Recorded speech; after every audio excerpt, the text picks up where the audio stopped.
Welcome to the Shadowcat, a werewolf fated mate romance, where fate is messy, the sparks are wild, and the full moon brings more than fur and fangs. There is snark, steam, and a meat bond, neither of them asked for, but cannot escape. Buckle up, pack. From haunted hearts to ancient curses, you will find stories here that pull you in and do not let go. If we're into tales that twist the real and the unreal, you are in the right place. TM, Nyxen, Audiobooks. To my subscribers and listeners, your ears give these stories their second life. Hit that subscribe button and let us dive in. The mountain town smelled like pine resin and melted snow, the air so crisp it stung the lungs with every inhale, the kind of clean cold that seeped into bones and lingered like a lover's touch. The scent of wet earth and frost-bitten leaves clung to the edges of the breeze, mingling with the distant tang of wood smoke curling from chimneys. Aitlin stepped off the bus at the edge of town, just as twilight bled purple across the ridgeline, the last golden rays catching in the mist that ghosted over the peaks like breath over a mirror. Her duffel bag, worn leather softened by years of travel, was slung over one shoulder as if it weighed nothing at all, the strap digging faintly into the fabric of her knitted sweater. She moved differently than anyone Walker had ever seen, not just silent, soundless, as if her boots never quite met the gravel beneath them. Fluid, her stride smooth like water over stone, unhurried, deliberate.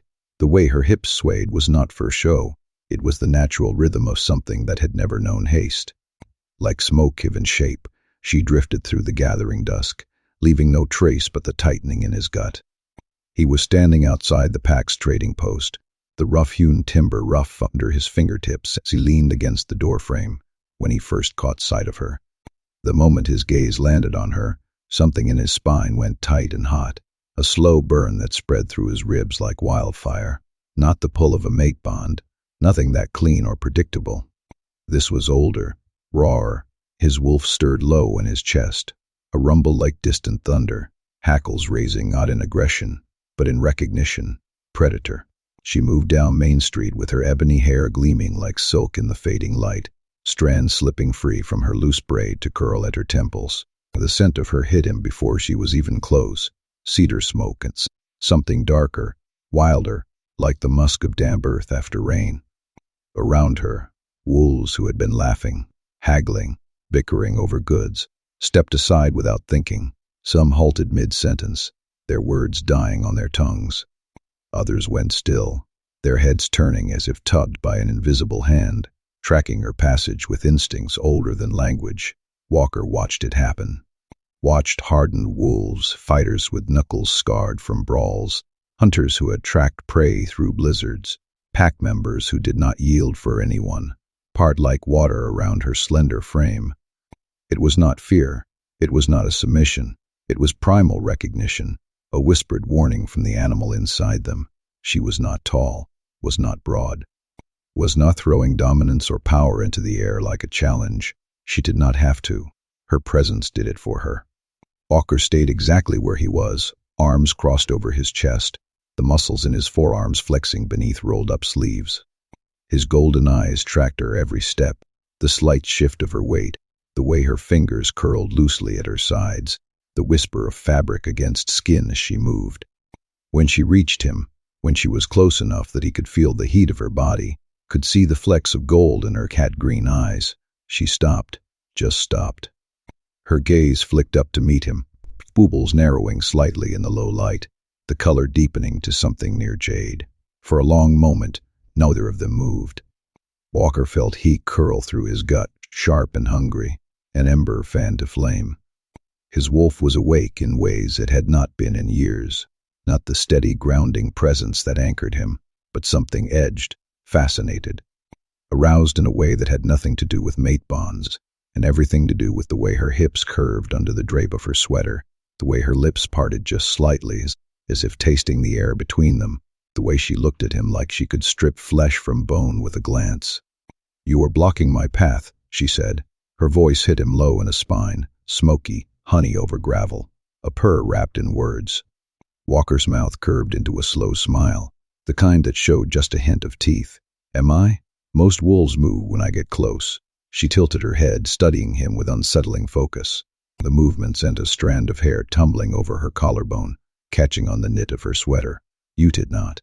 "No," he agreed, his voice lower now, rougher. "I did not." She stepped closer. Just one step, close enough that he could see the faint flush of pink at the hollow of her throat, the way her pulse beat steady and slow beneath the delicate skin. Close enough that his wolf went absolutely still, every sense locked onto her.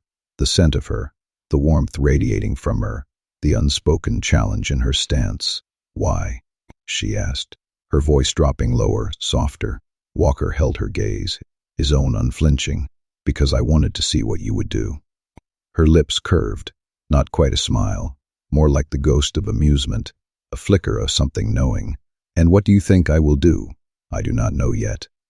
His voice came out rougher than he meant it to, the growl in it barely leashed. "That is what makes it interesting."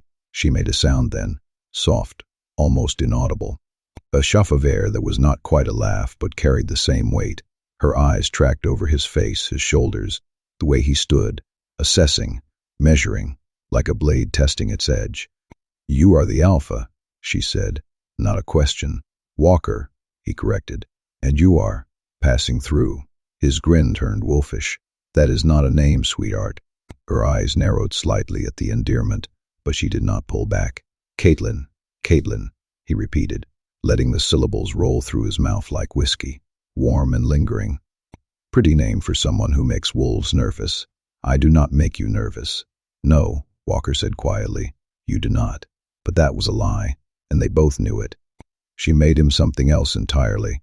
Around them, the street had gone quiet. Wolves lingered near storefronts and porches, not staring directly but aware, their postures tense, nostrils flaring as they caught her scent, watching, waiting to see what their alpha would do with this stranger who walked like a shadow and smelled like the wind before a storm. Caitlin's gaze flicked past Walker's shoulder to the wolves behind him, then back to his face. "Your pack is unsettled. They will adjust." "Will they?" Her voice held that smoky edge again, teasing now, as if she already knew the answer. "Or will they keep stepping aside every time I walk past?" Walker pushed off the door frames, his snoil to full height. He was broader than her by half, taller by a head, all rough-muscled mountain strength and coiled power. But when he moved into her space, slowly, deliberately, she did not retreat. She just looked up at him, steady and unafraid. "They step aside because they feel where you are," Walker said, his voice dropping to something almost intimate, the words spoken just for her. "What I want to know is why I do not." Her pupils dilated slightly, a flicker of something, interest, amusement, hunger. "Maybe you are broken, or maybe I am just not smart enough to run." That almost smile returned, curving her mouth in ways that made his wolf want to chase it, to taste it. "Smart wolves run from predators. Good thing I am not smart then." She laughed, low and rich and unexpected, the sound rolling through him like smoke, settling in places he did not know were empty. When she stepped back, it felt like a loss, the space between them suddenly too wide. "You should be careful, Alpha Walker," she said, slinging her duffel higher on her shoulder, the movement pulling her sweater taut across her collarbones. "Not everything that looks soft is safe to touch." "Who said I thought you looked soft?" Her eyes flashed, something wild and pleased, a gleam like moonlight on fangs. "Good instincts." She moved past him then, brushing close enough that her sleeve caught against his forearm. The contact lasted half a second, but Walker felt it like a brand, cedar and smoke, and something darker underneath, musk and heat, and wildness that made his mouth water. He turned to watch her go, tracking her silent steps down the wooden walkway toward the losh at the edge of town, the hollow thud of her boots on the planks fading into the night. "Caitlin," he called after her. She paused, glancing back over her shoulder. Walker let his gaze drag over her slowly, the ebony hair falling like dark silk, the lithe frame that moved like a blade in the dark, the way she held herself like violence wrapped in silk. "Where can I find you?" "Why would you want to?" "Because I am not done figuring you out." Her smile this time was real, sharp, beautiful. "Mountain View Lodge, room 12. 12, he repeated. "Do not get any ideas, Wolf. Too late, Kitten. The nickname slipped out before he thought about it, rough and affectionate and completely inappropriate for a stranger. But the moment it left his mouth, something shifted in her expression. Her eyes went darker, hotter. Her lips parted just slightly, and for a heartbeat, Walker thought she might come back, might step into his space again, and instead, she turned and kept walking, disappearing into the twilight like smoke, leaving nothing but the scent of cedar and wildness in her wake. Walker stood there longer than he should have, breathing her in, his wolf pacing restless circles in his chest. Behind him, his second-in-command, Garrett, cleared his throat. "Boss?" "Yeah." "What the hell was that?" Walker dragged a hand through his hair, still staring at the empty street where she would been. "I do not know yet. She is not Wolf." "No." The pack felt her. Every single one of them. Garrett's voice held an edge of unease, his shoulders tense beneath his flannel. "They move without thinking, like instinct." "I know, but you did not." Walker finally turned to look at his second. Garrett was watching him with sharp amber eyes, reading him the way Pack always did. "No, I did not." "Why not?" Walker thought about that smoky voice, those cat-green eyes, the way heat had coiled through him the moment she would met his gaze. He thought about the word kitten falling from his lips like it belonged there.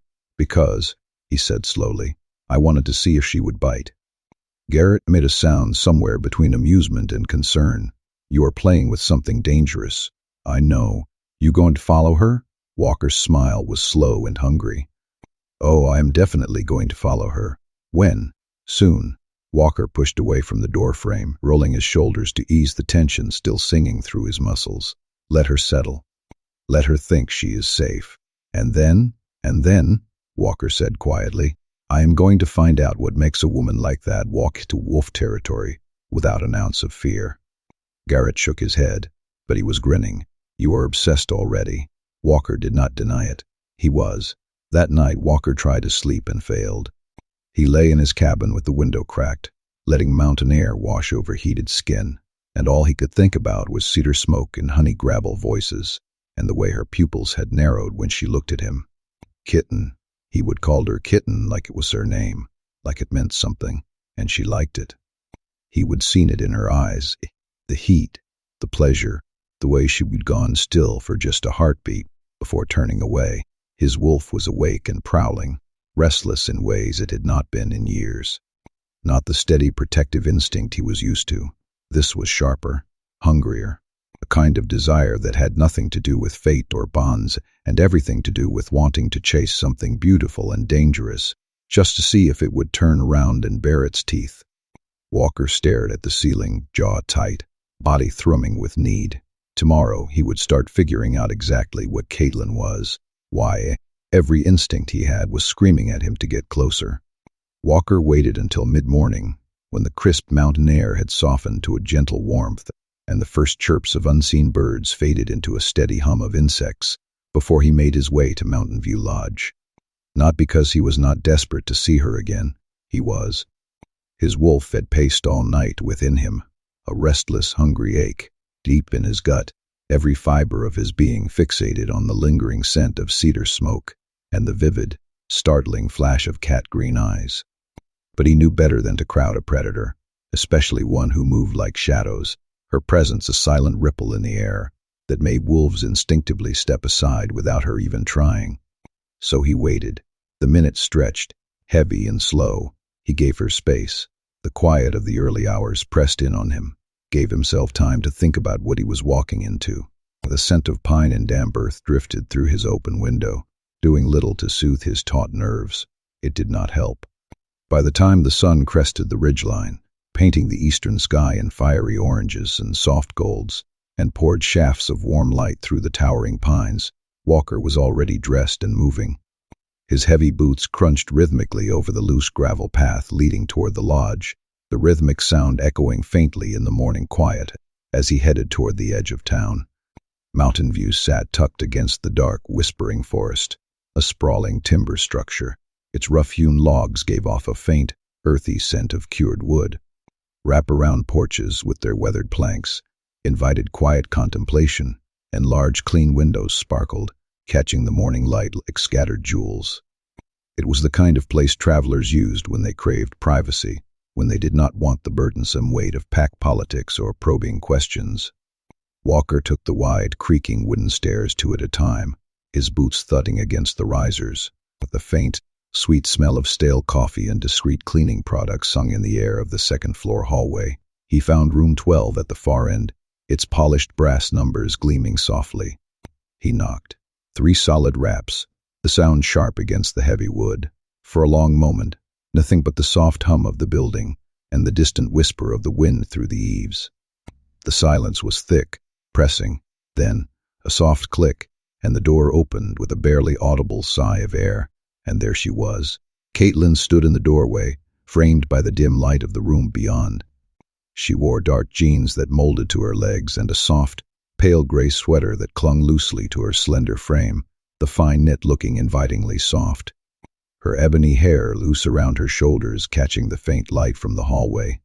She looked completely relaxed, one hip cocked casually against the doorframe, arms crossed loosely over her chest, her head tilted slightly as she studied him with those unsettling, deep green eyes that seemed to absorb all sound. "Alpha Walker," she said, her voice a low murmur, carrying that distinct smoky edge that made a prickle of tension tighten his spine. "I thought you might show up. Did you want me to?" The words felt rough on his tongue, her lips curved, a slow, deliberate movement that revealed just a hint of pearly white teeth. "I did not lock the door." Walker's gaze flicked past her, darting into the room. It was neat, almost stark. He saw her dark duffel bag, packed and ready, resting on the clean quilt of the bed. Lightweight jacket hung casually over the back of a simple wooden chair. Nothing personal was scattered around. No scattered papers, no small trinkets. It spoke of a readiness to disappear at a moment's notice, the air itself feeling transient. "Can I come in?" he asked, the voice low. "Can I stop you?" The question was a soft challenge in the quiet. "Yes." The word was firm. She studied him for another silent beat, her green gaze unwavering, then stepped back, the movement fluid and quiet. She gestured him inside with a slight incline of her head. Then, "Come in." Walker moved past her, his senses immediately overwhelmed. He caught that scent again, the clean, sharp tang of cedar smoke, layered with something darker and earthier underneath, wild and distinctly feline. It was a primal perfume that resonated deep within him. His wolf stirred immediately, a low thrumming vibration in his chest, drawn to it, wanting to press closer, to delve deeper, to figure out exactly what she was. Caitlin closed the door behind him with a soft click, cutting off the sounds of the hallway. She leaned against it, her weight resting lightly on the wood, watching him with that unblinking, predatory focus that made his skin prickle, making him feel acutely aware, like prey under a hunter's gaze. "You have questions." "I do." His voice was a low growl. "Ask." Walker turned to face her fully, keeping a careful distance between them, even though every instinct, every pulsing nerve ending, was pulling him closer, demanding proximity. "What do you?" "Direct." Her smile widened slightly, a flash of white against the pale skin of her face. "I like that. What do you think I am?" Her voice, still low, seemed to hum in the air. "Predator," Walker said without hesitation, the word leaving his mouth with a certain weight. "Old bloodline, something that makes wolves move on instinct, something that rattles the bones." He paused, watching her face for any flicker of reaction. "Something feline." Her pupils narrowed to thin, dark slits, just for a second, catching the light like a cat's, then widened again, deep pools of green. "Good instincts, Wolf, so tell me." The demand was rough, laced with primal curiosity. Caitlin pushed off the door, the wood groaning softly under her weight, and moved deeper into the room. Her steps were utterly silent on the worn, smooth floorboards, a whisper of motion. She stopped near the window where the morning sunlight poured through, turning her black hair to a silken river. When she spoke, her voice dropped lower, a rich, throaty sound that was almost a purr, a soft vibration that seemed to tickle his ears. "I am Philinoris," she said, each word deliberate, tasting of ancient pride and simmering power. "Shadowcat, last of my line." The words hit Walker like a physical blow, a sudden, sharp fist to the chest that stole his breath. Shadowcat. He had heard stories, Old ones, whispered tales passed down. The kind pack elders told round crackling fires, when the moon was dark to the eye, and the wind carried ghostly voices through the trees. Legends about great cats who moved through shadows, whose hunts were utterly silent save for the final, deadly strike. Creatures who could heal with the gentle rumble of their purr, and kill with a single precise bite. Myths, or so he would thought. You are, his voice came out rough, laced with disbelief, a dry rasp in his throat. He had to clear his throat, the sound loud in the sudden quiet, and try again. You are real, very. Her gaze tracked over his face, sharp and assessing, reading every subtle flicker of reaction, every tightening muscle. Does that scare you? No. The word was immediate, a deep rumble from his chest. It should. Her voice was a soft warning. Why? Walker took a step closer, drawn by an instinct far stronger than caution. He did not bother fighting the deep, insistent pull. Because you're dangerous? Because I am the last, Caitlin said quietly, the words a soft sigh. And things that are last are usually at way for a reason. What reason? The air between them felt charged, electric, fear. The word carried a palpable weight, centuries of it, a heavy, cold echo. Wolves did not understand us, did not know what to do with predators who would not submit, would not fight for dominance, would not fit into pack hierarchy.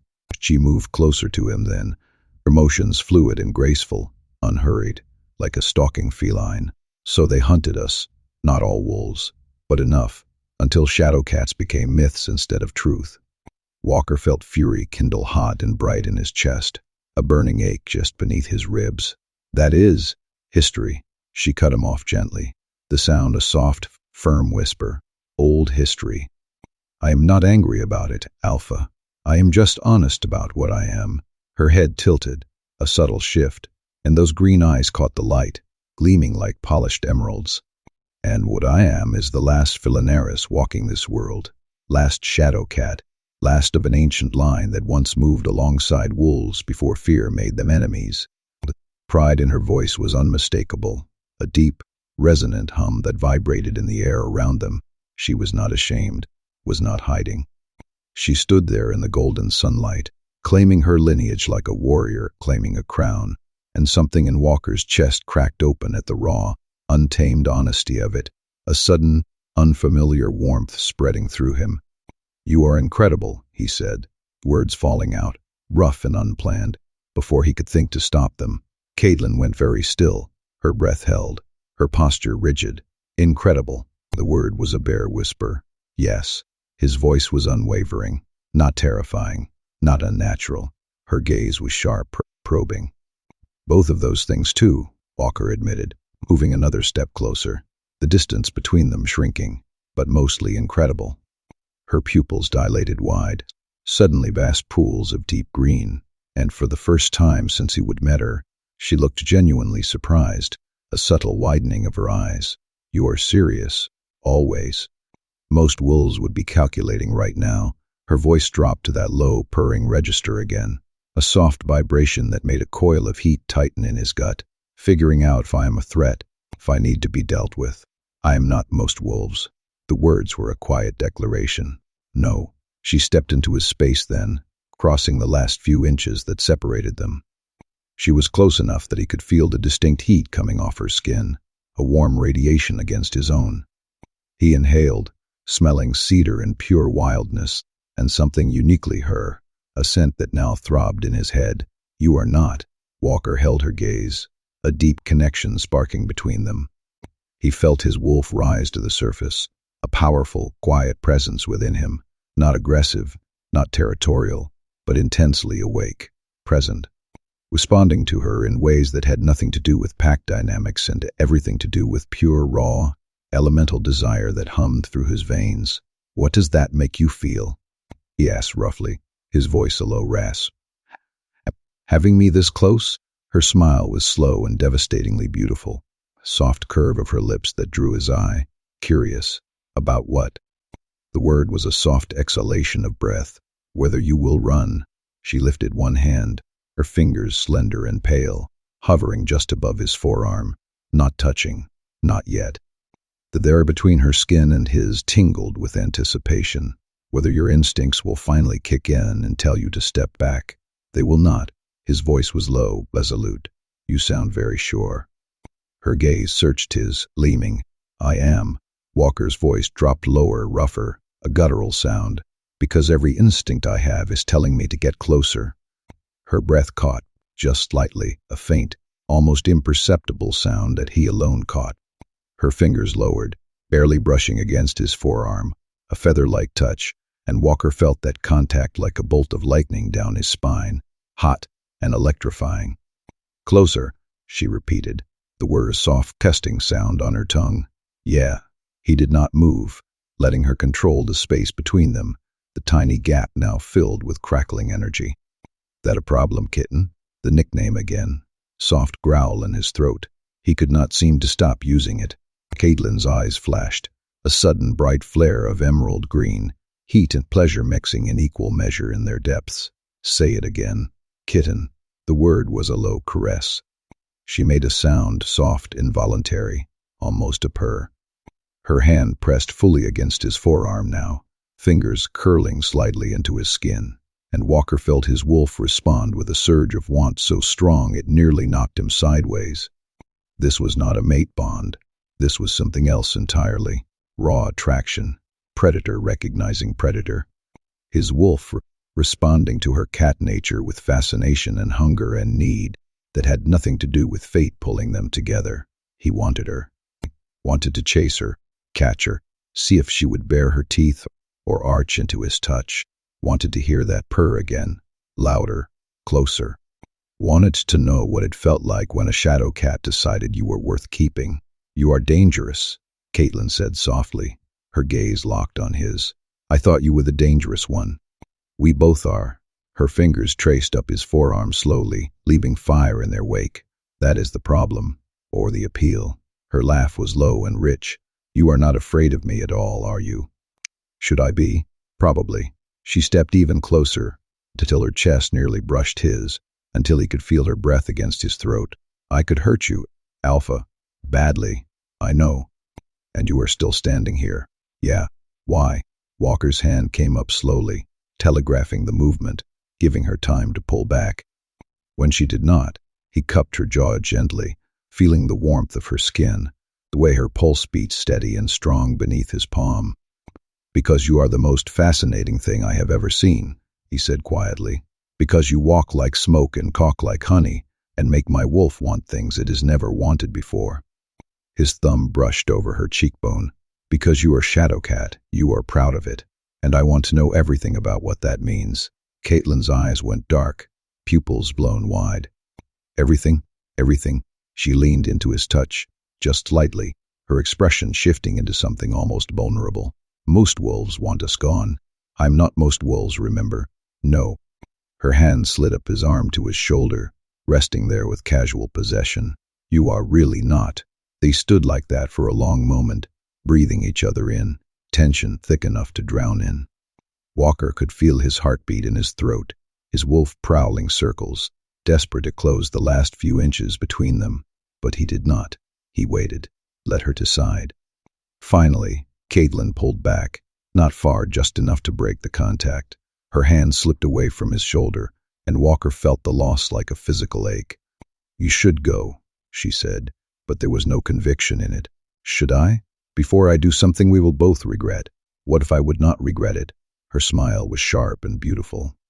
Then you are even more dangerous than I thought. Walker stepped back, giving her space, even though every part of him wanted to stay. Will you still be here tomorrow? Maybe. Caitlin? Yes, she admitted. I will be here. Good. He moved toward the door, then paused with his hand on the handle. Can I see you again? You are the Alpha. You can do whatever you want. That is not an answer. She studied him for a long moment. Then her expression softened into something genuine. Yes, you can see me again. Tomorrow? If you want. I want. Walker opened the door, then looked back over his shoulder. And Caitlin? Yes? Thank you. For what? For being honest, he said quietly. For telling me what you are, for not hiding. Something in her expression cracked open, surprise and pleasure, and something deeper he could not quite name. You are welcome, Alpha Walker. Just Walker, he corrected. When it is you and me. Just Walker. Walker, she repeated, letting his name roll through that smoky voice like a caress. He left before he could change his mind about staying. Door clicked shut behind him, and Walker stood in the hallway for a long moment, breathing hard, his wolf still pacing and hungry, and utterly fixated on the woman behind that door, Shadowcat. Last of her line, Felinaris. The words rolled through his mind like smoke, and with them came images from old stories, great cats moving through darkness, emerald eyes glowing, purrs that could heal and jaws that could crush skulls with a single bite. Real. She was real, and she would told him willingly, with pride in her voice and fire in her eyes, exactly what she was. Walker made his way back down the stairs and out into the mountain morning, but he could not stop thinking about the way she would looked at him. The heat in her gaze, the way she would leaned into his touch like she would been starving for it, the way she would purred when he called her kitten. His wolf was obsessed, and honestly, so was he. Walker did not waste time. The morning air was sharp and cool, smelling faintly of frost and old pine resin. By noon the next day the sun beat down with surprising heat, and he would send word through the pack, not by telephone, but by a low vibrating hum that traveled through the territorial lines, gathering at the clearing. All of them, no exceptions. Garrett had raised an eyebrow when Walker told him why, the sound of his skepticism dry and rustling like dead leaves. You are bringing her to meet the pack? Already? Yes. Boss say are going to lose their minds. Garrett's voice was a low, rough murmur. I know. Walker's voice was firm, final, the tone resonating deep in his chest, which is why I am making it clear from the start. She is under my protection. Anyone who touches her, harms her, or even thinks about challenging her will answer to me personally. The promise was a cold, hard weight. You really think they would? I think they felt her walk through town yesterday and moved without thinking, Walker interrupted, the rough grabble of his voice cutting Garrett off. I think instinct is dangerous when wolves do not understand what they are feeling, so I am going to make them understand. Garrett studied him for a long moment, the silence thick and heavy. You care about her. I am interested, Walker corrected, but even he could hear the weak, hollow chime of the lie. Right. Garrett's smile was knowing, the sound of it close to a soft growl. Interested, that is what we are calling it. Walker ignored him and headed for Mountain View Lodge. He could smell the faintest trace of wood smoke and a sharp, metallic undercurrent of ancient magic on the rising thermal air currents. He found Caitlin sitting on the porch railing, the thick, weathered wood cool beneath her palm. One leg was pulled up, the other dangling, completely at ease, despite being 30 feet off the ground. She looked up when he approached, her green eyes catching the light, reflecting it back like polished jade. Alpha, she greeted, the word smoky and low. Walker, he corrected automatically. I want you to meet the pack. Her expression shifted. Surprise tightened the smooth skin around her eyes. Then calculation smoothed it out. All of them? All of them. Why? Walker climbed the steps, his boots thudding softly on the planks, until he was standing directly in front of her, close enough to catch the deep, earthy scent of cedar smoke, and the clean, wild musk unique to her. Because they need to understand what you are. Because I need them to know you are under my protection. His voice dropped lower, a rough, intimate rumble. Because if we are going to do this, whatever this is, I want it done right. Caitlin tilted her head, studying him with that unblinking focus, eyes like polished stones. You are claiming me in front of your pack. I am making sure they know not to touch you. That is the same thing, Wolf. Is it a problem? She was quiet for a moment, the only sound the gentle rustle of leaves overhead. Then her lips curved into something pleased and dangerous, a silent, predatory expression. No, it is not a problem. Good. Walker held out his hand, palm up. Come with me? Caitlin looked at his offered hand, then slid off the railing with liquid, effortless grace, her boots hitting the porch without sound, a silent whisper of leather on wood. She did not take his hand, but she moved close enough that shoulders brushed, a brief, warm contact, as they walked side by side. Close enough that his wolf settled, the frantic pulsing in his chest easing into a deep, content thrum, satisfied solely by her proximity. They made their way through the narrow dirt paths of the town toward the clearing on the north side of Pack territory. It was a wide space, smelling heavily of damp earth and needle-covered forest decay, ringed by old-growth pines.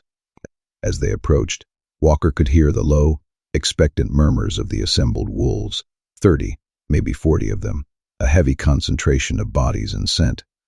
Young and old, the earthy, familiar scent of their musk, heavy in the air. All of them turned to watch as Walker and Caitlin emerged from the dense shade of the tree line into the stark, bright sunlight, and all of them went utterly, physically still. Walker felt the change in the atmosphere immediately, a palpable ripple of tension through the pack, that instinctive recognition, an ancient, sharp sting of fear, targeting the predator. Wolves shifted on their feet, the dry crunch of pine needles sounding loud under nervous claws. Some stepping back, others pressing close to their mates, seeking the reassurance of familiar scent. Caitlin kept walking, her stride easy and fluid, completely unbothered by dozens of sharp eyes tracking her every movement. They made a path. Without Walker saying a word, the pack parted, wolves stepping aside to let Caitlin pass. Some dropped their gazes, unable to meet the intensity of her stare. Others held fast, caught between a crippling fear and a desperate, shaking fascination. Walker led her to the center of the clearing, the ground soft and springy beneath his boots, then turned to face his pack. "Listen," he said, his voice carrying easily across the space, weighted with alpha command. "You all felt her yesterday.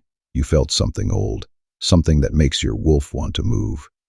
He paused, making eye contact with several pack members, noting the wide, dilated pupils. "That is instinct. That is your wolf recognizing what she is." Silence. Heavy and waiting, punctuated only by the distant caw of a crow. Walker glanced at Caitlin. She gave him a small nod, a subtle, visual current of permission. "This is Caitlin," he continued. "She is Felinaris, Shadowcat, last of her bloodline." The ripple of shock was not just audible. It was a sudden, sharp intake of breath. Whispers broke out, dry and frantic, wolves leaning toward each other, voices rising in pitch. "Shadowcat thought they were extinct, just a story. They are real?" someone called out, the voice high and thin with disbelief. Walker's voice cut through the noise, sharp as broken ice. "Yes, they are real. She is real." He let that settle, watching the fear harden in their eyes. "And she is under my protection. That means if anyone touches her, harms her, or challenges her in any way, you answer to me. Understood?" More silence. Then Garrett stepped forward, his voice clear and steady, cutting through the tension. "Understood, Alpha." The rest of the pack echoed him, a solid rolling chorus of agreement that vibrated through the earth like distant thunder. Walker felt the tension in his shoulders ease slightly, the tight knot loosening. He looked at Caitlin, who was watching the pack with those sharp green eyes, reading every face, every involuntary twitch of muscle, every subtle shift of scent. "They are afraid," she said quietly, just loud enough for the sound to reach his ear, smooth as riverstone. "They will adjust, will they?" Before Walker could answer, Caitlin stepped forward, addressing the pack directly. Her voice carried that smoky quality, commanding attention without being loud. "I am Felinaris," she said, "Shadowcat, and I know what your stories say about us, that we are killers, that we are dangerous, that we do not belong near wolves." Her gaze swept across the assembled pack, the intensity momentarily making several wolves flinch. "All of that is true, but what your stories do not tell you is that we were also healers, protectors. We moved alongside wolves once before fear made us enemies." She paused, letting the weight of her words that tasted of dust and ancient grudges, sink in. "I am not here to challenge your pack," Caitlin continued. "I am not here to claim territory or dominance, but I am here, and if you will allow it." She glanced at Walker, something vulnerable flashing across her expression, a quick, almost painful flicker of light. "I would like to show you what Shadowcats can do." Walker's heart kicked hard in his chest, a heavy, sudden drumbeat. "Caitlin, trust me," she said softly, the sound barely a breath. He did. Without question or hesitation, he felt the solid, warm presence of his trust lodge in his gut. Caitlin turned back to Walker, moving close enough that only he could hear the intimate texture of her voice.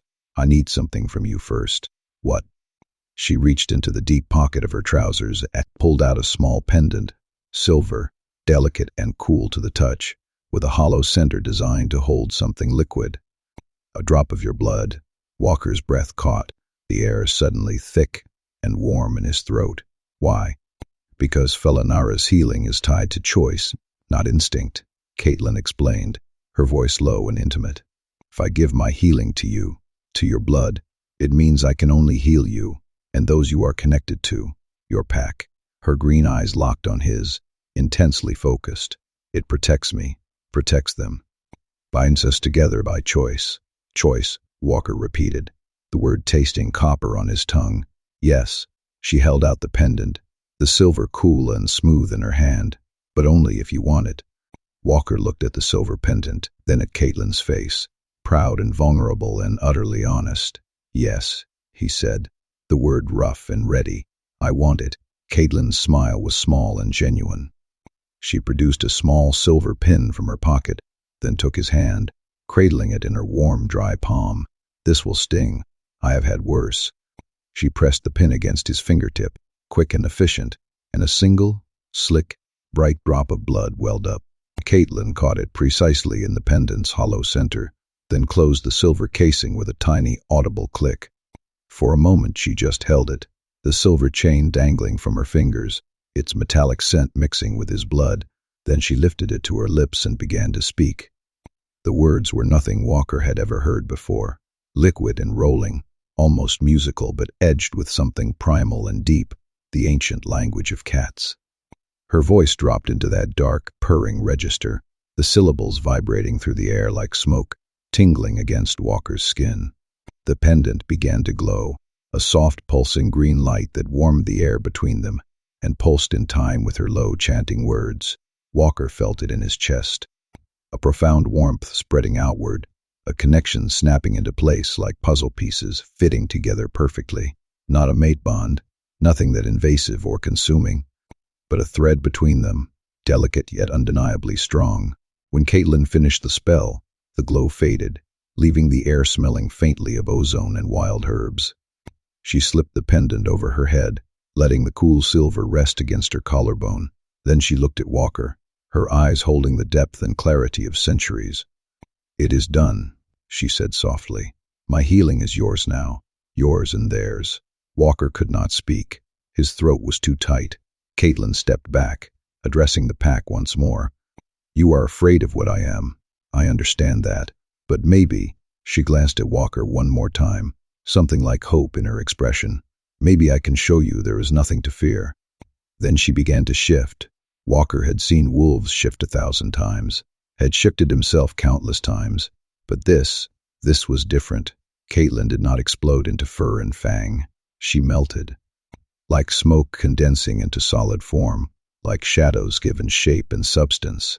Her body rippled, bones restructuring with fluid grace, muscles reforming beneath skin that darkened and shifted. The transformation took seconds, maybe less, and then she was there. A massive black cat stood where Caitlin had been, sleek and powerful, easily the size of a full-grown wolf, but built differently.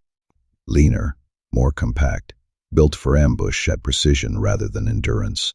Her fur was pure obsidian, so black it seemed to absorb light, and her eyes were emerald fire, glowing bright and wild and utterly mesmerizing. The pendant hung around her neck like a collar, silver against black fur. The pack went silent, completely, utterly silent. Walker could not breathe. She was the most beautiful thing he would ever seen. The Shadowcat, Caitlin, moved forward with liquid grace, utterly silent despite her size. She padded across the clearing, and wolves stepped back instinctively, making way for her passage. She stopped in front of an older wolf who had been injured in a hunt weeks ago, still limping on a twisted ankle. The wolf froze, eyes wide, but did not move. Caitlin lowered her head and began to purr. The sound started low, almost subsonic, vibrating through the air like distant thunder. Then it grew, deeper, richer, resonating in Walker's chest and bones, and with the purr came smoke. Green smoke. It poured from Caitlin's fur like mist, shimmering and luminescent, carrying that cedar and wildness scent. The smoke drifted toward the injured wolf, wrapping around his ankle, seeping into the damaged tissue.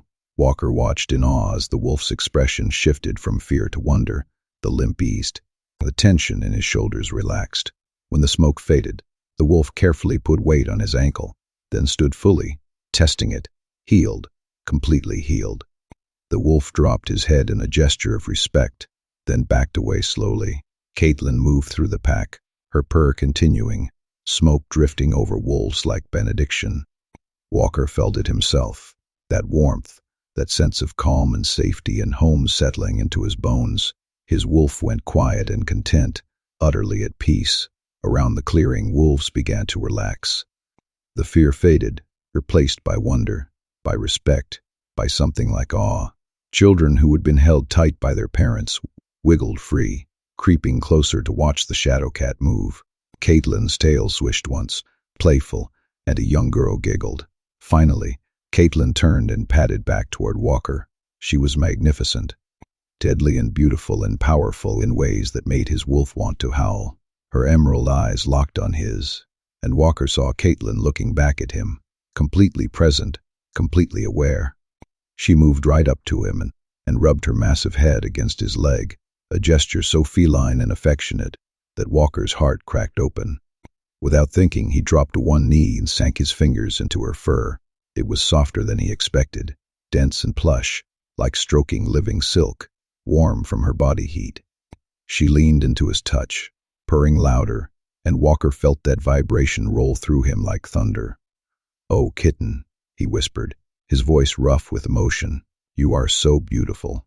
Caitlin made a sound, a soft chuff of pleasure, and pressed closer, her body curving against his. Walker stroked down her spine, marveling at the power beneath that sleek fur, the way her muscles moved like water. The green smoke continued to drift from her, wrapping around him, settling into his chest. He felt scratches he had not known he would begun to heal, felt exhaustion ease, felt every ache and pain smooth away under her purr. "Beautiful," he repeated, pressing his face against her fur and breathing her in. "Absolutely beautiful." Caitlin purred louder, the sound resonating through the entire clearing. The pack watched in silence, but it was not fear anymore. It was respect, wonder, acceptance. Finally, Caitlin pulled back and shifted again, that fluid, smoke-like transformation, until she stood before him in human form, slightly breathless, the pendant still gleaming at her throat. Walker stayed on one knee, looking up at her.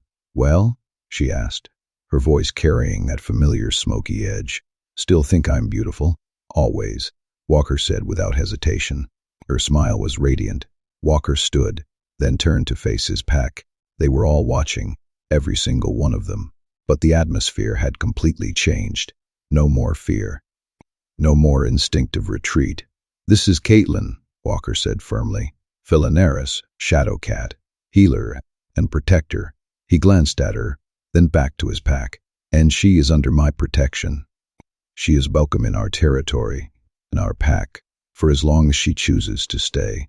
Garrett stepped forward first, inclining his head respectfully. "Welcome, Shadowcat." Others followed one by one, offering gestures of respect and acceptance. Caitlin stood beside Walker, her shoulder brushing his, and watched it happen with quiet pride.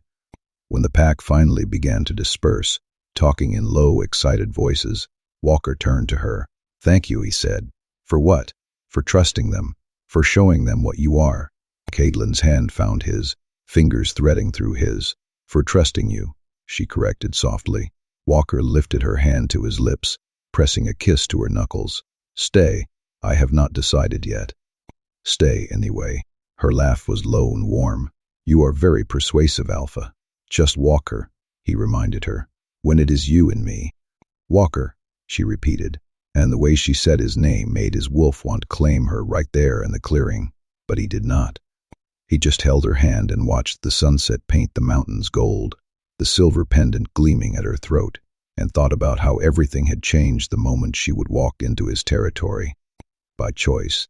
And that made all the difference. The pack changed after the gathering.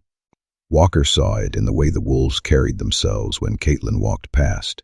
Still respectful, still yielding space, but different now. Not fear, reverence. They had seen her heal. Seen the subtle green smoke that had smelled faintly of ozone and crushed herbs, and heard the deep, resonant purr that vibrated in the bone marrow.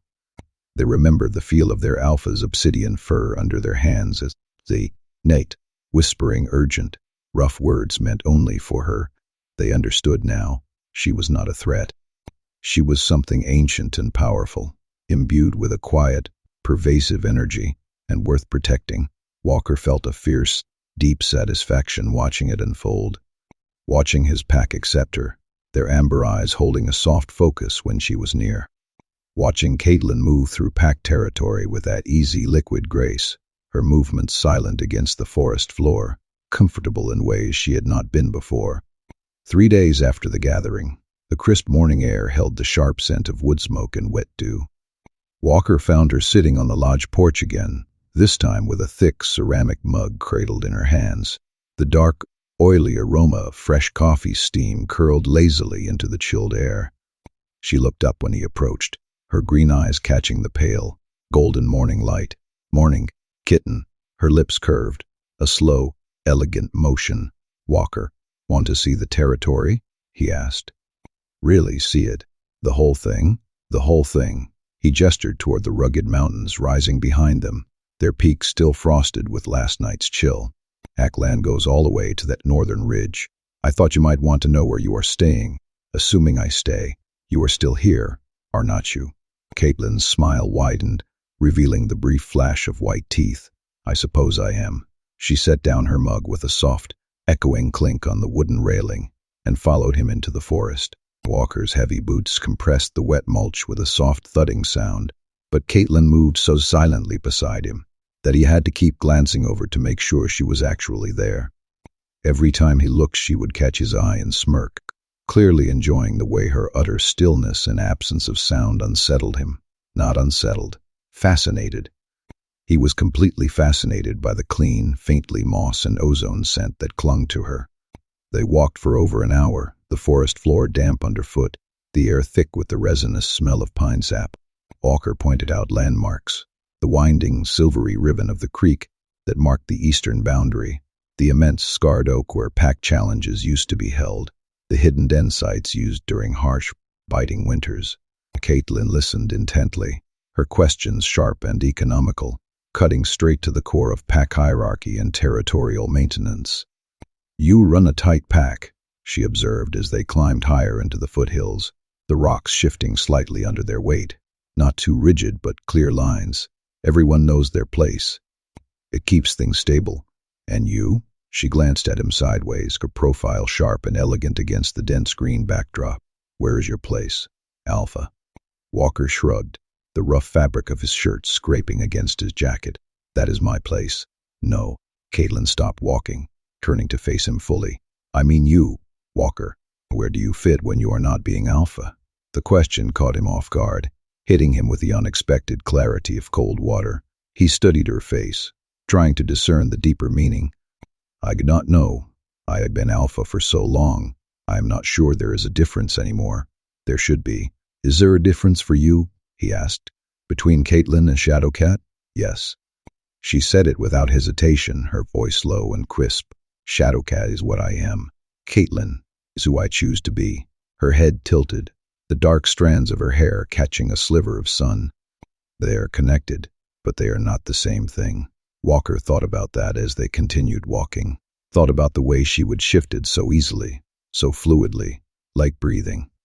Thought about the gentle, internal rumble she produced when she purred, and the softness of the obsidian fur he would touch. "I want to know both," he said quietly, the words feeling heavy and true in his mouth. "Shadowcat and Caitlin, all of it. Greedy wolf. When it comes to you, yes."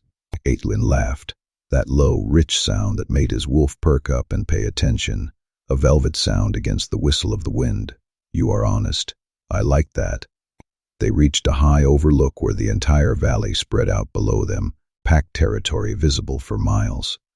Walker stopped at the edge, breathing in the high, clean snap of pine and mountain air, feeling the sun press a comforting, palpable heat onto his shoulders. "This is my favorite spot," he admitted.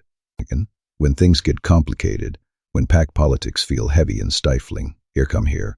It is beautiful." Yeah, but he was not looking at the sweeping view. He was looking at her, her profile sharp and elegant, those brilliant green eyes taking in every color and contour below. Caitlin must have felt his fixed gaze because she turned, her movements slow. "What?" "Nothing. Liar." She stepped closer, diminishing the space between them. "What are you thinking?"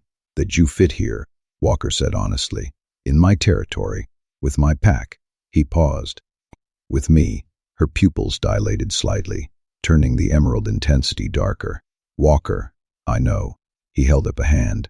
"I'm not pushing. I'm just being honest. Greedy and honest." "Is that the problem?" "No." She looked away, back toward the valley, the wind tugging at loose strands of her hair. "It is refreshing, actually. Most people hide what they want. To you? Sometimes." Caitlin's voice dropped to that low, smoky register. "But not with you." "Good." Walker moved to stand beside her, close enough that the rough wool of his shirt brushed lightly against the fine cotton of hers. "What do you want, Caitlin?" She was quiet for a long moment, listening only to the distant sigh of the wind through the pines. Then, "I do not know yet. I have been alone for so long. I am not sure I remember how to want anything else. You will figure it out. You sound very sure." "I am." Walker glanced at her. "Because you are here. You could have kept moving, kept running, stayed solitary. But you are still here, smelling like mountain air and wild things. Maybe I just like the view. Maybe," Walker's smile was knowing, "or maybe you like something else, something that smells a little more like wolf." Before Caitlin could answer, a commotion erupted from somewhere below them, a sudden, sharp bark followed by a low, guttural snarl that cracked through the silence. Walker tensed immediately, the familiar, acrid scent of aggressive adrenaline hitting his nose. "Stay here," he started to say, but Caitlin was already moving, heading down the trail toward the noise with that silent, predatory stride, utterly without fear. Walker swore and followed, his heavy steps eating up the ground. They found 3 wolves in a heated argument near the creek, 2 younger males squaring off while an older female barked a frantic, high-pitched warning. The tension was thick enough to taste, metallic and hot. The challenged male was issuing a low, vibrating growl that Walker felt deep in his chest, his lips peeling back to expose snapping white teeth. Walker was about to intervene when Caitlin simply walked between them, not aggressively, not dominantly. She just moved into the space between the 2 coiled wolves with that fluid grace, and both males went utterly still. The tension did not vanish. It melted, like smoke dissipating in a gust of wind. The aggressive growls instantly snuffed out. Caitlin looked at each wolf in turn, saying nothing, just holding their glare with those unblinking green eyes. After a moment, both males immediately dropped their heads, their powerful shoulders slumping, the fight completely drained out of them. "Sorry, Alpha," one of them muttered, his voice hoarse, glancing at Walker. "Got heated. Will not happen again." The other wolf nodded agreement, and they both moved off in different directions, the older female following, issuing a soft, relieved growling sound and offering a grateful glance at Caitlin. Walker stood there stunned by the sheer quiet power she wielded. "How did you do that?" "Do what?" "That." He gestured at the now empty, damp space. "They were about to tear into each other, and you just walked between them, and the noise stopped." Caitlin shrugged. "Predator presence. It is not threatening, just stabilizing. Wolves respond to that deep, still calm instinctively. That is incredible. It is just what Shadowcats do." She tilted her head. We used to move through wolf packs and keep the peace. Before wolves decided you were too dangerous," Walker finished, anger kindling in his chest again. "History," Galen reminded him gently. "Old history." They continued their patrol, and Walker watched it happen again and again. Wherever Caitlin went, wolves settled, calmed. The most aggressive pack members found their edges smoothed. Young wolves who had been snapping at each other suddenly found common ground. She was a balancing force, and Walker was obsessed. He tried not to be obvious about it. tried to maintain the steady, grounded alpha presence his pack expected, but internally, he was fixated on the way her hips moved when she walked, on the smoky timbre of her voice when she laughed, on the scent of cedar and wildness that clung to her skin and made his mouth water, on the memory of sinking his fingers into obsidian fur and feeling her purr resonate in his chest. He wanted her. Not because of fate or bonds or destiny, because she was her, because she challenged him and fascinated him and made his wolf prowl with hunger. Because when she looked at him with those cat-green eyes, he felt seen in ways he would never experience before. They were heading back toward town when Caitlin suddenly stopped walking. What? Walker started to ask, but she was already shifting. That fluid, smoke-like transformation happened in seconds, and then the Shadowcat stood before him, emerald eyes gleaming with something like mischief. She darted off the trail and up a massive pine tree, moving so fast Walker barely tracked the motion. One moment she was on the ground, the next she was 20 feet up, sleek black body flowing up the trunk with impossible grace. "Caitlin?" Walker called, searching the branches. No answer. He circled the tree, trying to spot her, but the Shadowcat had completely vanished into the canopy. "Kitten, where would you go?" Still nothing.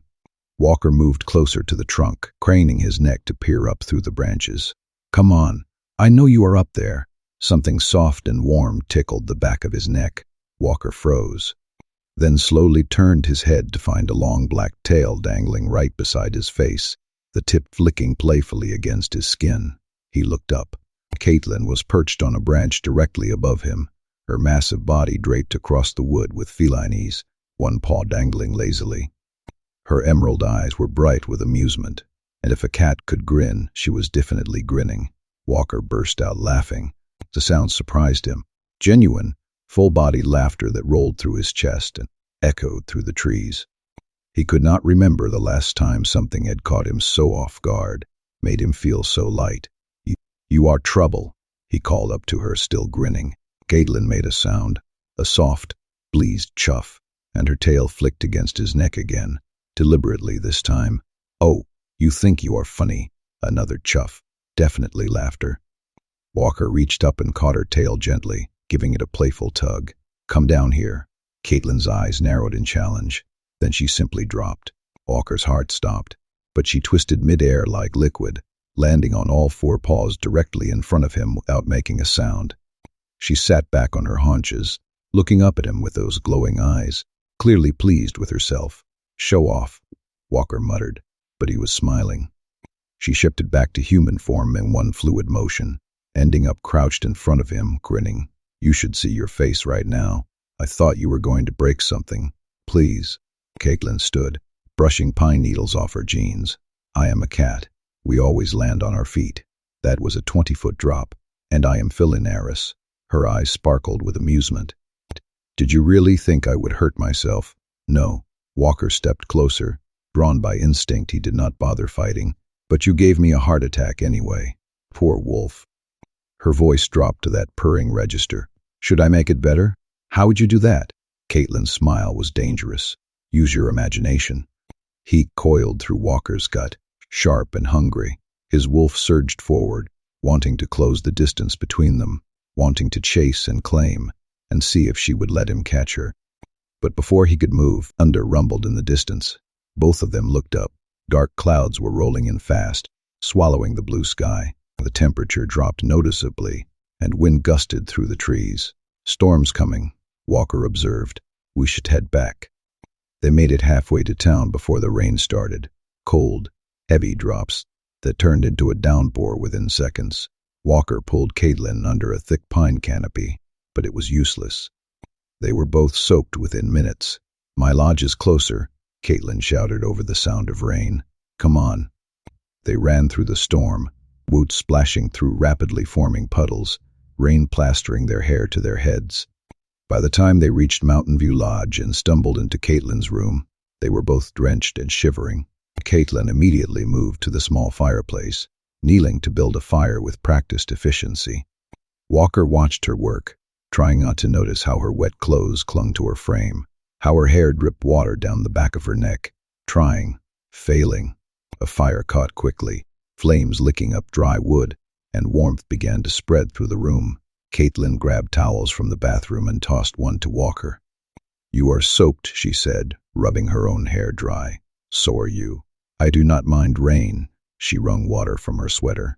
"Cats are not supposed to like it, but I have always found it soothing." Walker dried off as best he could, then moved closer to the fire. The heat felt incredible against his chilled skin. Caitlin joined him, sitting cross-legged on the floor close enough that their knees almost touched. Outside, storm raged. Thunder shook the windows. Rain hammered against the roof. Inside, the air grew thick with something else entirely. Walker was acutely aware of every inch of space between them. On the way, firelight played across Caitlin's face, making her eyes glow. Of the scent of cedar and smoke in rain-drenched skin, his wolf was prowling again, restless and hungry. "Tell me something," Caitlin said quietly, her voice barely audible over the storm. "What?" "Why me?" Walker looked at her, really looked. The way her wet hair curled against her neck, the way her pupils were slightly dilated, the way her hands rested on her knees, like she was fighting the urge to reach for him. "Because you are extraordinary," he said simply. "Because you make my wolf feel things it has never felt before. Because you walk like smoke and purr like thunder, and I cannot stop thinking about what it felt like to touch you." Caitlin's breath caught. "Walker, I know it is not fate," he interrupted. "I know there is no bond pulling us together, but that makes it better, does not it? Because this, whatever this is, it is a choice. Your choice, my choice. And what are you choosing? You." Walker's voice dropped to something rough and honest. "Every damn day, I am choosing you." The air between them crackled with tension, thick as velvet, heavy as smoke. Caitlin's eyes were dark, pupils blown wide, and Walker could see her pulse beating fast at the base of her throat. "I should tell you to leave," she said softly. "Should you?" "Yes." But she did not move, did not pull away. "Because if you stay, what happens if I stay?" Caitlin's smile was slow and devastating. "I might stop being careful." Walker's wolf surged, desperate and hungry. Good.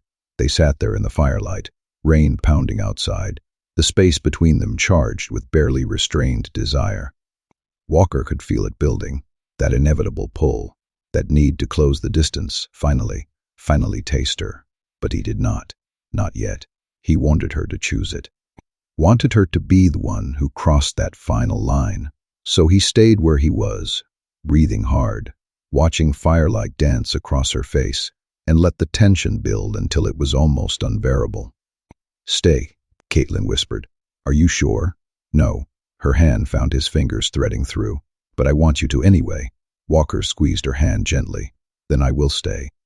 They sat together as the storm raged, hands linked, fire crackling, the air between them thick with promise and want, and the knowledge that something was building between them that neither could stop. And Walker was completely, utterly obsessed. And tomorrow, or maybe tonight, he would find out if she wanted him just as badly.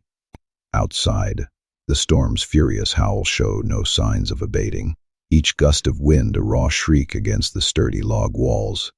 Rain lashed against the window panes in relentless sheets, creating a shimmering, blurred curtain that obscured the world beyond.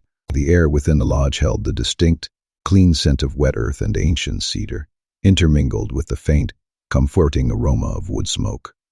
Walker settled on the rough-hewn floorboards near the dancing warmth of the hearth, the solid, cool wood of the bed frame pressing against his spine.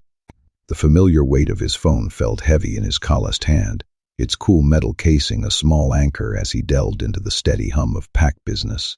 Caitlin had granted him a silent, palpable space, a quiet pocket of calm. She was curled, a lithe shadow, into the plush cushions of the armchair near the large window, the faint scent of damp fur and wild herbs clinging to her. Her gaze, a piercing emerald, remained fixed on the relentless streams of rain sluicing down the cold, condensation-filmed glass, her unblinking focus almost unnerving.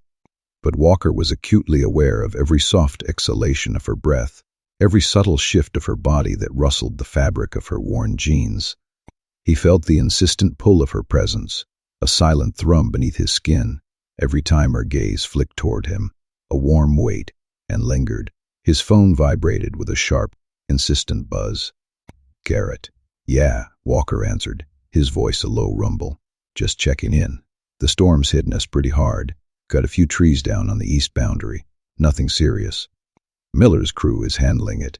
Garrett's voice crackled slightly through the line, faint static accompanying the distant roar of the storm. Good. Anyone hurt? Walker's fingers tightened instinctively around his phone. No, everyone's inside riding it out. A brief, telling pause stretched between them. Are you still with the Shadowcat? Walker's gaze, sharp flicker, swept to Caitlin. She was watching him now, her head tilted slightly, a small, knowing curve to her soft lips. Yeah, Storm caught us during patrol. We are at her lodge. The words felt warm and solid on his tongue. He could practically hear the wolfish grin in Garrett's voice, a warm, amused timbre through the phone. Right, the storm. That is definitely why you are there. Garrett. Walker felt a flush of heat spread across his cheeks. I am just saying, boss. You have been circling her for days. Everyone can see it. It is like a scent trail. Is there a point to this call? Walker's voice was edged with a low growl. Nope. Just wanted to make sure you were not doing anything stupid. Another pause. Pregnant with unspoken meaning.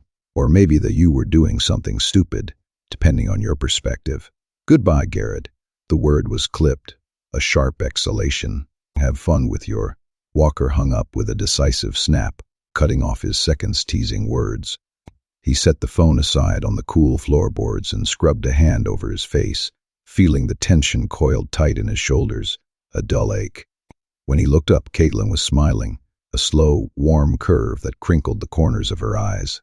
Your second sounds entertained, she said, her voice carrying that smoky, low-pitched edge that always sent a shiver down his spine. He is a pain in my ass. The words were an exasperated sigh. He is loyal. She uncurled from the chair with liquid grace, a rustle of fabric, moving toward the fire, and he cares about you. Yeah. Walker watched her settle onto the floor a few feet away, close enough that he could feel the radiating warmth of her presence, but not quite touching. He does. The silence stretched between them, comfortable, but charged with an almost crackling energy. Outside, thunder rolled across the mountains, a deep, resonating boom that vibrated faintly through the floor. Inside, firelight danced across Caitlin's features, painting them in shifting hues of orange and gold, making her eyes glow like embers. A comforting crackle and hiss of the burning logs filled the small space. Walker's phone buzzed again, a sharp, insistent vibration against the wood. This time it was the pack healer with a question about supplies, a soft, concerned voice, then a quick, clear message from one of the border patrols, reporting all clear, a quick chime. Then another call about storm damage, a gruff, tired voice detailing fallen branches. Through it all, Caitlin waited patiently, watching him work with that quiet, intense focus that made him feel like the only thing in her world, the center of her unwavering gaze. Finally, Walker set the phone down with a soft click and met her gaze, a sharp green beacon. Sorry, back business does not stop for storms. I noticed. She shifted closer, the subtle rustle of her movements carrying that faint, wild scent. She moved with that feline fluidity that made his breath catch, tightening his chest. Does it ever stop? Not really. The words were a tired sigh. That sounds exhausting. Her voice was soft, laced with genuine understanding. It is. Walker leaned his head back against the solid, cool bed frame, drawing a deep breath. But it is what I signed up for when I became alpha. Is it worth it? He thought about that. About responsibility and duty, and the heavy, tangible weight of the pack on his shoulders. About sleepless nights and hard decisions, and always, always being the one everyone looked to for answers, for guidance, for their safety. Yes, he said finally, the word firm and resonant. It is worth it, even when it means you do not get what you want. Her voice was a soft whisper. Walker's gaze snapped to hers, sharp and sudden. What makes you think I do not get what I want? Caitlin's smile was slow and knowing, a warm, sensual curve. Because what you want is sitting right here, and you have not moved an inch closer. Heat slammed through him, sharp and hungry, a sudden rush in his veins. His wolf surged forward within him, a powerful primal throb, every instinct screaming at him to close the distance, to finally touch her, the way he would been craving for days, a deep ache in his bones. But he held himself still, his muscles tense. Maybe I am waiting for you to decide what you want. Maybe I already have. The words were a soft, thrilling breath in the quiet space. Words hung in the air between them, heavy with promise, a palpable tension. Walker's heart kicked hard against his ribs, a frantic drumbeat. Caitlin, his voice was a rough whisper. I have been alone for a long time, she interrupted softly, moving closer still. Her knee brushed his, a spark of electricity, close enough that he could smell the rich, earthy blend of cedar and smoke and rain-drenched skin, a heady, intoxicating aroma that filled his senses. So long that I forgot what it feels like to want someone, to want to be close to someone. Her emerald eyes locked on his, dark and intense. And then you showed up. I showed up, Walker repeated, his voice coming out rougher, more raw than intended, a low rasp. You showed up and refused to move when I got close, refused to be afraid. Called me Kitten, like it was my name. Her voice was a soft caress. She reached out slowly, giving him time to pull away, her fingers extended, a tentative invitation. When he did not, her fingers traced along his jaw, light, testing, a feather-soft touch that sent shivers down his spine. You looked at my Shadowcat form and called me beautiful. You gave me your blood without hesitation, a warm, metallic taste. You brought me into your pack and protected me without asking for anything in return. Walker's breath had gone shallow, restricted in his chest. Her touch was electric, a tingling heat that raced down his spine, prickling his skin. Caitlin, I want you, she said simply, the words a clear, resonant truth in the quiet room. Not because of fate or bonds or destiny, because you are you. Because your wolf responds to my cat in ways that make me feel alive, a vibrant hum deep inside. Because when you look at me, I do not feel like the last of anything. I just feel like me. Walker's control was fracturing. He could feel it splintering apart, piece by piece, a dam about to burst. You should be careful saying things like that. His voice was a low warning, thick with suppressed desire. Why? Her eyes glittered mischievously. Because I have been holding back. His voice dropped to something raw and honest, a guttural plea. Because every instinct I have is telling me to get closer, and I am running out of reasons to stay where I am. Caitlin's smile was devastating, a slow, triumphant curve that promised everything. Good. She moved then, fluid and deliberate, closing the space between them until she was straddling his lap, knees bracketing his hips, a gentle pressure. Her hands, warm and soft, came up to frame his face, her thumbs brushing lightly along his cheekbones. Walker's hands found her waist automatically, fingers pressing into her sides, feeling the soft give of her skin beneath his touch, and he felt her sharp inhale, a soft gasp, against his mouth. Kitten, he breathed, the name a warm whisper against her lips. Walker. Her voice was a soft sigh of his name, and then she kissed him, slow, deliberate, intentional. Her lips were soft and warm, moving against his with a confidence that made his wolf howl, a silent, primal roar in his chest. She tasted like wood smoke and wildness, and something uniquely her, intoxicating and addictive, and Walker felt his control shatter completely, scattering into a million pieces.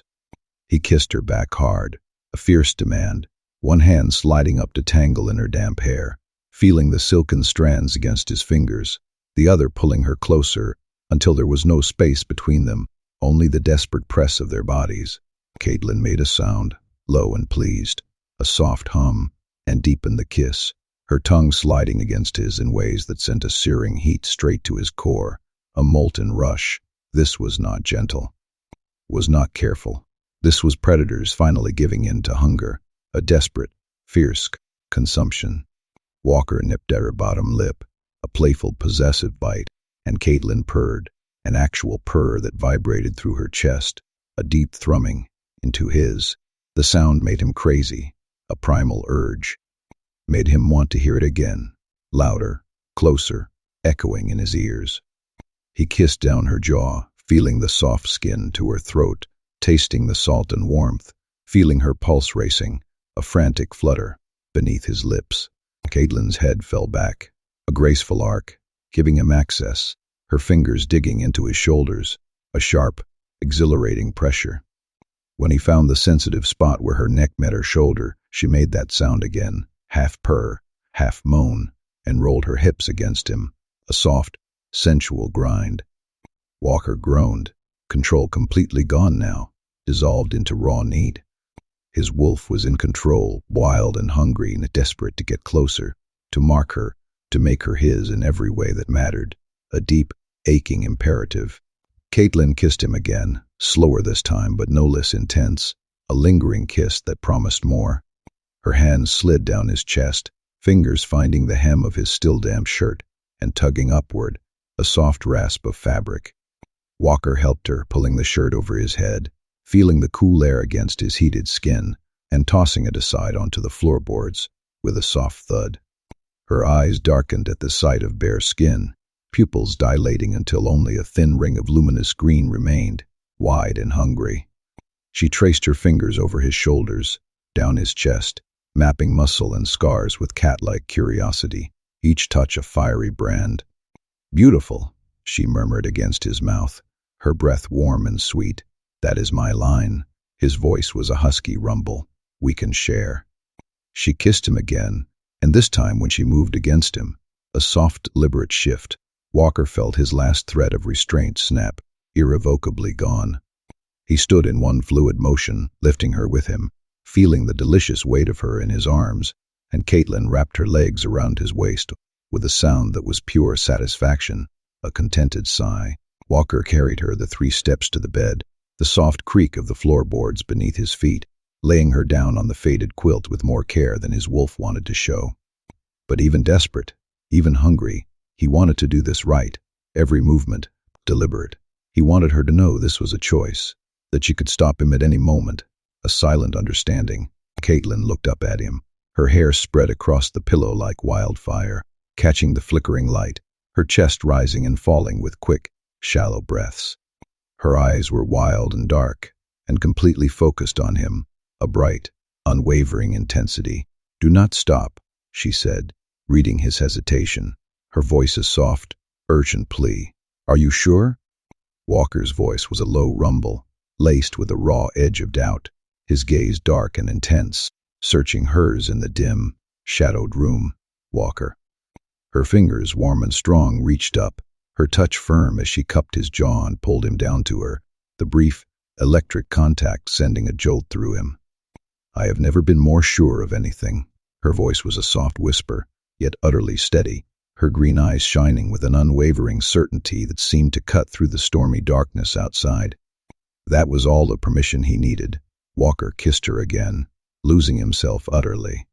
Her lips, soft and pliant beneath his own, held the lingering taste of something wild and smoky, a heady mix that both grounded and inflamed him. He felt the graceful, potent arch of her body as she pressed closer, the sudden, searing warmth of bare skin as his hands found purchase, eliciting a series of soft, breathless sounds, a gasp, a low moan, a shiver that vibrated against his mouth. Caitlin's fingers, surprisingly delicate yet firm, traced a fiery path down his spine, her nails dragging lightly enough to tease, not wound, a sharp, soft sensation that sent a deep, primal shudder of pleasure through his wolf. She moved like sun-warmed water, fluid and endlessly yielding beneath his touch. Like wisps of smoke, every shift of her body was sinuous and graceful, each brush of skin devastating in its intimacy. When she purred, a deep, resonant vibration that began in her throat and spread through her entire form, Walker felt the low, throbbing hum reverberate in his own bones, felt his wolf respond with a surge of possessive need so potent it nearly overwhelmed him, a growl catching in his own chest. This was different from anything he would experience before, not the gentle, familiar pull of a mate bond, nor the simple, fleeting satisfaction of physical need. This was a predator recognizing predator. His wolf was drawn to her cat in ways that were raw, elemental, and utterly consuming. The seamless flow of her movements, the breathy catches and soft exhalations she made, the feline sensuality in every caress, it ignited an inferno within him that had nothing to do with pack dynamics or ingrained wolf instinct. It was her, The way she looked at him, her luminous green eyes glinting with a predatory hunger, like he was something truly worth hunting. The perfect curve of her body against his, fitting as if they were forged specifically for one another. The way she whispered his name, not Alpha, just Walker, the sound of fragile, airy rasp against his ear, both a prayer and a command all at once. Outside, the storm raged on, a furious symphony of sounds. The persistent howl of the wind, the heavy, rhythmic drumming of rain against the window panes, the distant, guttural growl of thunder, and the occasional stark flash of lightning briefly illuminating the swaying, rain-lashed trees. Inside, glows disappeared piece by piece, soft rustles of fabric followed by faint thuds as they landed unnoticed on the floor. Cool air brushed against his heated skin for a fleeting moment, then was replaced by the sudden, overwhelming heat of skin-on-skin contact. His hands, rough and calloused, explored the smooth, yielding expanse of her back, tracing the delicate curve of her spine, the tautness of muscle. Caitlin's back arched with a graceful, involuntary movement when Walker kissed down the column of her throat, across the delicate ridge of her collarbone, lower still. She tangled her fingers in the thick strands of his hair, gripping subtly, and a low, continuous purr vibrated through them both, a deep thrum against his lips and chest. "Walker," she breathed, the sound a fragile whisper, thick with both surrender and triumph. He looked up at her, her dark hair wild and fanned out against the pillows, her green eyes glowing with an inner light, her full lips parted and slightly trembling, and in the flickering, dancing firelight, he felt she had never looked more breathtakingly beautiful. "Kitten," he murmured, his voice a low, rough rasp against the heated skin of her neck. She pulled him back up to her, her lips finding his in a deep, slow, and utterly devastating kiss. The insistent pressure of her mouth, the yielding softness, the faint taste of something heady and sweet.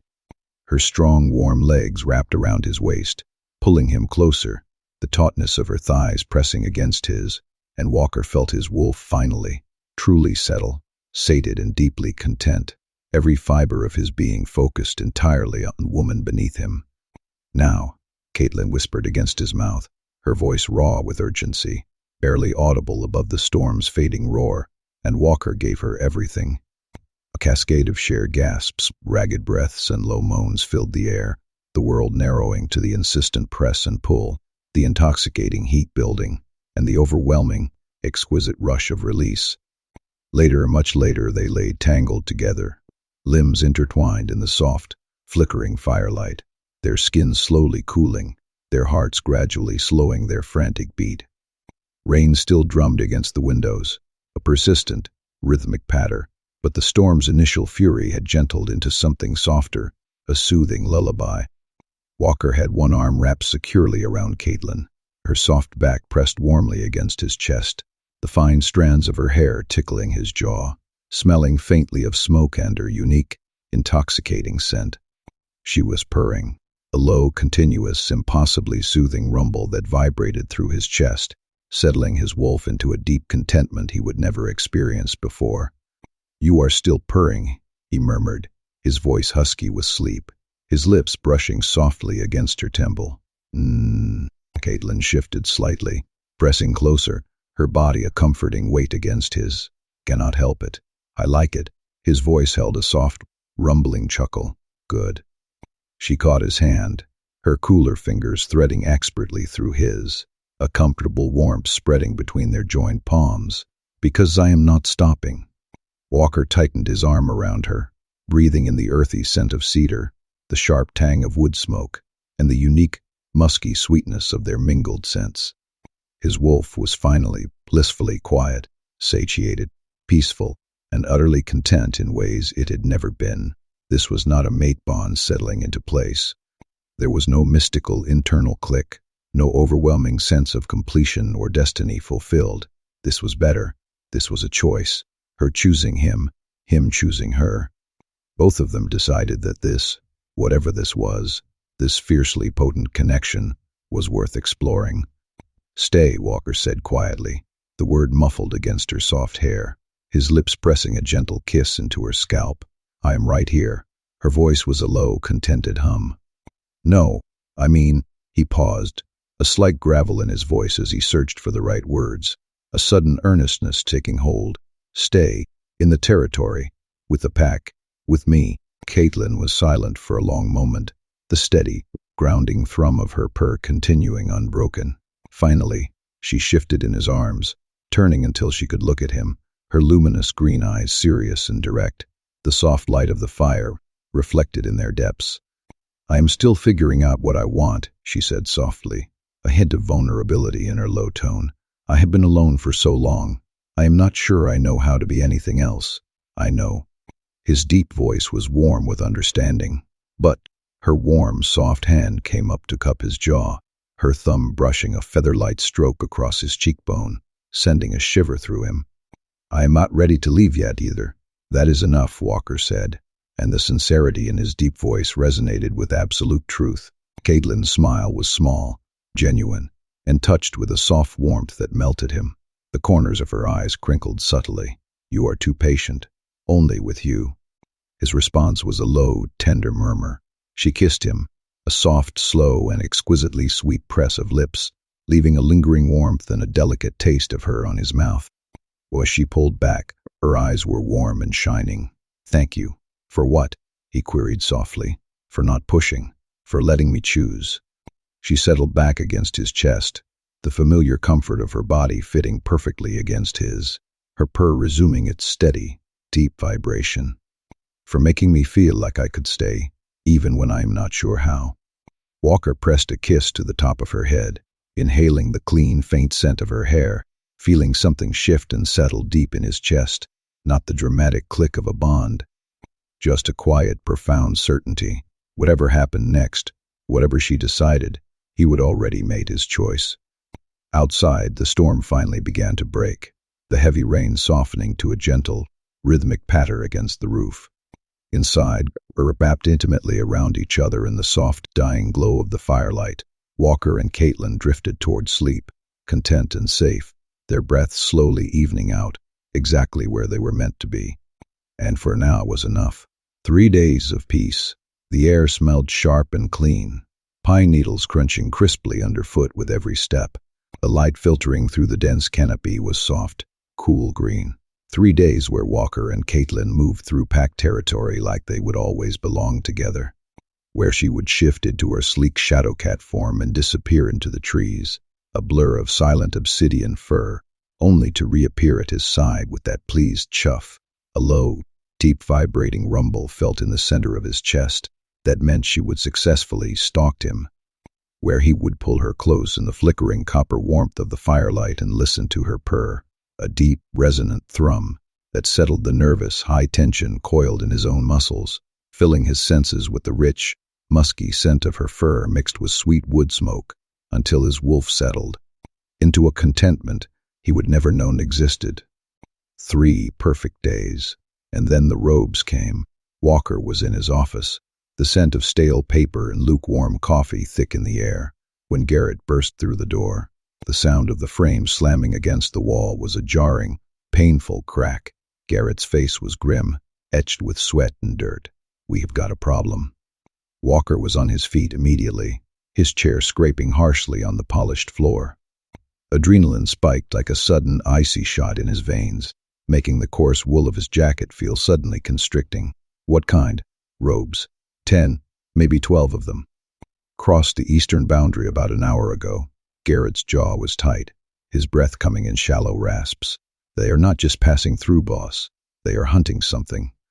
Ice-hard, cold dread slid down Walker's spine. "Where's Caitlin?"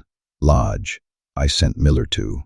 Walker was already moving, pushing past Garrett, and out the door. His wolf surged forward, a churning internal heat, hackles raised, every protective instinct screaming a primal warning. He would known this might happen. Known that word of a Shadowcat existing, the last Shadowcat, would eventually spread beyond pack territory. He just had not expected the sickening acidic scent of their arrival so soon. He found Caitlin on the lodge porch.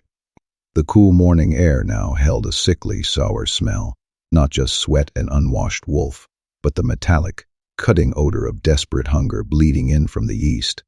She was already dressed for a fight in dark clothes that absorbed the weak sunlight. The fabric looked tough, silently brushing against her skin as she stood motionless. Her green eyes, a color of wet moss, were sharp, focused, tracking something minute and distant that Walker could not quite see yet.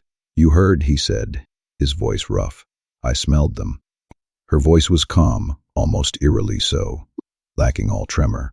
"About 20 minutes ago, a reek of desperation and greed. You need to stay inside. Let the pack handle this." Caitlin turned, and her expression was pure Shadowcat, dangerous, unbending, her pupils narrowing to vertical slits. "No, Caitlin, they are here for me, Walker." She moved down the porch steps with liquid, silent grace. "They want what I am, what they think I can give them." Her scent was shifting, the gentle musk now underpinned by a razor-sharp tang of fury. "I am not hiding while your pack fights my battle. It is not your battle." "Yes, it is." She stepped close, pressing one hand, cool and firm, against his chest. "And I will not let you face this alone. We are predators, remember. We hunt together or not at all." Walker wanted to argue, wanted to lock her inside somewhere safe, and deal with this himself. But the look in her eyes, fierce and proud and completely unafraid, stopped him. The conviction was palpable, a physical pressure he could not ignore. She would not hide, could not hide. It was not in her nature. "Fine," he said roughly, his throat tight. "But you stay close to me." Caitlin's smile was sharp, a flash of white teeth. "Or maybe you stay close to me." They met the pack at the eastern boundary, where forest gave way to rough, rocky terrain. Walker tasted dust and ozone on the back of his tongue as they waited. Garrett had assembled their best fighters, 15 wolves, all battle-tested and radiating coiled tension. They formed a loose semicircle, waiting on the rough, broken shale that scraped against their boots. The robes emerged from the dense tree line like shadows made flesh. The stench was overwhelming, feral, sharp, rancid. It was the greasy smell of old blood and spoiled meat, overlaid with a sickly, sweet musk of uncontrolled aggression that made Walker's back teeth ache with defensive fury. Walker counted 11 of them, all male, all scarred and rangy with the desperate look of wolves who had been surviving on the edges too long. Their leader was a massive gray wolf with amber eyes that locked immediately on Caitlin. "That is her," the rogue said, his voice carrying across the distance, harsh and gravelly. "The Shadowcat. I can smell it. Ancient power, old magic. She is real." "She is under my protection," Walker said, his voice dropping to alpha command, a low, vibrating sound, designed to resonate authority deep within the chest. "Turn around and leave my territory, now." The rogue leader laughed, a harsh, ugly sound that grated like stone on stone. "Protection? From what? We are not here to hurt her." His gaze raked over Caitlin with unmistakable hunger, tasting her power with his eyes. "We are here to claim what is ours. Shadowcats belong to wolves, always have. She will choose one of us, bind her power to our pack, make us unstoppable." Caitlin made a sound, low and dangerous, somewhere between a growl and a hiss, that vibrated menacingly. "I belong to no one. You will." The rogue took a step forward, crunching the loose shale under his boot. "When you see what we can offer—" "I have seen everything I need to see," Caitlin interrupted, her voice dropping to that smoky purr that made Walker's spine tighten with a strange mix of fear and admiration. Desperate wolves who think they can take what is not theirs, who think power is something to be claimed instead of earned. She moved forward, putting herself between Walker and the rogues. "You want to know what a Shadowcat can do? Let me show you." "Caitlin," Walker started, but she was already moving. She did not shift, not yet. She just moved. One of the rogues lunged at her, a guttural snarl of rushing air, fast, aggressive, aiming for her throat. Caitlin simply was not there anymore. She flowed sideways like smoke, faster than any human should move, and her hand snapped out to catch the rogue's wrist mid-strike. The crack of bone was audible across the clearing, a sickening, brittle snap. The rogue howled, a raw, high-pitched sound laced with the metallic taste of searing pain, and stumbled back, cradling his broken wrist. Caitlin had already moved on, her body a blur of controlled violence. Another rogue came at her from behind. She spun, dropping low, sweeping his legs out from under him. Before he hit the ground, she would float again, putting distance between herself and the pack of rogues now circling like impatient sharks. "That is impossible," someone breathed, the sound dry and shaky. "She is too fast. She is Felinaris," Walker said, watching with a mixture of pride and awe. "She is exactly as fast as she needs to be." The rogues attacked together then, 6 of them converging on Caitlin at once, their collective snarl a rising wave of noise. Walker's pack surged forward to intercept, and chaos erupted, the air filling with the meaty sounds of impact and harsh, pained grunts. Walker fought his way toward Caitlin, taking down a rogue who got too close, his knuckles aching from the force of the blow, but she did not need his help. She moved through the battle like water through stone, unstoppable, untouchable, devastating. Her reflexes were preternatural, inhuman, reading attacks before they happened, responding with precision that made his wolf howl with raw admiration. But there were too many. They kept coming, fueled by the sharp acidic smell of their own desperation. Walker saw the moment Caitlin made her decision. She met his eyes across the battle, and something passed between them, a hot surge of understanding, trust, and permission. Then she shifted. The transformation was instantaneous, less a shift and more a collapse of light. Smoke and shadow condensing into sleek obsidian fur, catching no reflection, her emerald eyes blazing with ancient, cold fury.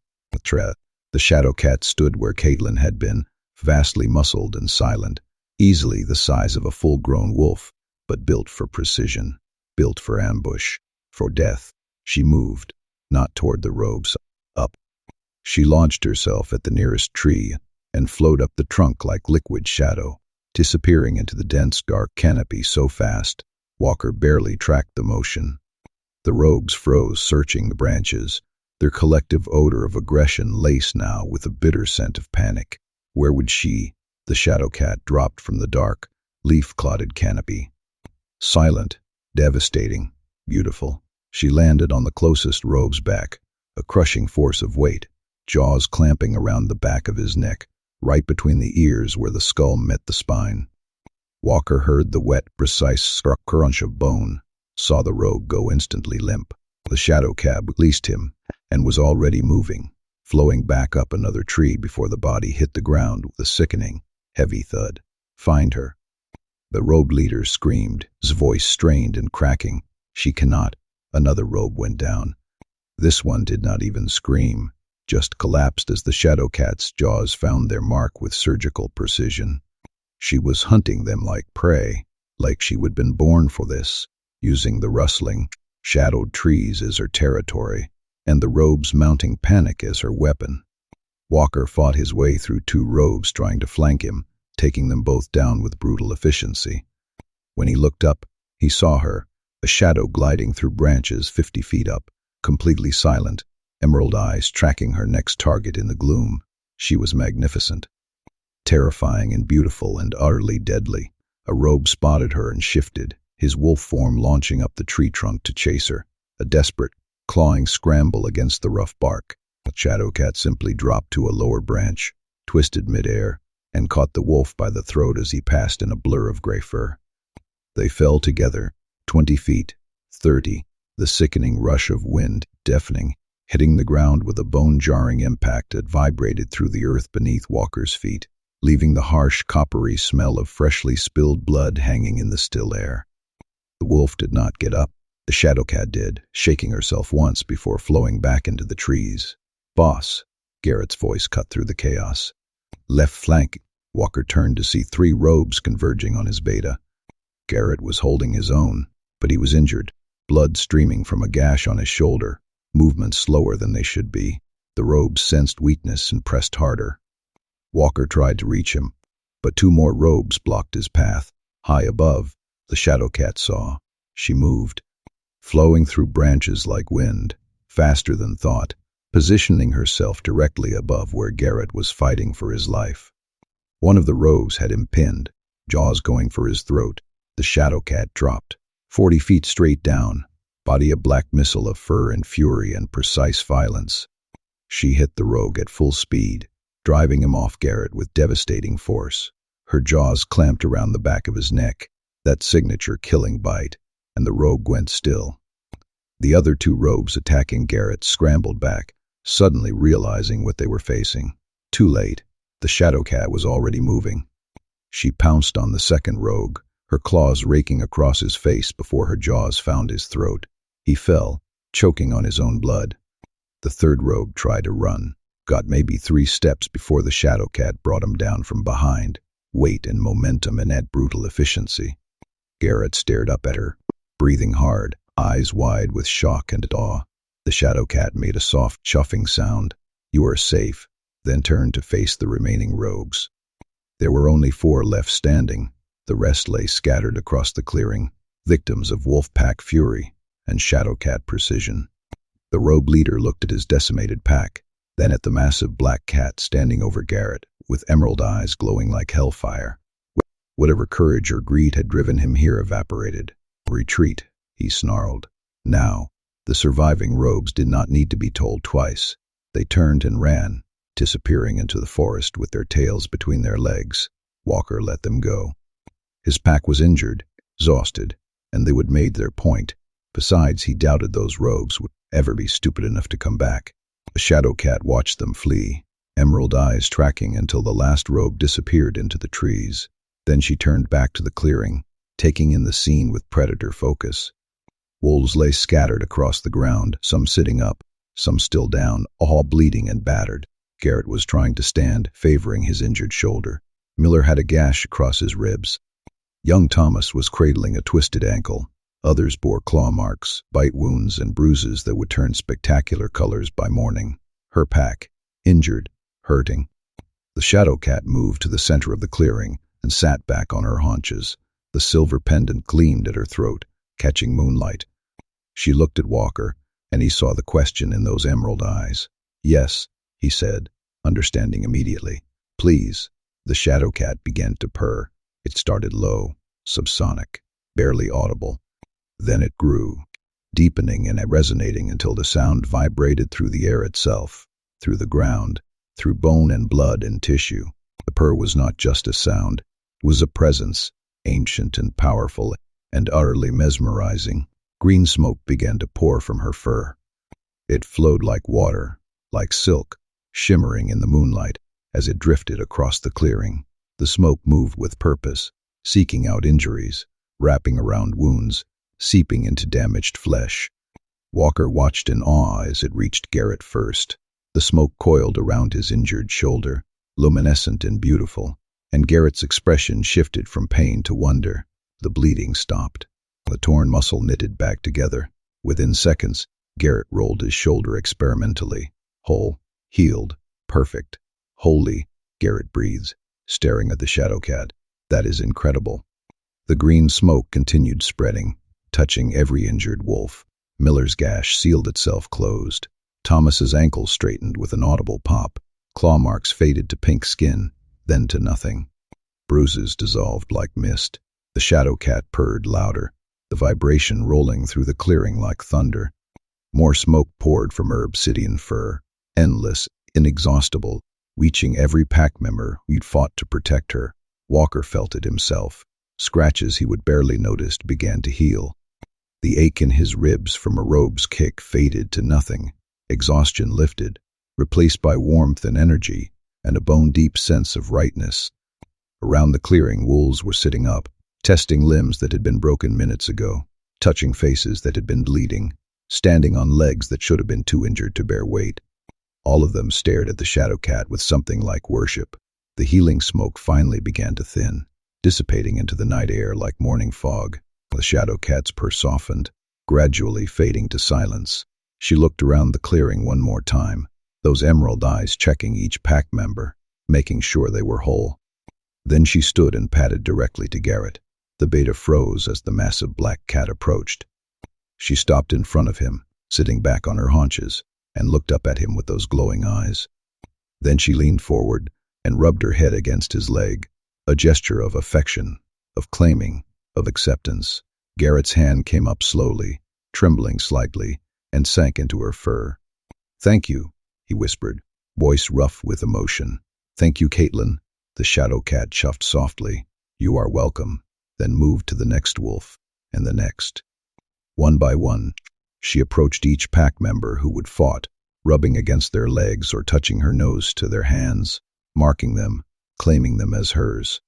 Walker watched his pack respond. Some dropped to their knees to press their faces into her fur. Others touched her reverently, all of them understanding what was happening. She was choosing them. All of them. Finally, the Shadowcat returned to Walker. She looked up at him with those emerald eyes, and he saw Kitten looking back, completely present, completely aware. He dropped to one knee and pulled her close, burying his face in obsidian fur that smelled like cedar and smoke and home. "You are amazing," he murmured against her. "Absolutely amazing, Kitten." She purred again, softer this time, just for him, and pressed closer. Then she shifted. The transformation was fluid as always, and suddenly, Kitten stood before him in human form, slightly breathless, the pendant gleaming at her throat. Walker stood with her, keeping one hand on her waist to steady her. "Everyone okay?" she asked, her voice carrying across the clearing. "More than okay," Garrett said, moving to stand beside them. He looked at Kitten with genuine awe. "You saved my life. Then you healed all of us." He shook his head. "I have never seen anything like that." "Shadowcat," another wolf breathed. "Real Shadowcat hunt and heal." Caitlin's expression softened, the wild edge fading. "You are Walker's pack," she said simply. "That makes you mine to protect, mine to heal." Something in Walker's chest cracked open at those words. Mine to protect, mine to heal. She would claim them completely, fought for them, led for them, healed them. She had chosen them. Around the clearing, wolves were standing now, whole and healthy, all of them looking at Kitten with new eyes, not just respect, but genuine devotion. That was, one of the younger wolves could not find words. "I have never felt anything like that. The purr, the smoke, it was like being wrapped in sunlight, like coming home," another added softly. Kitten looked slightly overwhelmed by the acceptance, the gratitude shining in every face. Walker pulled her closer, pressing a kiss to her temple. "You were incredible," he said. "I was terrified," she admitted quietly. "When I saw that rogue going for Garrett's throat, I moved. I did not think. Instinct. Yes." She looked up at him, green eyes searching his face. "And after they were all hurt, I could not just leave them like that. So you healed them." "Of course I did." She glanced at the pack, then back at him. "They are ours, are not they?" "Ours," Walker repeated, the word settling into his chest like a key turning in a lock. "Yeah, Kitten, they are ours." Garrett stepped forward again, and this time he did not just bow his head. He dropped to one knee, fist pressed over his heart. "Thank you, Shadowcat, for my life, for our pack."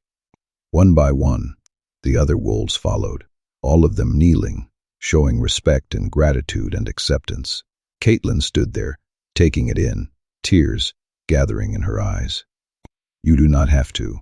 "Yes, we do," Garrett said firmly. "You fought for us, healed us. You are pack now. Officially, completely." "Pack," Kitten whispered, the word catching in her throat. Walker wrapped his arm around her waist, holding her steady. "Pack," he confirmed, "if you wanted." She looked at all the faces watching her. No fear, no suspicion, just acceptance and belonging. Then she looked at Walker, green eyes bright with unshed tears. "I want it," she said. "I want all of it. Then it is yours." Walker kissed her, slow and deep and full of everything he could not put into words. When they broke apart, Caitlin's purr had started up again, that low rumbling vibration that meant she was content. "Come on," Walker said, taking her hand. "Let us get everyone back. Then I am taking you to the lodge and not letting you out of my sight for a week. Protective much. You just dropped 40 feet out of a tree to save my beta's life, then healed my entire pack. Yes, I am protective." Kitten laughed, that low, rich sound that made his wolf settle. "Fair enough." They made their way back toward pack territory, Caitlin's hand warm in his, the pack moving around them with newfound devotion and belonging. The rogues had come for her power. What they would found instead was a Shadowcat, who had chosen her pack, who would fight and kill and bleed and heal to protect what was hers. and nothing in this world was more dangerous or more precious than that. Walker glanced at Caitlin, hair wild, clothes torn, green eyes still bright with leftover adrenaline, but also warmth and belonging, and felt his wolf finally, completely settle. Walker stood framed in the thick timber doorway of the pack's communal hall, a structure whose rough-hewn beams still carried the faint, sweet scent of pine, and whose stone hearth radiated a gentle, enduring warmth, softening the crisp night air. He watched the preparations unfold within, a tapestry of bustling movement and resonant sound, with a quiet satisfaction that settled deep in his chest, a comforting weight.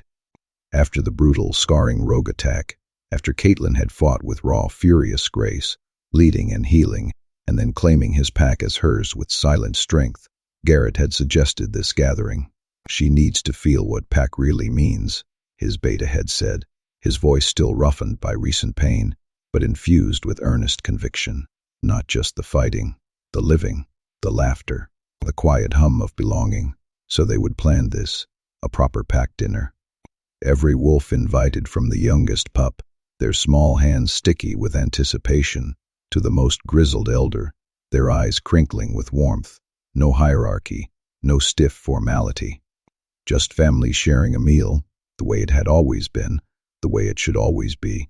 The hall itself was a vast space, its high ceiling arching like the sturdy ribs of an ancient tree. Long, polished timber tables, smooth and cool under the touch, glistened under the warm lamplight, easily seating 50, reaching towards the massive stone fireplace, its blackened opening big enough to roast a whole pig. Tonight, the air within it was thick with the most exquisite aromas, a swirling, mouth-watering blend that made Walker's stomach growl. The rich, savory scent of slow-roasted venison and pork, mingling with the earthy sweetness of baked root vegetables swimming in herbs, the warm, yeasty aroma of fresh-baked bread, still hot and steaming from the ovens, and the bright, spicy tang of apple pie cooling on windowsills, wafting on the faint breeze that stirred the heavy curtains. Wolves moved through the lively space with easy, practiced familiarity, their boots thudding softly on the wooden floor. Hands carefully set out heavy ceramic platters, their surfaces warm from the kitchen, and smoothed woven placemats. The metallic ring of forks against plates and the soft clink of glasses punctuated the low hum of conversation. Children, their high-pitched giggles like tiny bells, zipped between legs, their small bodies a blur of motion, their playful shrieks occasionally cutting through the din, while their parents called out soft warnings, their voices laced with fond laughter. It was a beautiful, resonant chaos, a symphony of warmth and home, all wrapped together in the rich, earthy scent of wood smoke and contented wolves. Walker felt a familiar, almost electric presence at his shoulder, the subtle shift in the air, the faint scent of forest, and an undefinable sweetness. Before Caitlin spoke, "This is for me?" she asked quietly, her voice a soft murmur that barely pierced the cheerful din. He turned, the timber framing her silhouette. She stood beside him, clad in simple dark jeans that felt like worn cotton beneath his fingers when they brushed, and a soft, emerald green sweater that made the rare flecks of green in her eyes gleam like polished jade under the warm glow of the overhead lanterns. Her dark hair, loose and flowing, caught the amber light, each strand shimmering like shining onyx. Her expression, usually so fiercely determined, was now touched with a delicate tremor of uncertainty, a feeling he rarely witnessed in her. "Yes," Walker said, his voice a low rumble, resonating in his chest. "The pack wants to celebrate, wants you to know, truly, that you are welcome here, that you belong, deeply rooted." "Walker, I do not need," she began, a faint flush coloring her cheeks, her voice a quiet protest. "I know," he interrupted gently, his thumb tracing the delicate bones on the back of her hand as he caught it, threading their fingers together. Her skin felt warm and smooth against his, a comforting presence. "But they want to give this to you anyway. Let them feel it." Caitlin's gaze swept over the bustling hall, taking in the vibrant scene. Wolves laughing heartily, their voices echoing, working together with easy rhythm. Children's excited yelps near the roaring, crackling fire, its heat a palpable warmth. Something in her expression softened, the hard edge that usually guarded her easing.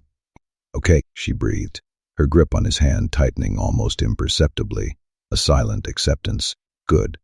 Walker brought her hand to his lips, pressing a warm kiss to her knuckles, feeling the delicate ridges of her skin, the subtle pulse beneath. "Come on, let me introduce you properly. Let them taste your presence." They entered the hall together, and the rich tapestry of conversation, laughter, and clatter stuttered slightly, a momentary hush falling, a wave of subtle recognition washing over the room as wolves noticed their arrival. But there was no fear now, no tension in the air, just a wave of genuine, welcoming warmth, a sea of soft, respectful smiles and nods that met her gaze.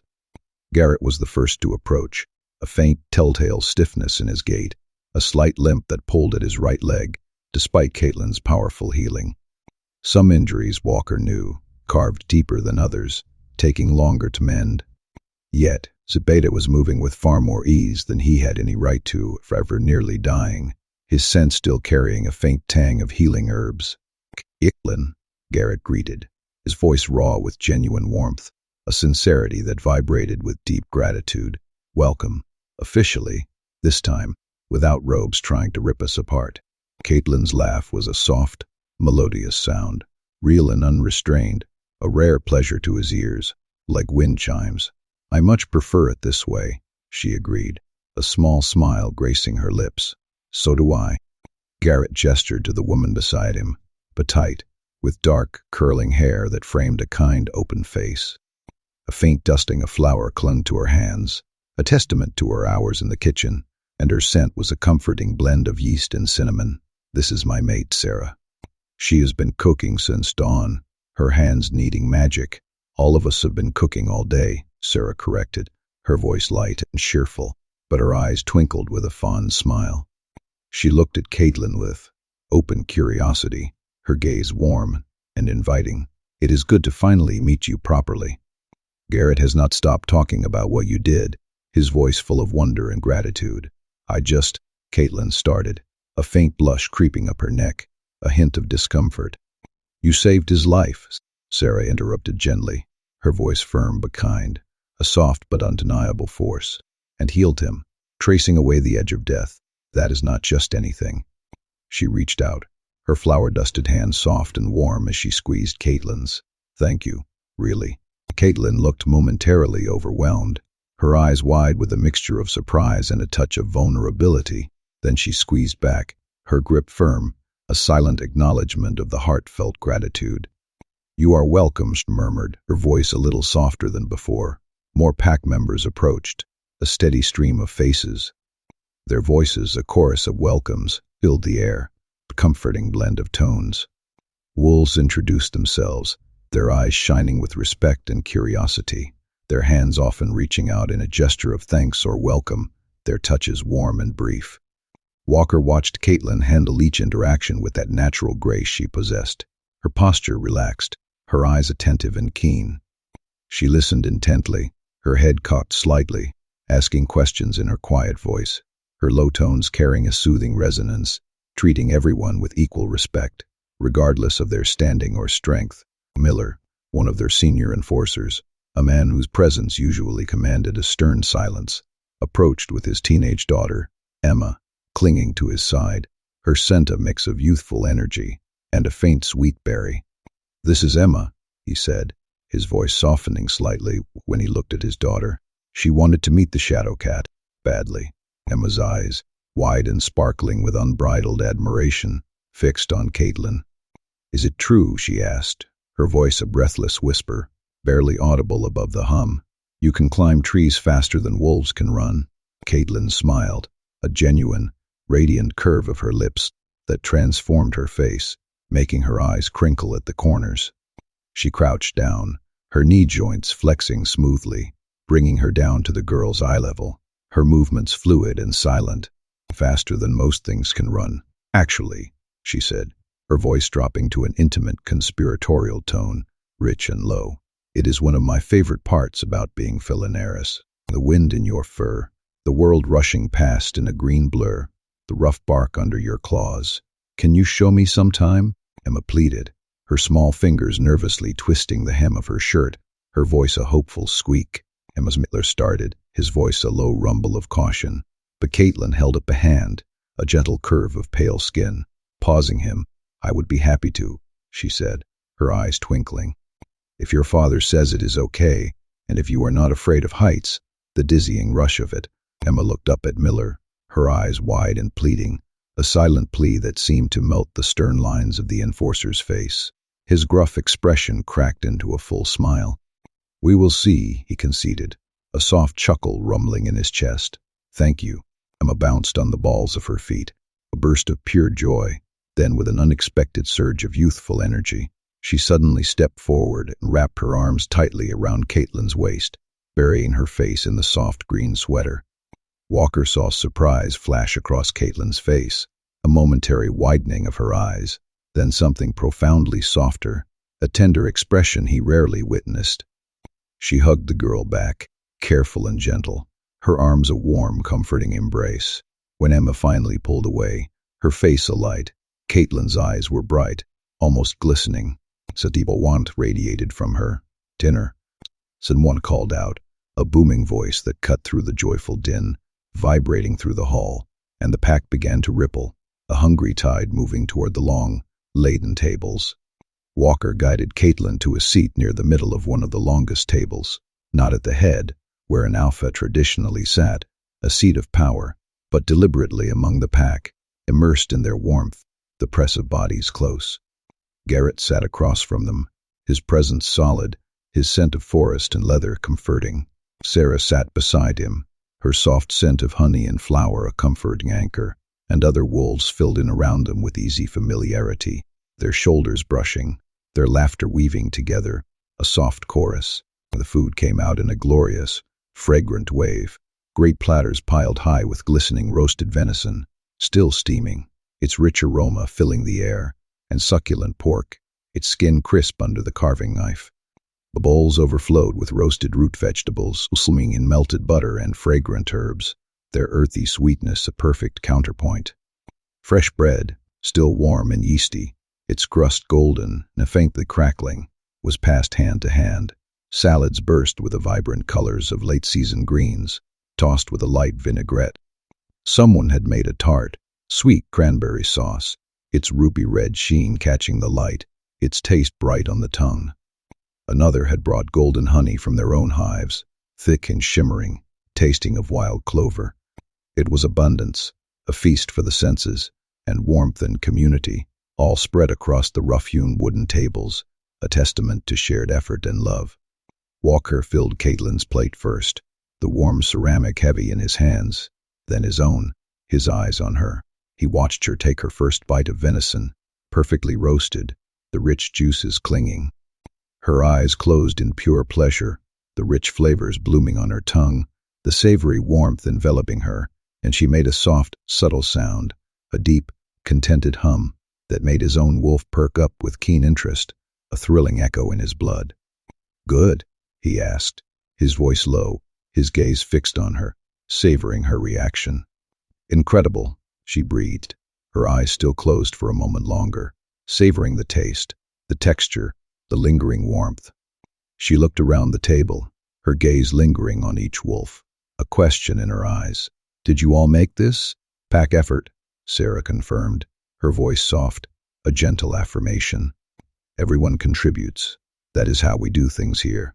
We share the burdens and the bounty, the taste of our collective effort." Conversation flowed easily, a soft current of voices and laughter, as they ate, the clatter of cutlery and the murmur of satisfied sighs filling the air.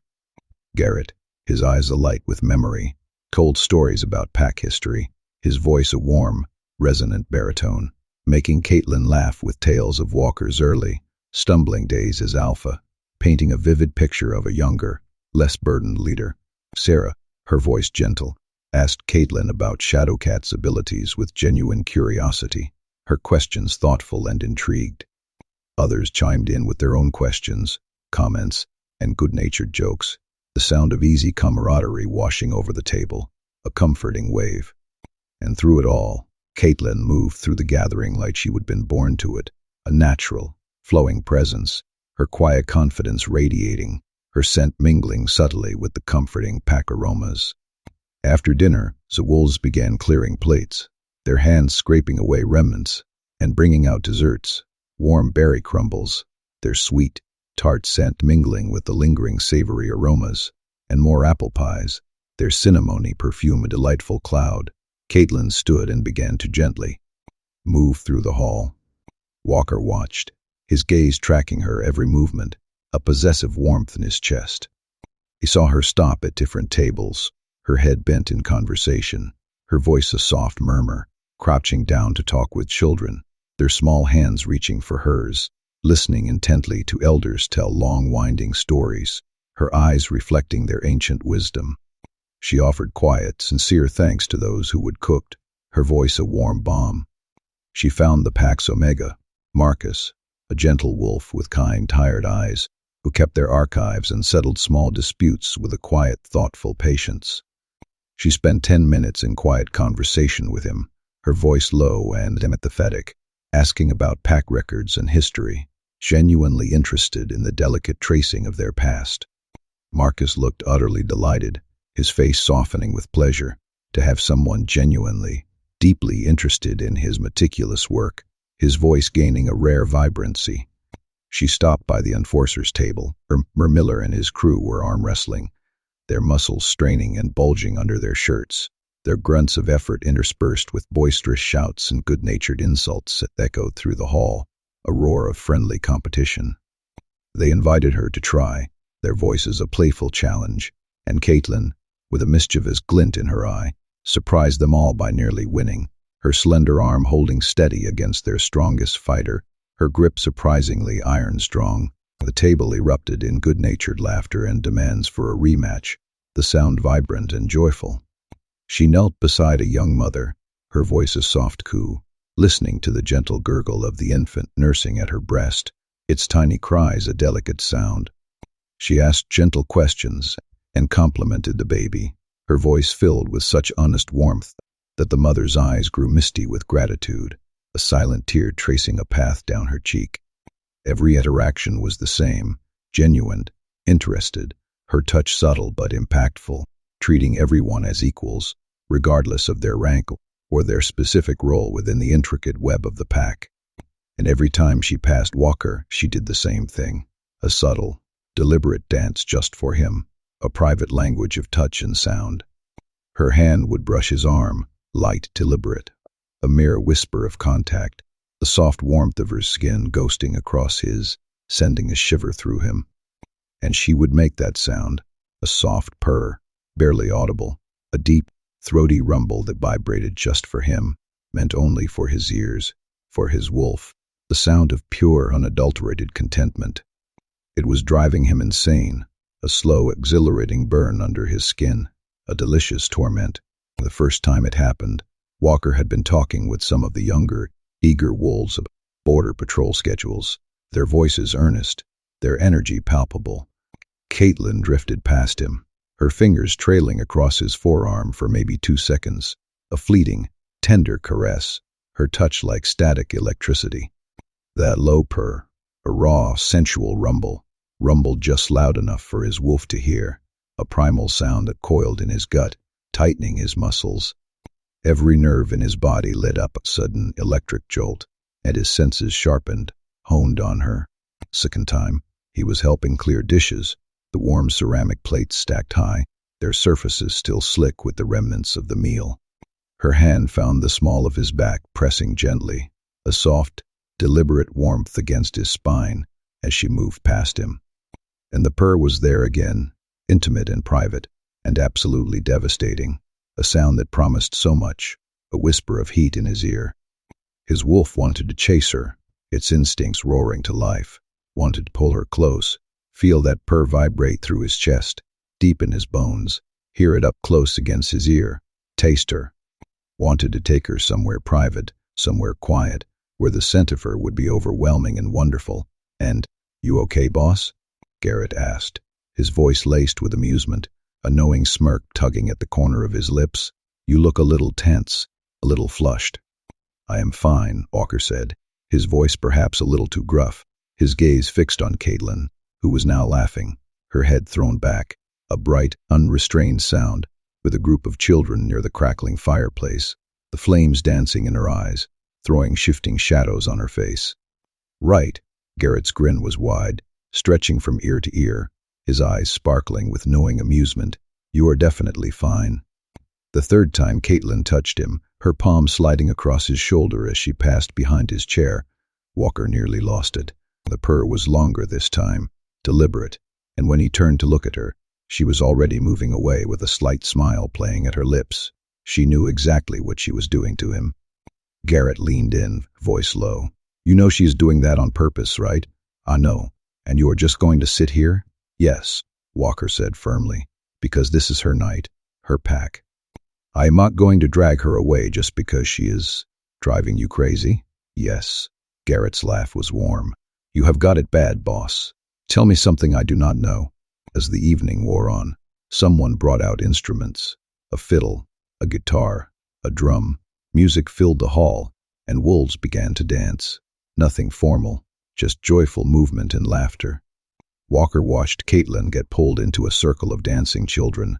She moved with that liquid grace, spinning and laughing, completely at ease. The children adored her, reaching up for her hands, showing off their own dance moves. When the song ended, she made her way back to Walker, slightly breathless, eyes bright with happiness. Having fun? He asked. Yes. She settled into the chair beside him, close enough that their shoulders touched. This is wonderful, Walker. Your pack is wonderful. Our pack, he corrected gently. Caitlin looked at him, something vulnerable in her expression. Our pack, she repeated, testing the words. I like how that sounds. Good. Walker caught her hand under the table, threading their fingers together. Because I want you to stay. I am still here, are not I? You are. He brought their joined hands up and pressed a kiss to her knuckles. But I want more than that. I want you to make this home. Really home. Caitlin's eyes searched his face. Walker, I am not pushing, he said quickly. I just want you to know that is what I want. What the pack wants. You saw them tonight. They love you already. They barely know me. They know enough. Walker's thumb traced circles on the back of her hand. They know you fought for them, healed them, that you treat everyone with respect and kindness, that you got down on the floor to play with their children and asked Marcus about archive systems that nobody else cares about. Caitlin smiled. He was very passionate about his filing methods. See, you are perfect for us. I am not perfect. You are perfect for us, Walker repeated. There is a difference. Before Caitlin could respond, Garrett's voice rang out across the hall. Alpha. Speech. The pack took up the call, voices rising in good-natured demand. Walker groaned. You do not have to. Caitlin started, but he was already standing. Cannot avoid it, he said. Act tradition after big events. He moved to stand near the fireplace where everyone could see him. The hall quieted, wolves turning to give him their attention. Walker looked around at his pack, at faces he would known for years, at families he would protected, at wolves who trusted him to keep them safe, and at Caitlin sitting at the table with green eyes fixed on him, a slight smile on her lips. I am not good at speeches, he started, and several wolves laughed. But I wanted to say something tonight. We faced robes 2 days ago, could have lost people, could have lost Garrett. He glanced at his beta, but we did not, because we had help, because Caitlin fought for us. The pack murmured agreement. She did not have to, Walker continued. She could have left, could have kept moving, stayed solitary as Shadowcats have for generations. But she did not. She stood her ground, fought beside us, healed us, claimed us as hers. Caitlin's cheeks flushed slightly, but she did not look away. So tonight is not just about celebrating survival, Walker said. It is about welcoming Caitlin properly, about showing her what pack life really means, about making sure she knows, he looked directly at her, that she has a home here, for as long as she wants it. The pack erupted in cheers and applause. Wolves raised their glasses, calling out welcomes and thanks. Caitlin sat there, clearly overwhelmed, tears gathering in her eyes. Walker made his way back to her, and before he could sit, she stood and pulled him into a hug. Her face pressed against his chest, arms wrapped around his waist, and he felt her purr start up, deeper this time, more emotional. Thank you, she whispered against him. Always, he murmured back, pressing a kiss to the top of her head. They stayed like that for a long moment, surrounded by pack and warmth and belonging, and Walker felt something settle in his chest. This was right. This was how it was supposed to be. When they finally pulled apart, Caitlin wiped at her eyes and laughed. I'm not usually this emotional. You are allowed to be emotional. I know, but she looked around the hall, at all the faces watching them with warmth and acceptance. I have been alone for so long, I forgot what this felt like. What does it feel like? Like home, she said simply. Like I finally found home. Walker's heart kicked hard in his chest. Good, because you did. The party continued for hours. More music, more dancing, more food appearing from seemingly nowhere. Children veftly fell asleep in corners, wrapped in blankets, while their parents kept celebrating. The elders told stories. Young wolves challenged each other to games, and through it all, Caitlin moved among them, comfortable, accepted, loved. Every time she passed Walker, she touched him, a hand on his shoulder, fingers trailing down his arm, a light brush against his back, and that purr, always that purr. By the time the party finally wound down, Walker was wound so tight he could barely think straight. His wolf was prowling, desperate to get Caitlin alone, to finally close the distance and walk me back to the lodge, Caitlin asked, appearing at his elbow. Yes, Walker said, probably too quickly.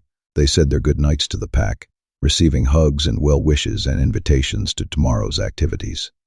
Finally, they escaped into the cool night air. The walk to Mountain View Lodge was quiet, comfortable. Caitlin's hand found his fingers threading through, and Walker felt that rightness again. When they reached her door, she turned to face him. Thank you for tonight. Thank the pack. They wanted to do it. I know. But you set it up. You made sure I felt welcome. She stepped closer into his space. You are very good at taking care of people. It is my job. It is more than that. Her hand came up to rest against his chest, right over his heart. You care. Really care. About all of them. And you, Walker said quietly. I care about you. Caitlin's purr started again. Soft, intimate, just for him. I know. Walker's hands found her waist, pulling her closer. You have been torturing me all night. Have I? Her eyes sparkled with mischief. Those little touches, that purr. His voice dropped lower, rougher. You know exactly what you are doing to me. Maybe. She smiled. Did it work? Kitten, I have been about 2 seconds away from dragging you somewhere private all evening, but you did not, because tonight was about you and the pack, not about. He gestured between them.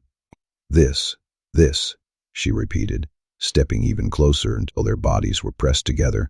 What is this exactly? Walker looked down at her, green eyes dark with desire, lips parted, pulse racing at the base of her throat. His wolf was screaming at him to kiss her, to pick her up and carry her inside, to finally give in to the hunger that had been building all night, but he did not. Instead, he leaned down and pressed a single kiss to her forehead, tender, restrained, full of everything he was not saying out loud. This, he said against her skin, is me being patient, letting you set the pace, not pushing. And if I do not want you to be patient, then you will tell me. He pulled back enough to meet her eyes, but not tonight. Tonight was perfect, exactly as it was. Caitlin studied him for a long moment, then her expression softened into something tender. You are remarkable. You know that? So are you, Kitten. She reached up and kissed him, slow and sweet, devastating.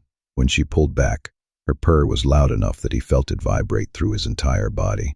Good night, Walker, she said. Good night, Caitlin. She slipped inside, and Walker stood there for a long moment, breathing hard, his wolf both frustrated and utterly content. Watching her laugh with his pack, seeing her be accepted and loved, knowing she would found home, that was worth more than any physical satisfaction. Walker made his way back toward his cabin, hands in his pockets, a smile playing at his lips. Walker whistled softly, the sound thin and clear in the frigid air, as he walked the dirt path back from Mountain View Lodge. His hands, thrust deep in the pockets of his worn denim jacket, felt the smooth coolness of the river stones he always carried. His mind, however, was still awash in the warm, faint taste of mint and lipstick. the lingering, pleasant ghost of Caitlin's goodnight kiss. The night was clear and bitterly cold, the temperature biting at his exposed skin. The stars above were needle-bright, piercing the indigo velvet of the sky, the kind of mountain darkness that felt heavy, dense, yet safe and familiar. He inhaled deeply. The air smelled sharply of pine sap and frozen earth. Pack territory, his territory. He would walk this path 1,000 times, the gritty, packed dirt familiar beneath the soles of his boots. He never saw them coming. The first rogue hit him from behind, savage full-body tackle that drove the breath from his lungs in a painful whoosh. The impact sent them both crashing into the dirt, the gritty gravel chewing immediately at his palms and knees, the taste of earthy dust filling his mouth. Walker rolled, instincts taking over, and came up swinging. His fist connected with jaw, the dull, sickening thud echoing in the sudden silence, and the robe stumbled back with a wet snarl that rasped against the still night air. But there were more. 4 more robes slid out of the dense black shadows, their movements silent, their eyes gleaming like wet amber pebbles reflecting the faint starlight. They circled him with a predatory focus that made his skin prickle with cold awareness. Walker's wolf surged forward, molten heat building in his core, ready to fully shift, but one of them was faster. Claws, sharp as broken glass, raked across his ribs before he could fully transform, tearing through the thin cotton of his shirt with a sharp rip and sinking into his skin.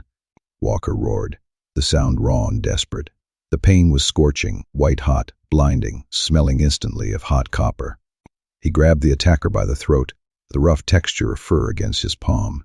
He squeezed hard, felt the brittle crunch of cartilage give way, and threw the heavy, suddenly limp body aside. 2 down, 3 more to go. They attacked together this time, coordinated, vicious. Walker shifted fully, his massive wolf form erupting in a burst of searing heat and explosive fury. He caught one rogue by the hind leg, his jaws closing down. The loud, wet crack of crushing bone was instantly satisfying. He threw the body into a nearby ponderosa pine, with enough force that Walker heard the sickening snap of the spine against the rough, fissured bark. 3 down, but he was bleeding, badly. He could feel the slick, hot viscosity soaking immediately into his dense fur, smell the thick, coppery scent of his own life, flooding the cool night air. The remaining 2 robes circled, the low, rasping sound of their strained breathing filling the space. Walker's wolf snarled, a deep, guttural sound, hackles raised stiffly, but his vision was starting to blur at the edges, a gray, hazy film creeping inward. A metallic tang of blood was overpowering everything else. One robe fainted left. Walker tracked the quick, blurred movement, and the other struck from the right. Fangs long and needle-sharp sank deep into Walker's thick shoulder muscle. He howled. The sound choked and ragged, twisting violently to dislodge the attacker, but the damage was done. His front leg buckled immediately, the supporting muscles screaming in protest.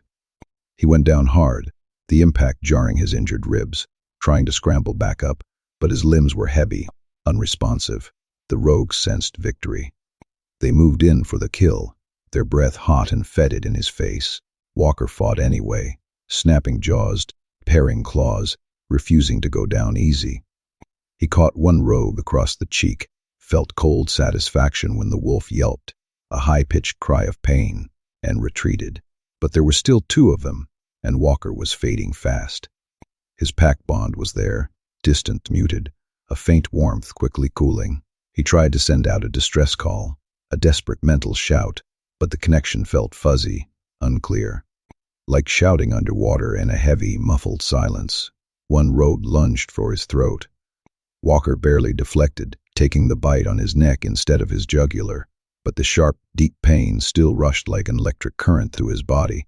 He was going to die here, on this cold, blood-soaked dirt path, alone. The rogues pressed closer, sensing the end, and then the night exploded with sound, a roar, not wolf, not human. Something ancient and primal and absolutely furious. The sound started deep, a subsonic vibration that resonated in the hollows of his bones, a painful pressure building behind his eardrums. Then it erupted into a full, terrifying voice, a noise that violently shook the trees, sending a shower of pine needles raining down, causing birds to scatter in a panicked whirring of wings. It was not just loud, it was massive, a rolling thunder trapped in the canyon, echoing until the mountain itself seemed to thrum under the weight of the sound. It was a rage-given voice. Pure, terrifying sound that smelled almost of ozone and static electricity. The roar cut through the physical darkness like a hot blade, resonating in bones and blood and instinct. Every wolf, pack and rogue alike, froze at the sound, their ears flattened against their skulls, their bodies responding to something older than thought. Predator, ancient, deadly. The roar carried 4 miles, cutting through forest and stone, a primal declaration that could be heard by every wolf in the territory and beyond. Walker's pack felt it in their cores, a searing heat, a beacon of fury, a summons they could not ignore, and underneath the sonic fury, Walker heard the mental echo, sharp and possessive. Mine. Mine. Mine. Walker's wolf recognized it immediately, even through the haze of pain. Shadowcat. Kitten. Through his blurring, pain-filled vision, Walker saw her emerge from the trees, not running. Flowing, already in her Shadowcat form, her obsidian black fur absorbing the little light, rippling with corded muscle. Her emerald eyes blazed with a liquid, terrifying fury. She roared again, the sound physically hitting the nearest road like a solid punch, the wind of the expulsion momentarily clearing the coppery scent of blood. The roar built and exploded outward with such force that the rogue actually stumbled backward, covering his ears with paws in a reflexive human gesture of pain. The sound was layered complex, part big cat shriek, part something deeper and more terrible. It vibrated through the ground, through the air, through Walker's own broken body. And this time, Walker felt the pack bond snap into crystal clarity, felt his wolves respond, felt them finally lock onto his location through Caitlin's deafening roar. Sound was a beacon, impossible to ignore, cutting through whatever had been muffling his distress call. Here, the roar said, your alpha is here. Come and Nebo. Hope was coming. But Kaitlin was not waiting. She moved. The Shadowcat launched herself at the nearest rogue with a terrifying silence, her speed a sickening blur. She hit him full force, jaws clamping instantly around the neck, shaking once, brutal, wet, and efficient, before dropping the heavy body with a dull thump and moving instantly to the next target. The other rogue tried to turn and bolt, the crunch of dry leaves under his paws, sounding loud in the sudden brief quiet. Bad decision. Kaitlin flowed up the nearest tree trunk in one silent, powerful motion, her claws finding purchase on the rough bark. The robe looked up, searching, panic clear in his scent and movements. The Shadowcat dropped from the oppressive darkness above, silent, perfect, lethal. She landed on his back, driving him into the dirt with a jarring force, jaws finding the precise soft spot between skull and spine. The rogue went limp instantly, a final, ragged breath escaping. 5 dead, but more were coming.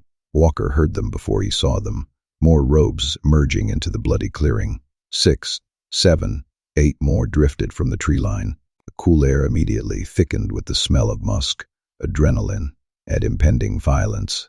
Kaitlin saw them too. She positioned herself over Walker's broken body, standing guard, a low tectonic growl rumbling deep in her massive black chest, the sound vibrating the very dirt beneath him. The emerald eyes were wild now, reflecting the sparse starlight, completely feral, every protective instinct ignited. The robes spread out trying to flank her, trying to separate her from Walker's vulnerable form. She would not let them.